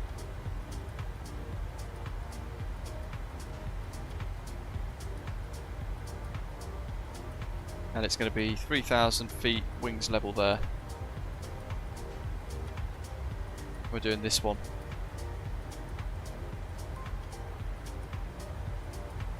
Like so. So we need 110.4 SNI. We've got that tuned. Inbound course, it's offset, 324 degrees. Missed approach is climb on radial 324 to 2,500. Then turn right to the VOR, climb to 3,500 and hold. Minimums, Cat C, max 180 knots, 1,700 feet. So actually that's going to take the longest to tune. So I'm going to put that in now. On the PFD. Neil, probably not. And even if they did, it would nowhere near compete with DCS, with how much that's progressed and developed over the last, I think, 15 years that it's been out. Combat Flight Simulator was great back in the day. I used to remember buzzing around in the Spitfire. It was such great fun. 1700. QNH 1012, I think, currently. We're going to have a look on the charts. Again, at the current METAR, 1012, Cav OK, 270 at 11, and a lovely 35 degrees Celsius.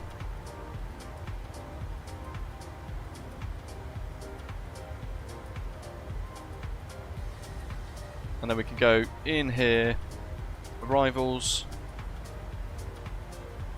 and we want VOR Alpha, runway 33, Pexus 1 Alpha,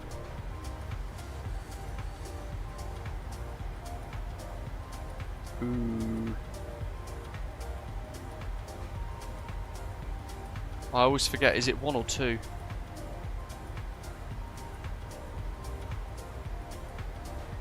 I think it's 2, isn't it? Where's plan mode? David G, welcome mate. How are you?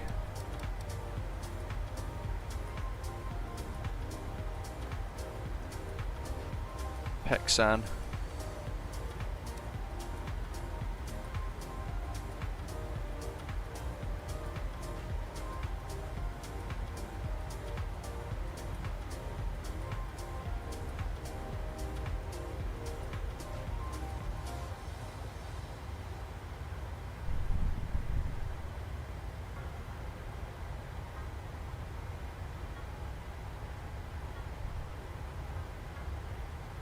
Tomjet 7 Hotel Echo, contact Athens Control, 135.875.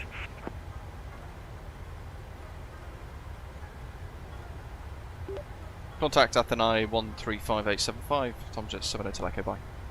135.875. Should have gone the other way around, that would have been quicker.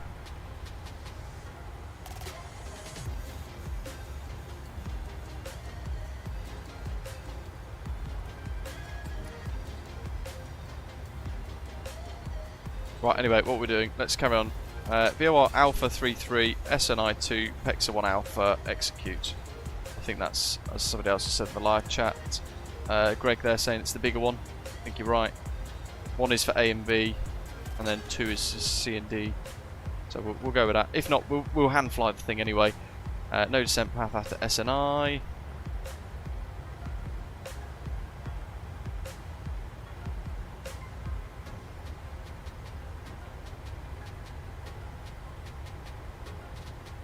And then we want 8 miles, so runway 33. In fact, hold on. SNI 8 miles. We want a fixed ring there just so we can see that. And one at 4 miles. And we also want runway 33. We're going to draw an extended centre line.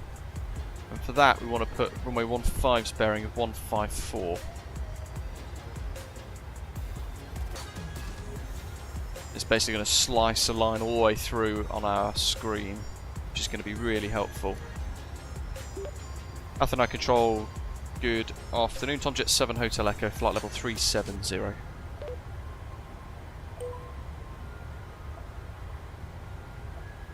Tomjet 7 Hotel Echo, Athens Control identified. Lovely.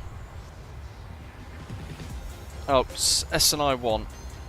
Greg, thanks. We'll change this. VOR A. Execute. Fixes stay in. It's good as. It's only there for guidance anyway. We'll just hand fly it if it gets a bit balked or we're not set the right one up.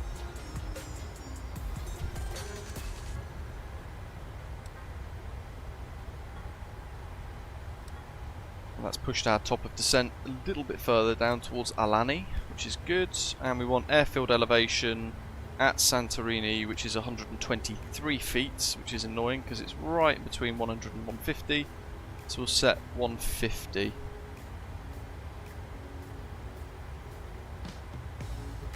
Interestingly enough, the threshold elevation at runway 33 is 53 feet MSL. And the threshold elevation on the other end of the runway is 123 feet. So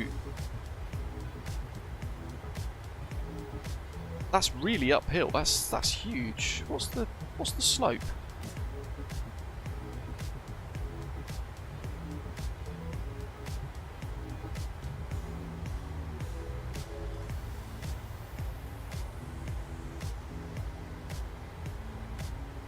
BREFs.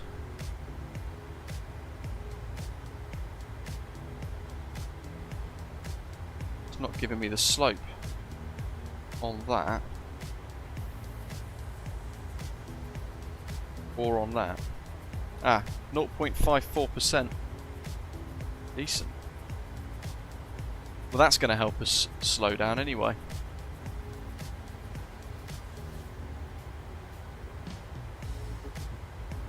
Tyler was asking if I'm going to Flight Sim Expo this year. No, I'm not, mate, unfortunately. I've cancelled the trip. Not going anymore. Well, that was some time ago now.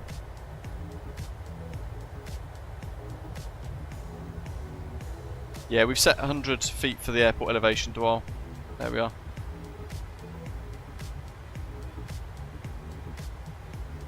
Bit of cross-flow traffic there. Howdy, neighbour. What's the next VREF? So landing weight is about 60.5 estimated. Clear that. We'll pop 60.6 in. And that's giving us 143. We'll set that like so. 66, not crosswind, chuffing heck.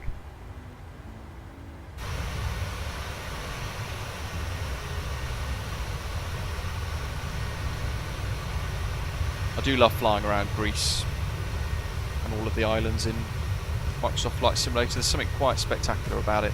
It always looks great.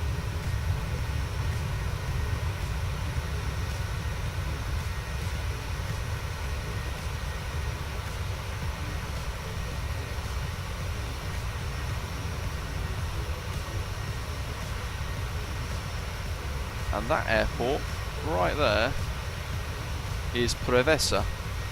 It's Action National Airport.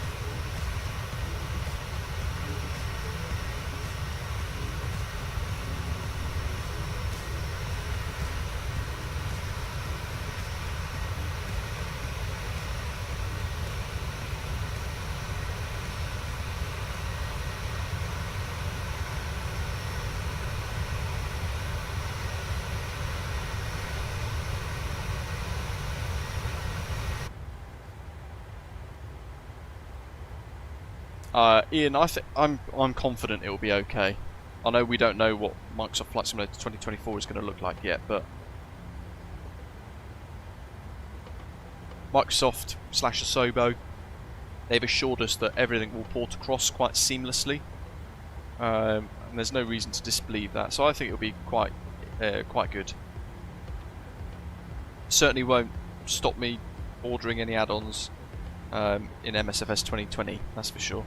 It's crazy now having to say Microsoft Flight Simulator 2020 again, because people now start to think you're talking about MSFS 2024, which is already a game option on my stream setup when I'm setting up the stream on YouTube, which is crazy.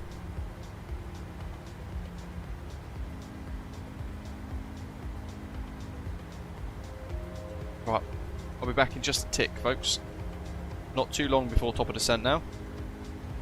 Yeah, PMDG will sort it out, no time, no doubt.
Rightio, no screenshots of Atlanta.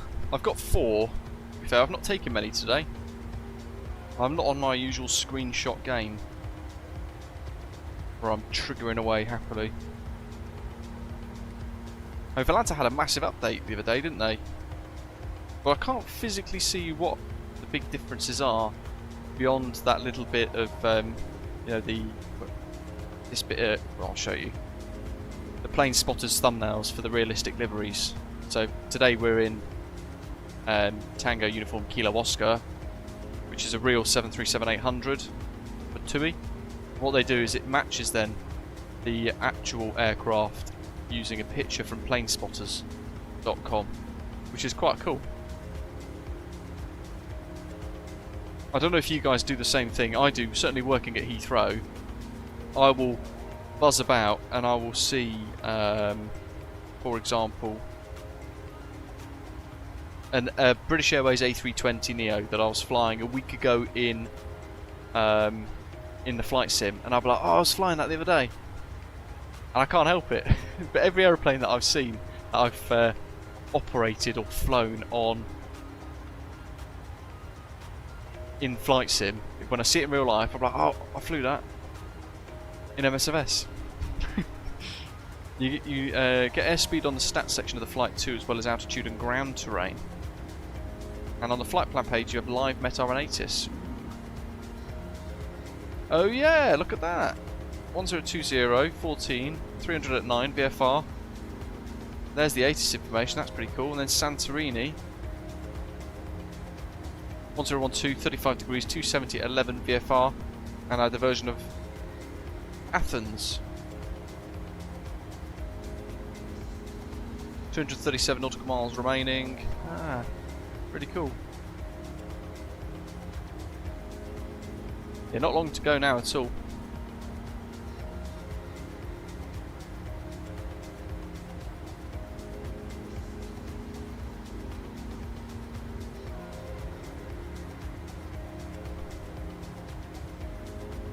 Ancient Greece down here. Sparta, Tripoli, Patras.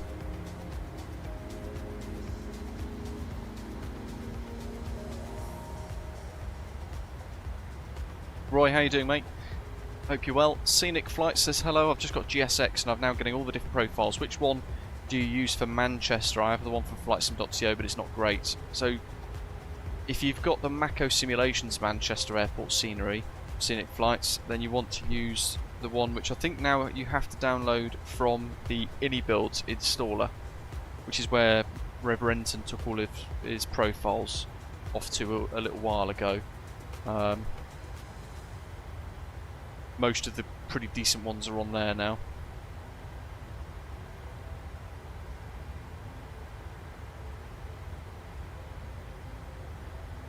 Have I got that running? Get the old head tracker ready.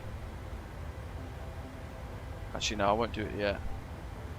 I might use the head tracker on final approach. Then I feel like it works better on DCS.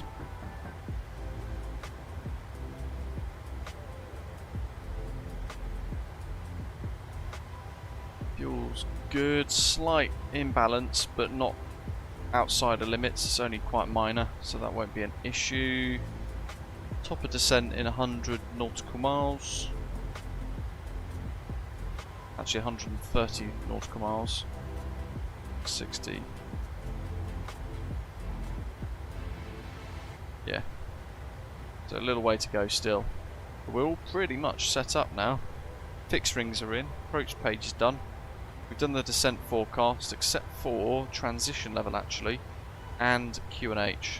So QNH 1012. So transition level, yeah, 6,000 is pretty good. We'll set that like so.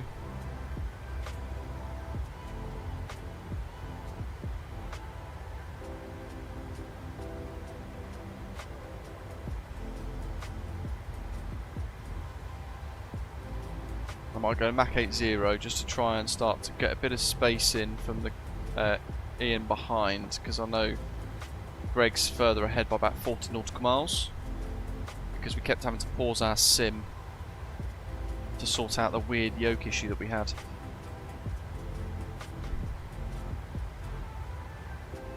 Scenic Flights, have you watched all my VATSIM tutorials? No worries at all, good to hear that, hopefully they've been useful.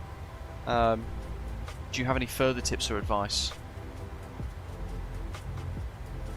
On the VATSIM tutorials playlist on our channel, there's a link to a Google Drive.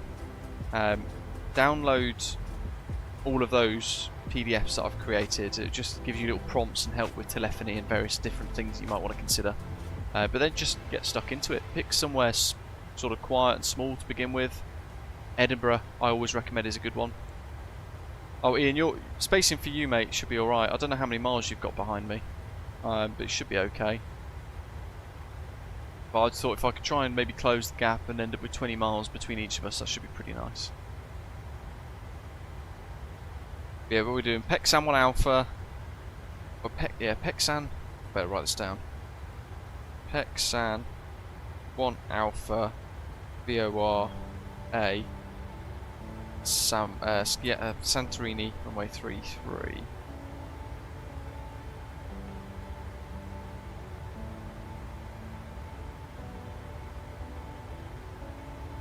The missus is about to get home,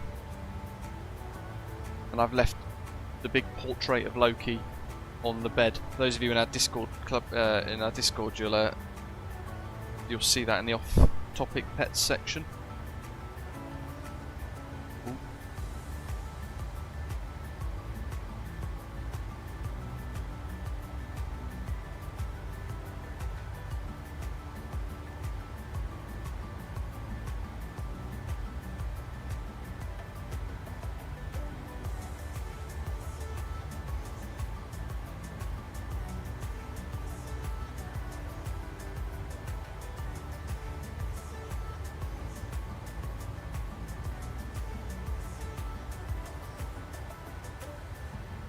Yeah, he certainly was, Greg. MPS Gaming saying, take notes, be prepared before you speak to the air traffic control, look at the charts, listen to other people to understand the communication. And yeah, fly at quieter airports. Avoid events, that's a big tip. People will go straight into a big event because it's all exciting and they think, I'm going to go straight into across the pond or something, or cross the land. And then they can't work out why it's insanely busy and why they're getting shouted at. Ian, it's great, isn't it? It looks so good.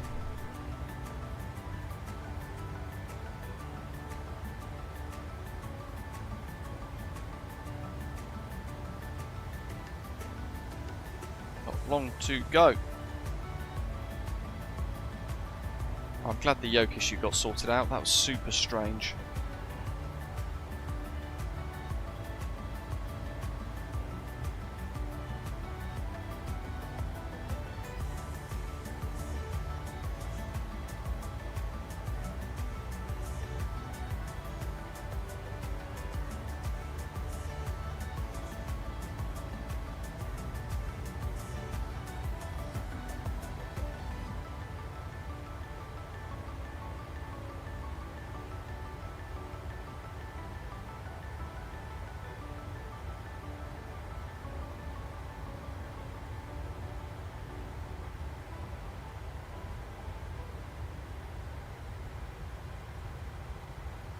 Roy, I don't use SPAD, no. Ian does. I know a few people on the channel do. I personally haven't used it. I think because the program, the software looks so archaic, I kind of can't get my head around a lot of it. I've considered it a few times, looking into getting SPADs, but I just keep putting it off. I would need a bit of help setting it up, I think.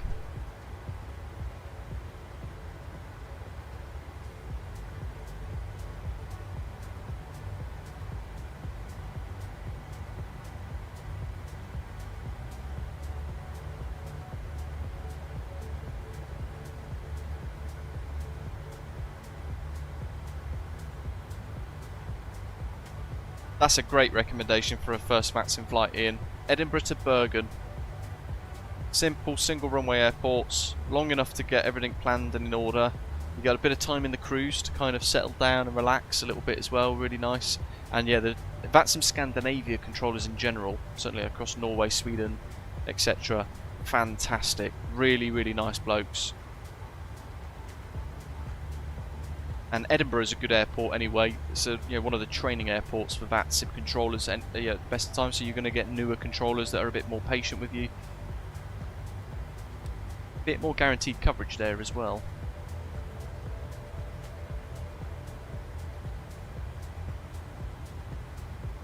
That's probably the best route suggestion I've ever had suggested for new pilots on VATSIM. Edinburgh to Bergen, and both have got great sceneries available for them as well, which helps.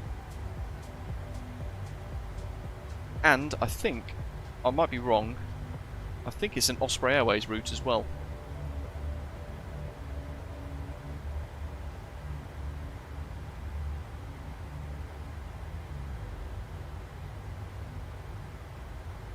Right, okay, overhead Tripoli. KLM there is Kalamata. But we're routing off that way. Sierra Papa Alpha there, an ATV, that's Athens. That big patchy yellow on the map there, that's Athens. We're obviously going down Sparta and Kalamata region anyway. Which I think is the Peloponnese region of Greece, I might be wrong. Might have got that entirely wrong. I always get the little regions confused.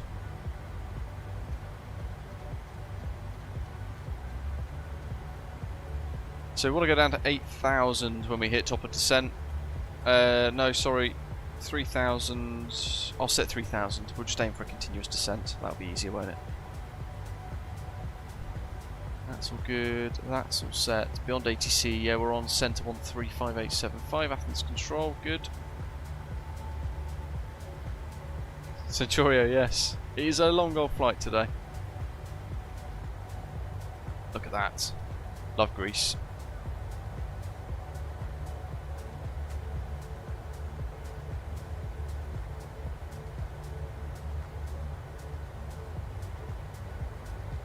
Oh, Doyle, I got it right. Peloponnese. Or was it AZ?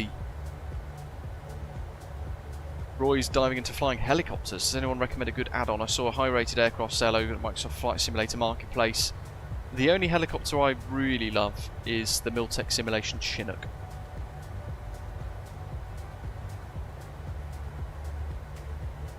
But then the H160 from Hype's pretty good. They're free H135. That's pretty neat. So if you want to try helicopters for the first time, then that could be a good start. Get their freeware H135. LNAV, VNAV. Auto thrust Mach 80. Actually, I'll set 20 for now, and I'll see what Beyond ATC gets us to do. Now again, as a caveat, if Athens radar come online here on VATSIM, because we are on VATSIM as well, 1228, we will need to communicate with them. And when we get a bit closer, I will have to go on to Unicom 1228 to transmit, to tell people on VATSIM what we're doing. So that's going to supersede anything that happens on Beyond ATC over the next kind of 30 minutes as we make our way to Santorini. If you guys want to get any of the scenery showcased today, 29 Palms Santorini, which is stunning, or Macro Simulations Manchester, they are linked in the description today. Ian, yes. You know what? I was thinking that this morning. Saying, is anyone else's seat on the next level seat, Boeing chair, getting really uncomfortable? For me, it's the back cushion. It feels like it's giving me a load of back pain. And the actual seat cushion that I'm sitting on, albeit I've had it over a year now, a year and a half in fact, so it's done pretty well. I think the actual cushion that I sit on needs replacing.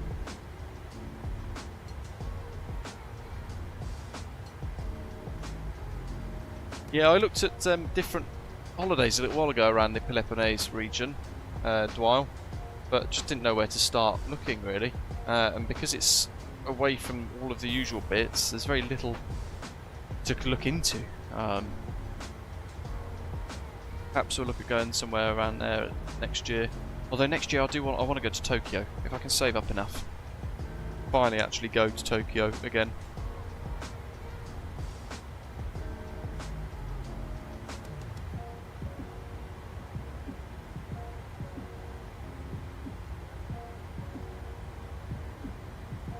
Do you have to get the foam replaced via their website, Ian?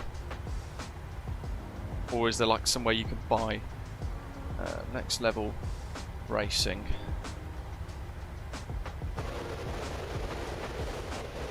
Tomjet 7 Hotel Echo. Expect radar vectors. Air nav runway 15. Oh, nav 15. Ah! I'm going to turn beyond ATC off because it won't let us change any of that. It won't let us change the runway or anything, so I'm going to turn it off now. No more beyond ATC for today.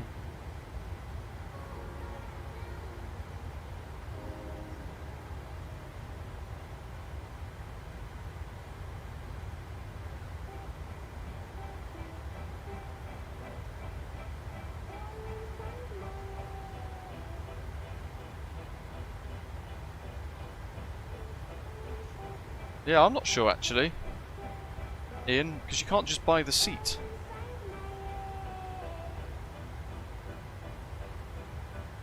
Alright, so 1228.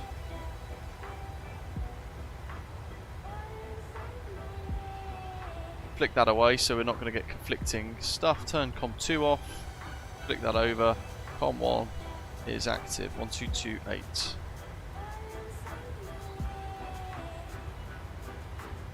And then we want 3,000.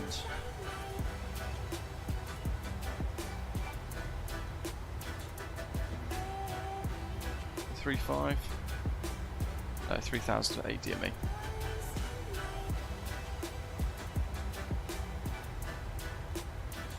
Back to managed speeds, max 7.9, and then descent is about to begin. So auto brake 2 is the mode we're going to use, then we're going to go manual brakes. Minimums 1,700 to sets, QNH 1012 and a VREF 143 is all set, cross check. The data's set as well, we've got nav1 set to 110.4. Let's get them active in the box. 324.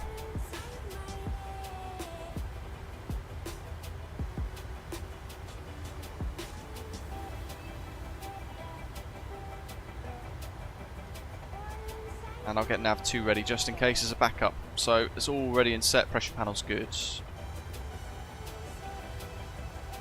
Yeah, Tokyo's super busy, but such an amazing experience. I know I've not been in 15 years now, so the Cowan simulations models are okay, Roy, but it depends what sort of helicopters you want, mate, really. I can really recommend the Miltech CH-47, but I appreciate it's a military helicopter, and you can't drop troops off and stuff beyond the things that I've done in the videos that I've showcased last month. It's worth checking those out to see if it tickles your fancy.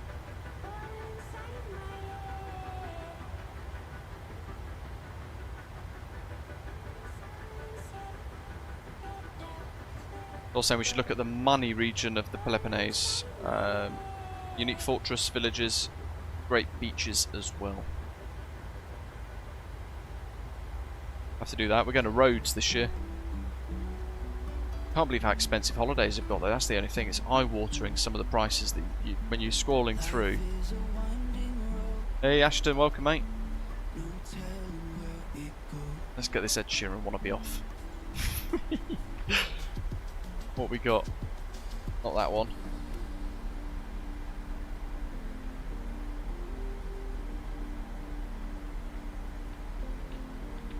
Yes.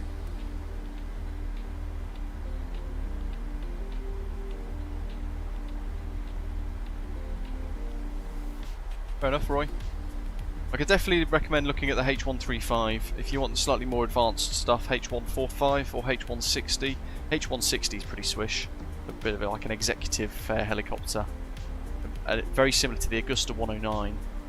If you kind of know the shape and style of that, that's pretty cool. So I can recommend checking out the H160, Roy, if you want something very capable, quite quick, very easy to fly as well.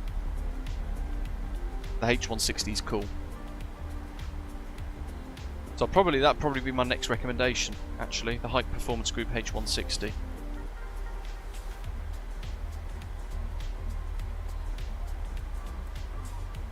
Yeah, I remember that MPS Gaming. We flew into, where was it? Night Shepherd, welcome mate. Chios, I think it was, wasn't it? Or I think it was Chios.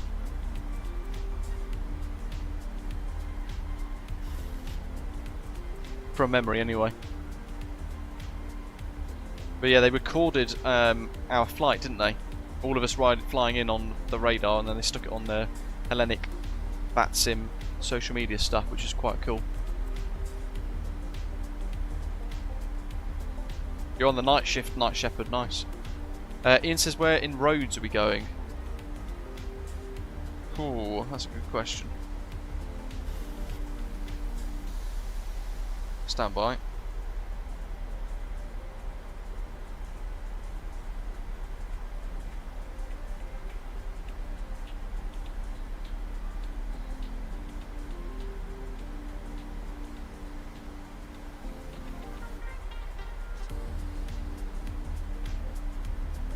Not actually sure. I am trying to find out.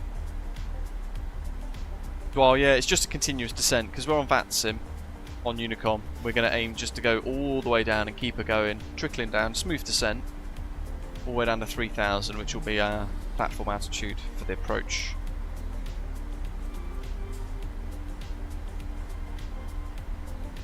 Maya Exclusive Resort and Spa. That's where we're going, Ian. And I've not been to Rhodes since I was a child last. Oh my goodness. BA app says it's 38 degrees in Rhodes at the moment.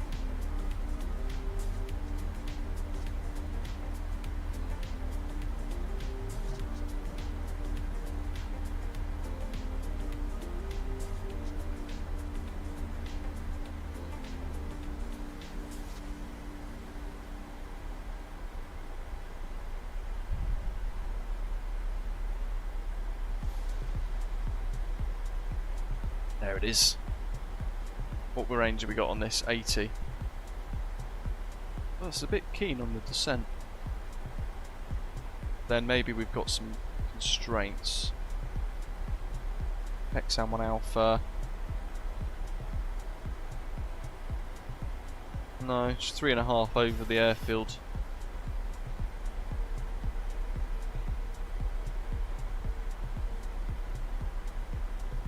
Three and a half over SNI. So no descent path after Santorini, overflying the VOR.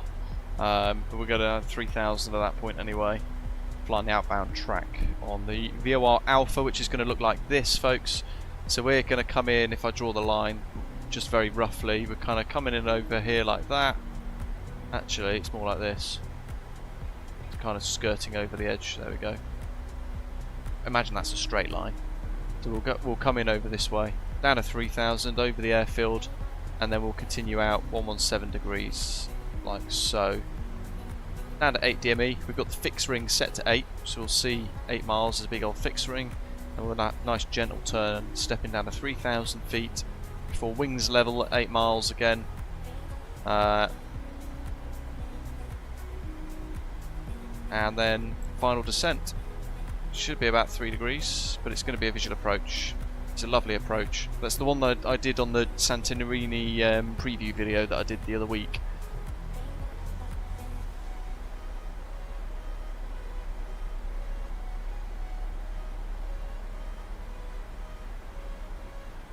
We've got Milos, I think, is coming up. That little island right on the nose is the island of Milos.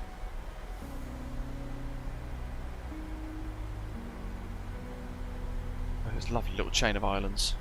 Super scenic.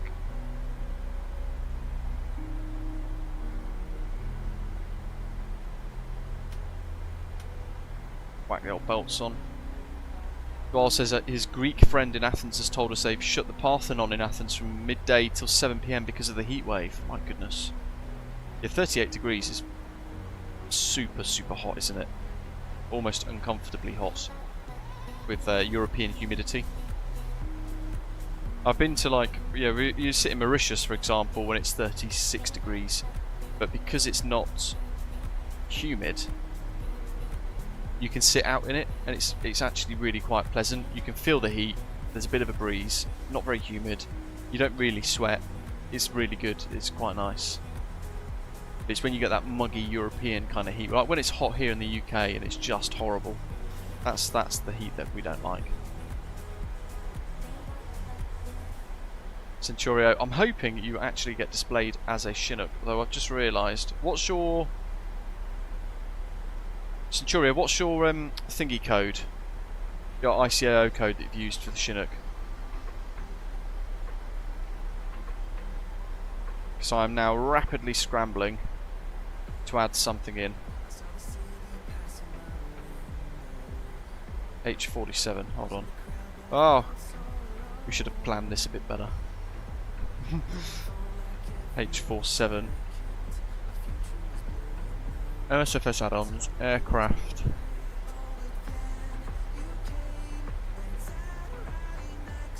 No. I'm going to try and get you displayed as a Chinook in model matching. Packages. Where is it? Miltech, Miltech, Miltech. Oh, actually, I've installed it through... airplanes. Aircraft. Australian Army.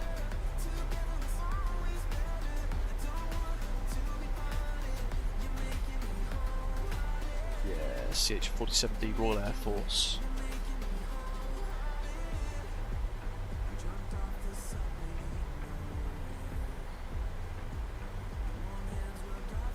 Dusty.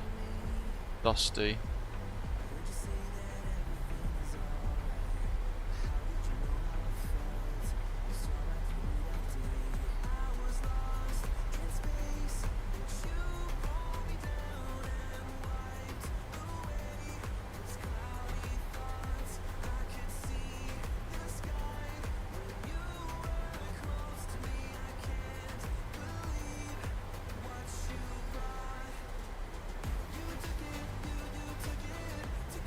Rapidly trying to sort this out. H47 save.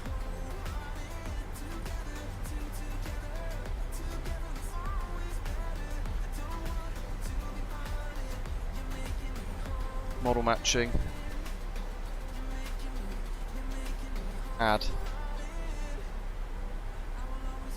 MSFS. No, it's not.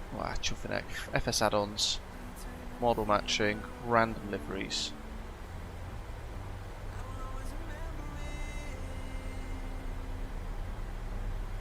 Let's see if that works. We'll find out soon.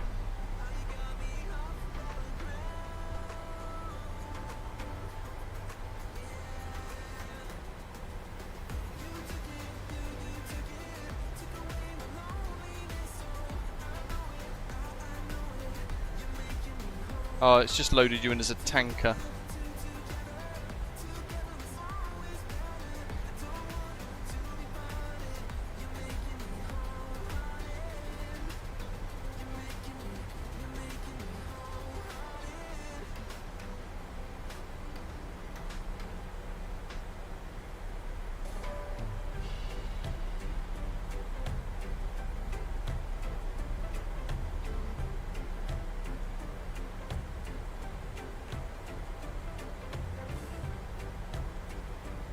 Got that one.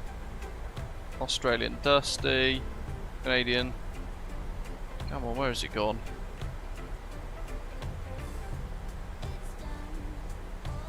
Probably not going to allow it to change now because I'm doing it midstream.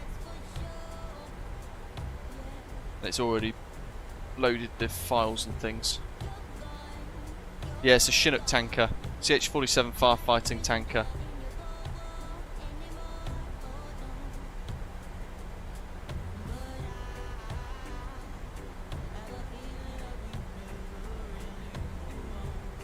So it's loaded you in correctly. Very exciting.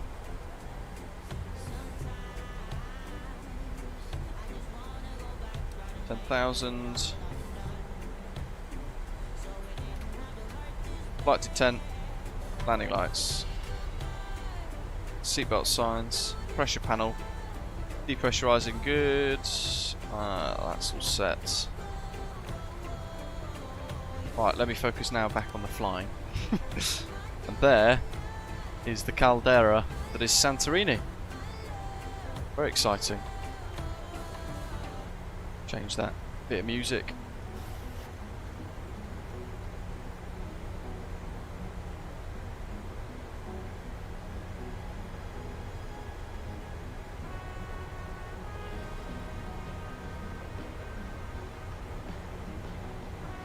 That was a bit of a thing as well. There we go. Right, 10. Nav, radios, MCP sets. Init ref, that's done. 143, footer box, looking good. Let's get rid of the speed brake. Oh, there's the ships. Santorini traffic, Osprey 145, passing overhead at 8,000 feet. Tanzania, awesome. Inbound for Good to see you enjoying it. 33 on the VOR Alpha approach. Captain Nationator, welcome. With the S91. Very good, how are you? Santorini traffic. Hobo 1, Centurio. He's flying with one of his favourite call signs when he was in the United States Air Force. Epic.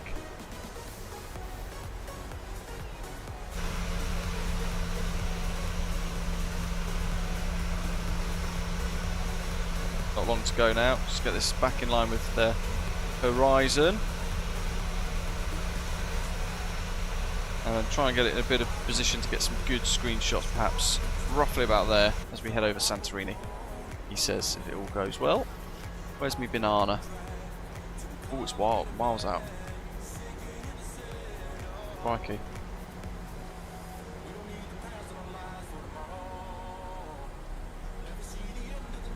Let's set 220.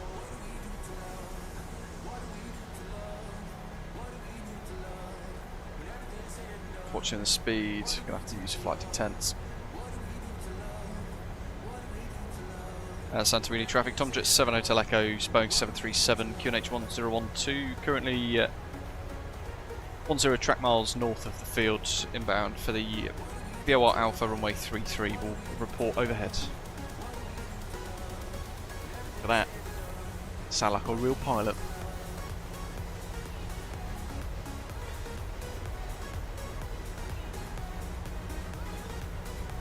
So minimum clean is 207, we'll set 210 just to keep it rounded. And here is 29 Palms Santorini with custom ortho and all sorts. Look at this. All of that included.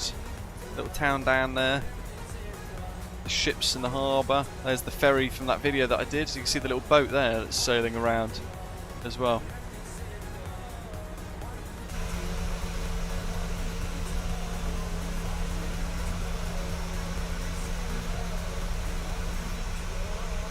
Hopefully we get this pretty neat.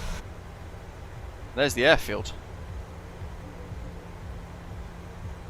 Santorini traffic, couple of 41 and we go, runway 33.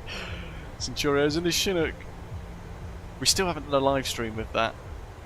We need to get together a load of you with Chinooks. We need to go and just blast around on VATSIM somewhere one day. 45, turning, face flag at 10 miles, runway 23. What's our minimum flap extension speeds? 244. Flaps 5 for 250. Let's get flap 5 out.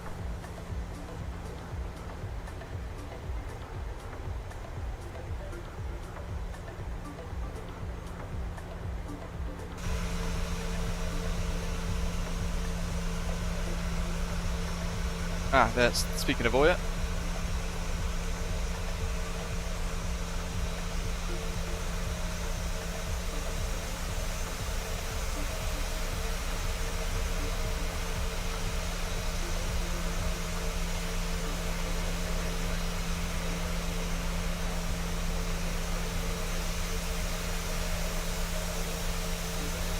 Look at this.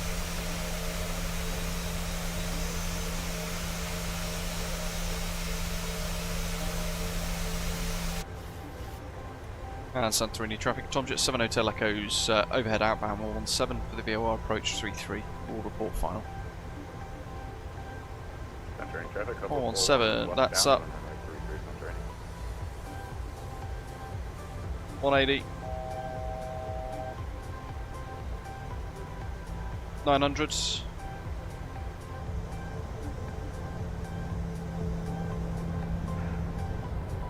Santorini traffic. Look at that. 145. What a view. 3,000 feet. 10 miles for runway 33 on time. If you're new, don't forget to hit like, hit subscribe. Give us a little thumbs up before the end of today as well. Hopefully you guys have enjoyed this slightly longer flight. Got to keep the... In fact, there's the banana. That's good, actually. 800 will do us nicely there. And we will bring the speed brakes back in. And armed. So, park brakes off. That's all good. Lights and signs. Crew advised. Aircraft's depressurizing nicely. Let's get them set now. 3,000, we are there. And if I go to here, there's one of our colleagues flying in. The Flybois FMS had an issue with this approach, definitely wasn't working right, Ashton says. Does that include in the, what you call it, the, with the Navigraph nav data? Pause that. And I think I'm going to go center me head there, press start. Yeah, let's go. Let's do this. Get the head tracker on. Ooh. Santorini traffic, Ryanair 6 Bravo Juliet, starting up stand 5, Santorini. Center traffic, Hobo 41 is on the go, runway 33, making right close traffic.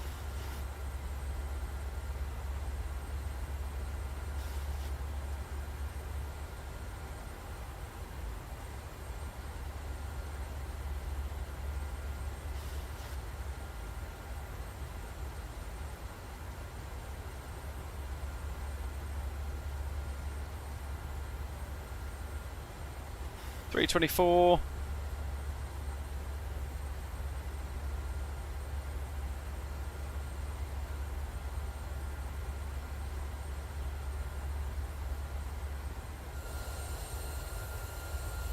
There's a beautiful Santorini. Santorini traffic, on space is 145, 2 miles, 5 on runway 33. Santorini traffic, Osprey 153A. Alpha is overhead field and starting the VOI Alpha. Separation is pretty good. We're all at bang on about 2-3 minutes behind.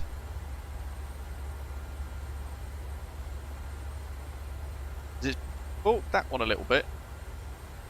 It's not a continuous turn, but that's fine. We're going to go flap 10 just for now. Bring that nose down a little bit.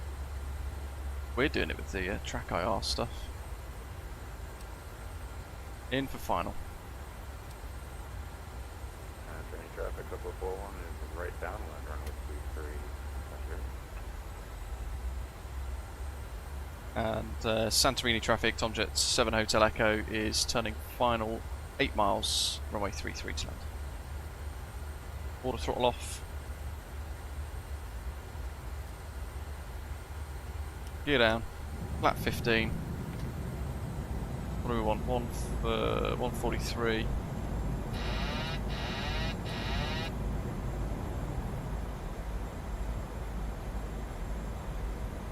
$138 will do us. Get the nose down.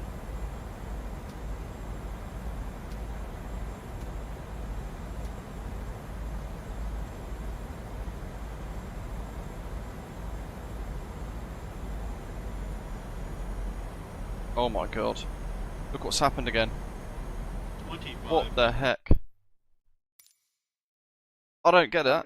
I haven't touched anything. Bravo Juliet, Stockton, 1 point golf, runway 3C via Echo and Alpha, Santorini. Santorini traffic, on space is 145, clear runway 33.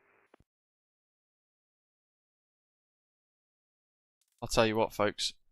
This has got to be well and truly broken if... This is really not good timing. Sorry, Ian. I know you're right behind me, mate.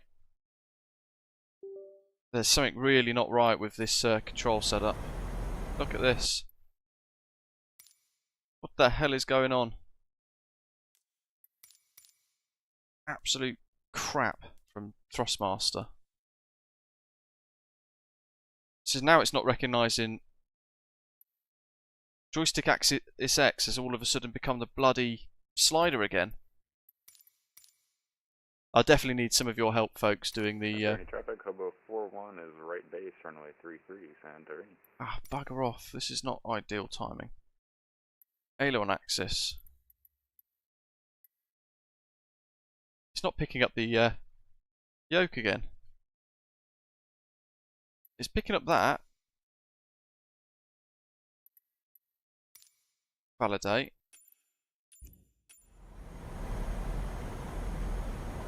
Look, it's fighting it again. That's me full right stick. I'll let go. Wiggle, wiggle, wiggle. I'll go full left, but no full right.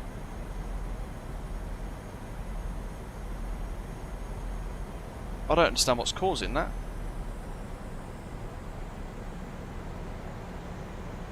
Approaching minimums. Minimums.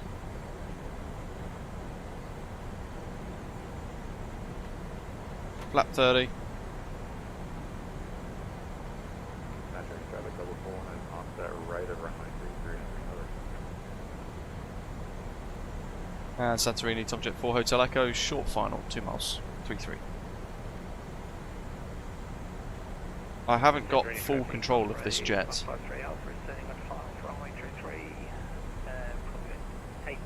If I drift ever so slightly this way, absolutely beautiful.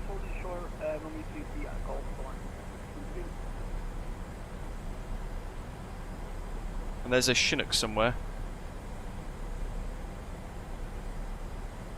Whoa, now, okay. Now it's wanting to go right, not left. How 500. What the hell is going on with this yoke? Trying to fly a plane, goddammit. Jeez. I can't see Centurio. Oh god, I'm actually fighting this yoke so much. 100. Okay, I've got it. Looking ahead. 30. 20. 10. Uphill. Touchdown. Traffic Hobo 41 is crossing over runway. Brakes. 33, running up the ramp. Reverse screen.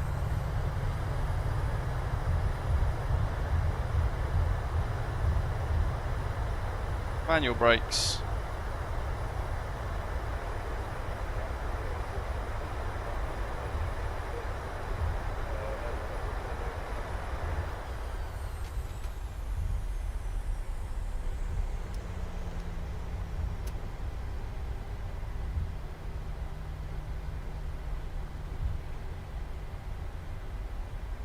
It could be the Xbox controller that I've plugged in. Yeah, that's a good shout. But interestingly enough, Charlie. 153 Alpha, 2 nautical mile short final for runway 33, Santorini traffic. And Santorini Tomjet 7 Hotel Echo's vacated at Charlie. Sorry about that, Ian. Traffic, runway 6 double Juliet, behind the landing traffic, fly golf, runway 33, right behind. Santorini traffic.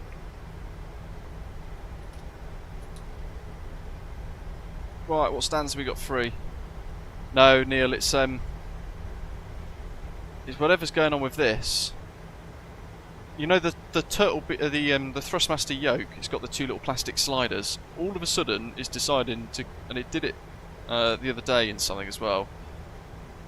It all of a sudden is making the slider become a the aileron axis, and I don't understand why. But it's done it 3 times today now. Gold air.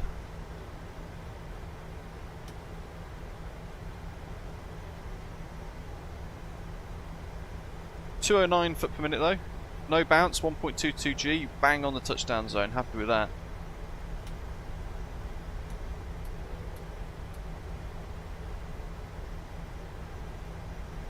That was really stressful when the yoke started playing up then.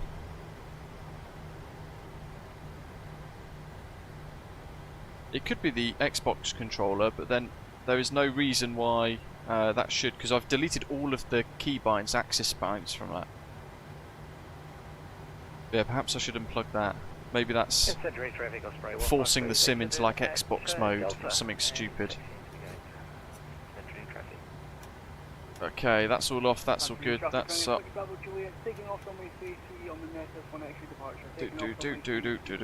Strobe steady. That's all good, APU's on. Cut the engines. 1 and 2. 2 and 1. Very good parking. Come on, give me Gangnam style.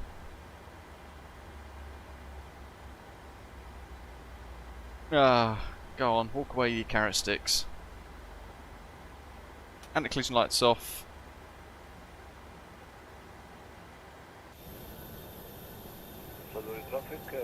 Oh my goodness, I forgot flaps.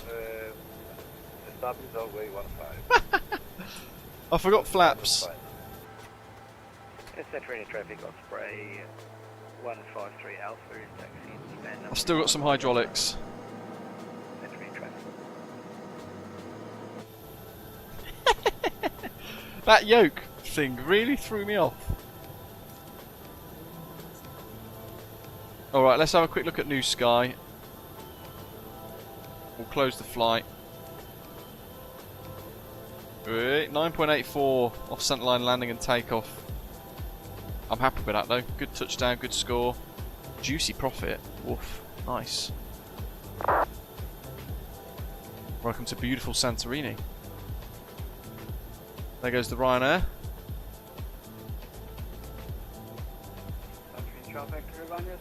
So, Centurio's here somewhere in mighty Chinook.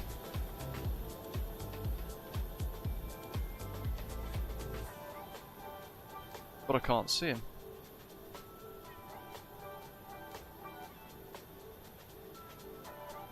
Passenger's bus is coming.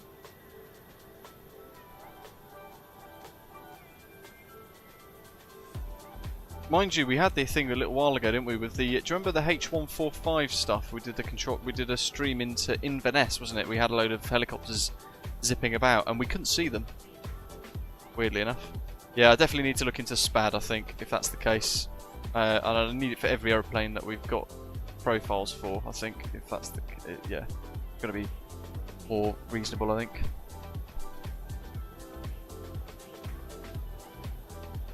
Nice little retro Osprey A320 there. That's Ian, I believe. Big old shiny engines and his boot nose. Another old school retro Osprey there as well, good stuff.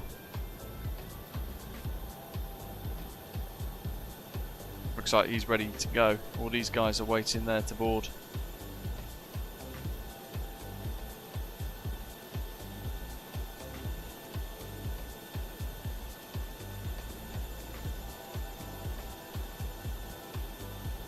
It says he's hovering on my right, looks like it's not showing.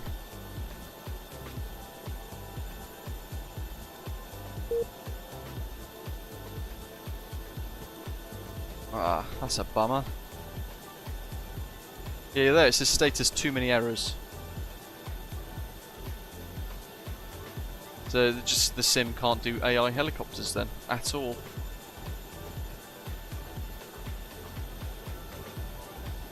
Hey, there's the EasyJet coming from Brizzle.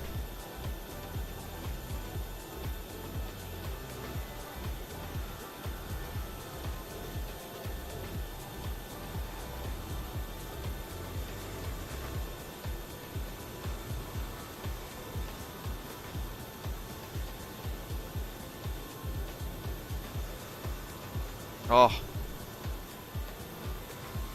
Ooh. Cheeky little overshoot there. Caught on camera.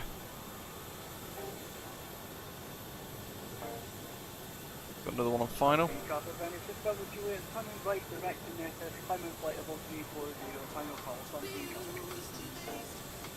Here comes the Easy.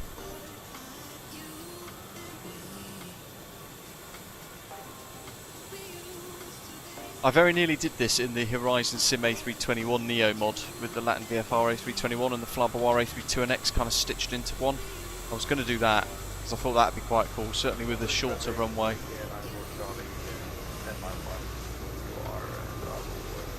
Awesome.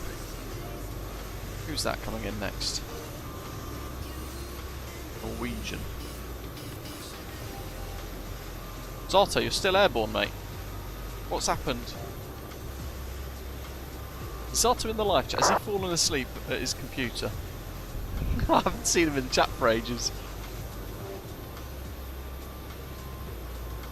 And on Volanta, he's just circling around. Look at that for an offset approach. That really puts it into perspective.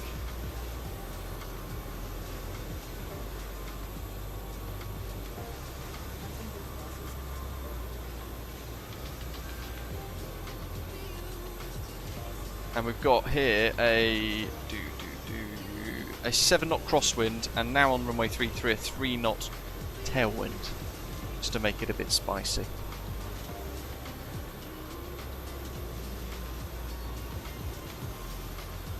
Nice. If you haven't checked out the scenery, by the way, have a little look at the Santorini video I did last week. Showed you a preview of this whole island, and it is really quite stunning. Definitely worth checking out. Massive thank you to all of you for tuning in, taking part today. It's been a little while. Appreciate all the support over the last week or so with all the things that have happened. And very warm welcome to Greg for becoming a new channel member, and Ian, massive thank you for upgrading your channel membership as well. Again, the scenery is all linked in the description below if you want to head to Contrail and purchase those. The affiliate links are down below. It's a nice easy way of supporting the channel with no extra fees or anything attached to anything. Don't forget to hit like and subscribe before you head off. I'll check that out after, Ian. Let us know what you're flying and stuff. We'll work it all out, hopefully. But yeah, join us tomorrow. We'll be at East Midlands Airport on the VATSIM network, and I'm going to be your VATSIM controller on the ground at East Midlands for 3 hours from 1 o'clock UK time. But in the meantime, as always, thank you very much for flying along, taking part, joining in the live chat. Greg, massive thank you for your tip, appreciate it, and all of our new subscribers as well, great to have you on board. But in the meantime, as always, enjoy the rest of today, and I'll see you tomorrow for some VATSIM goodness. Take care.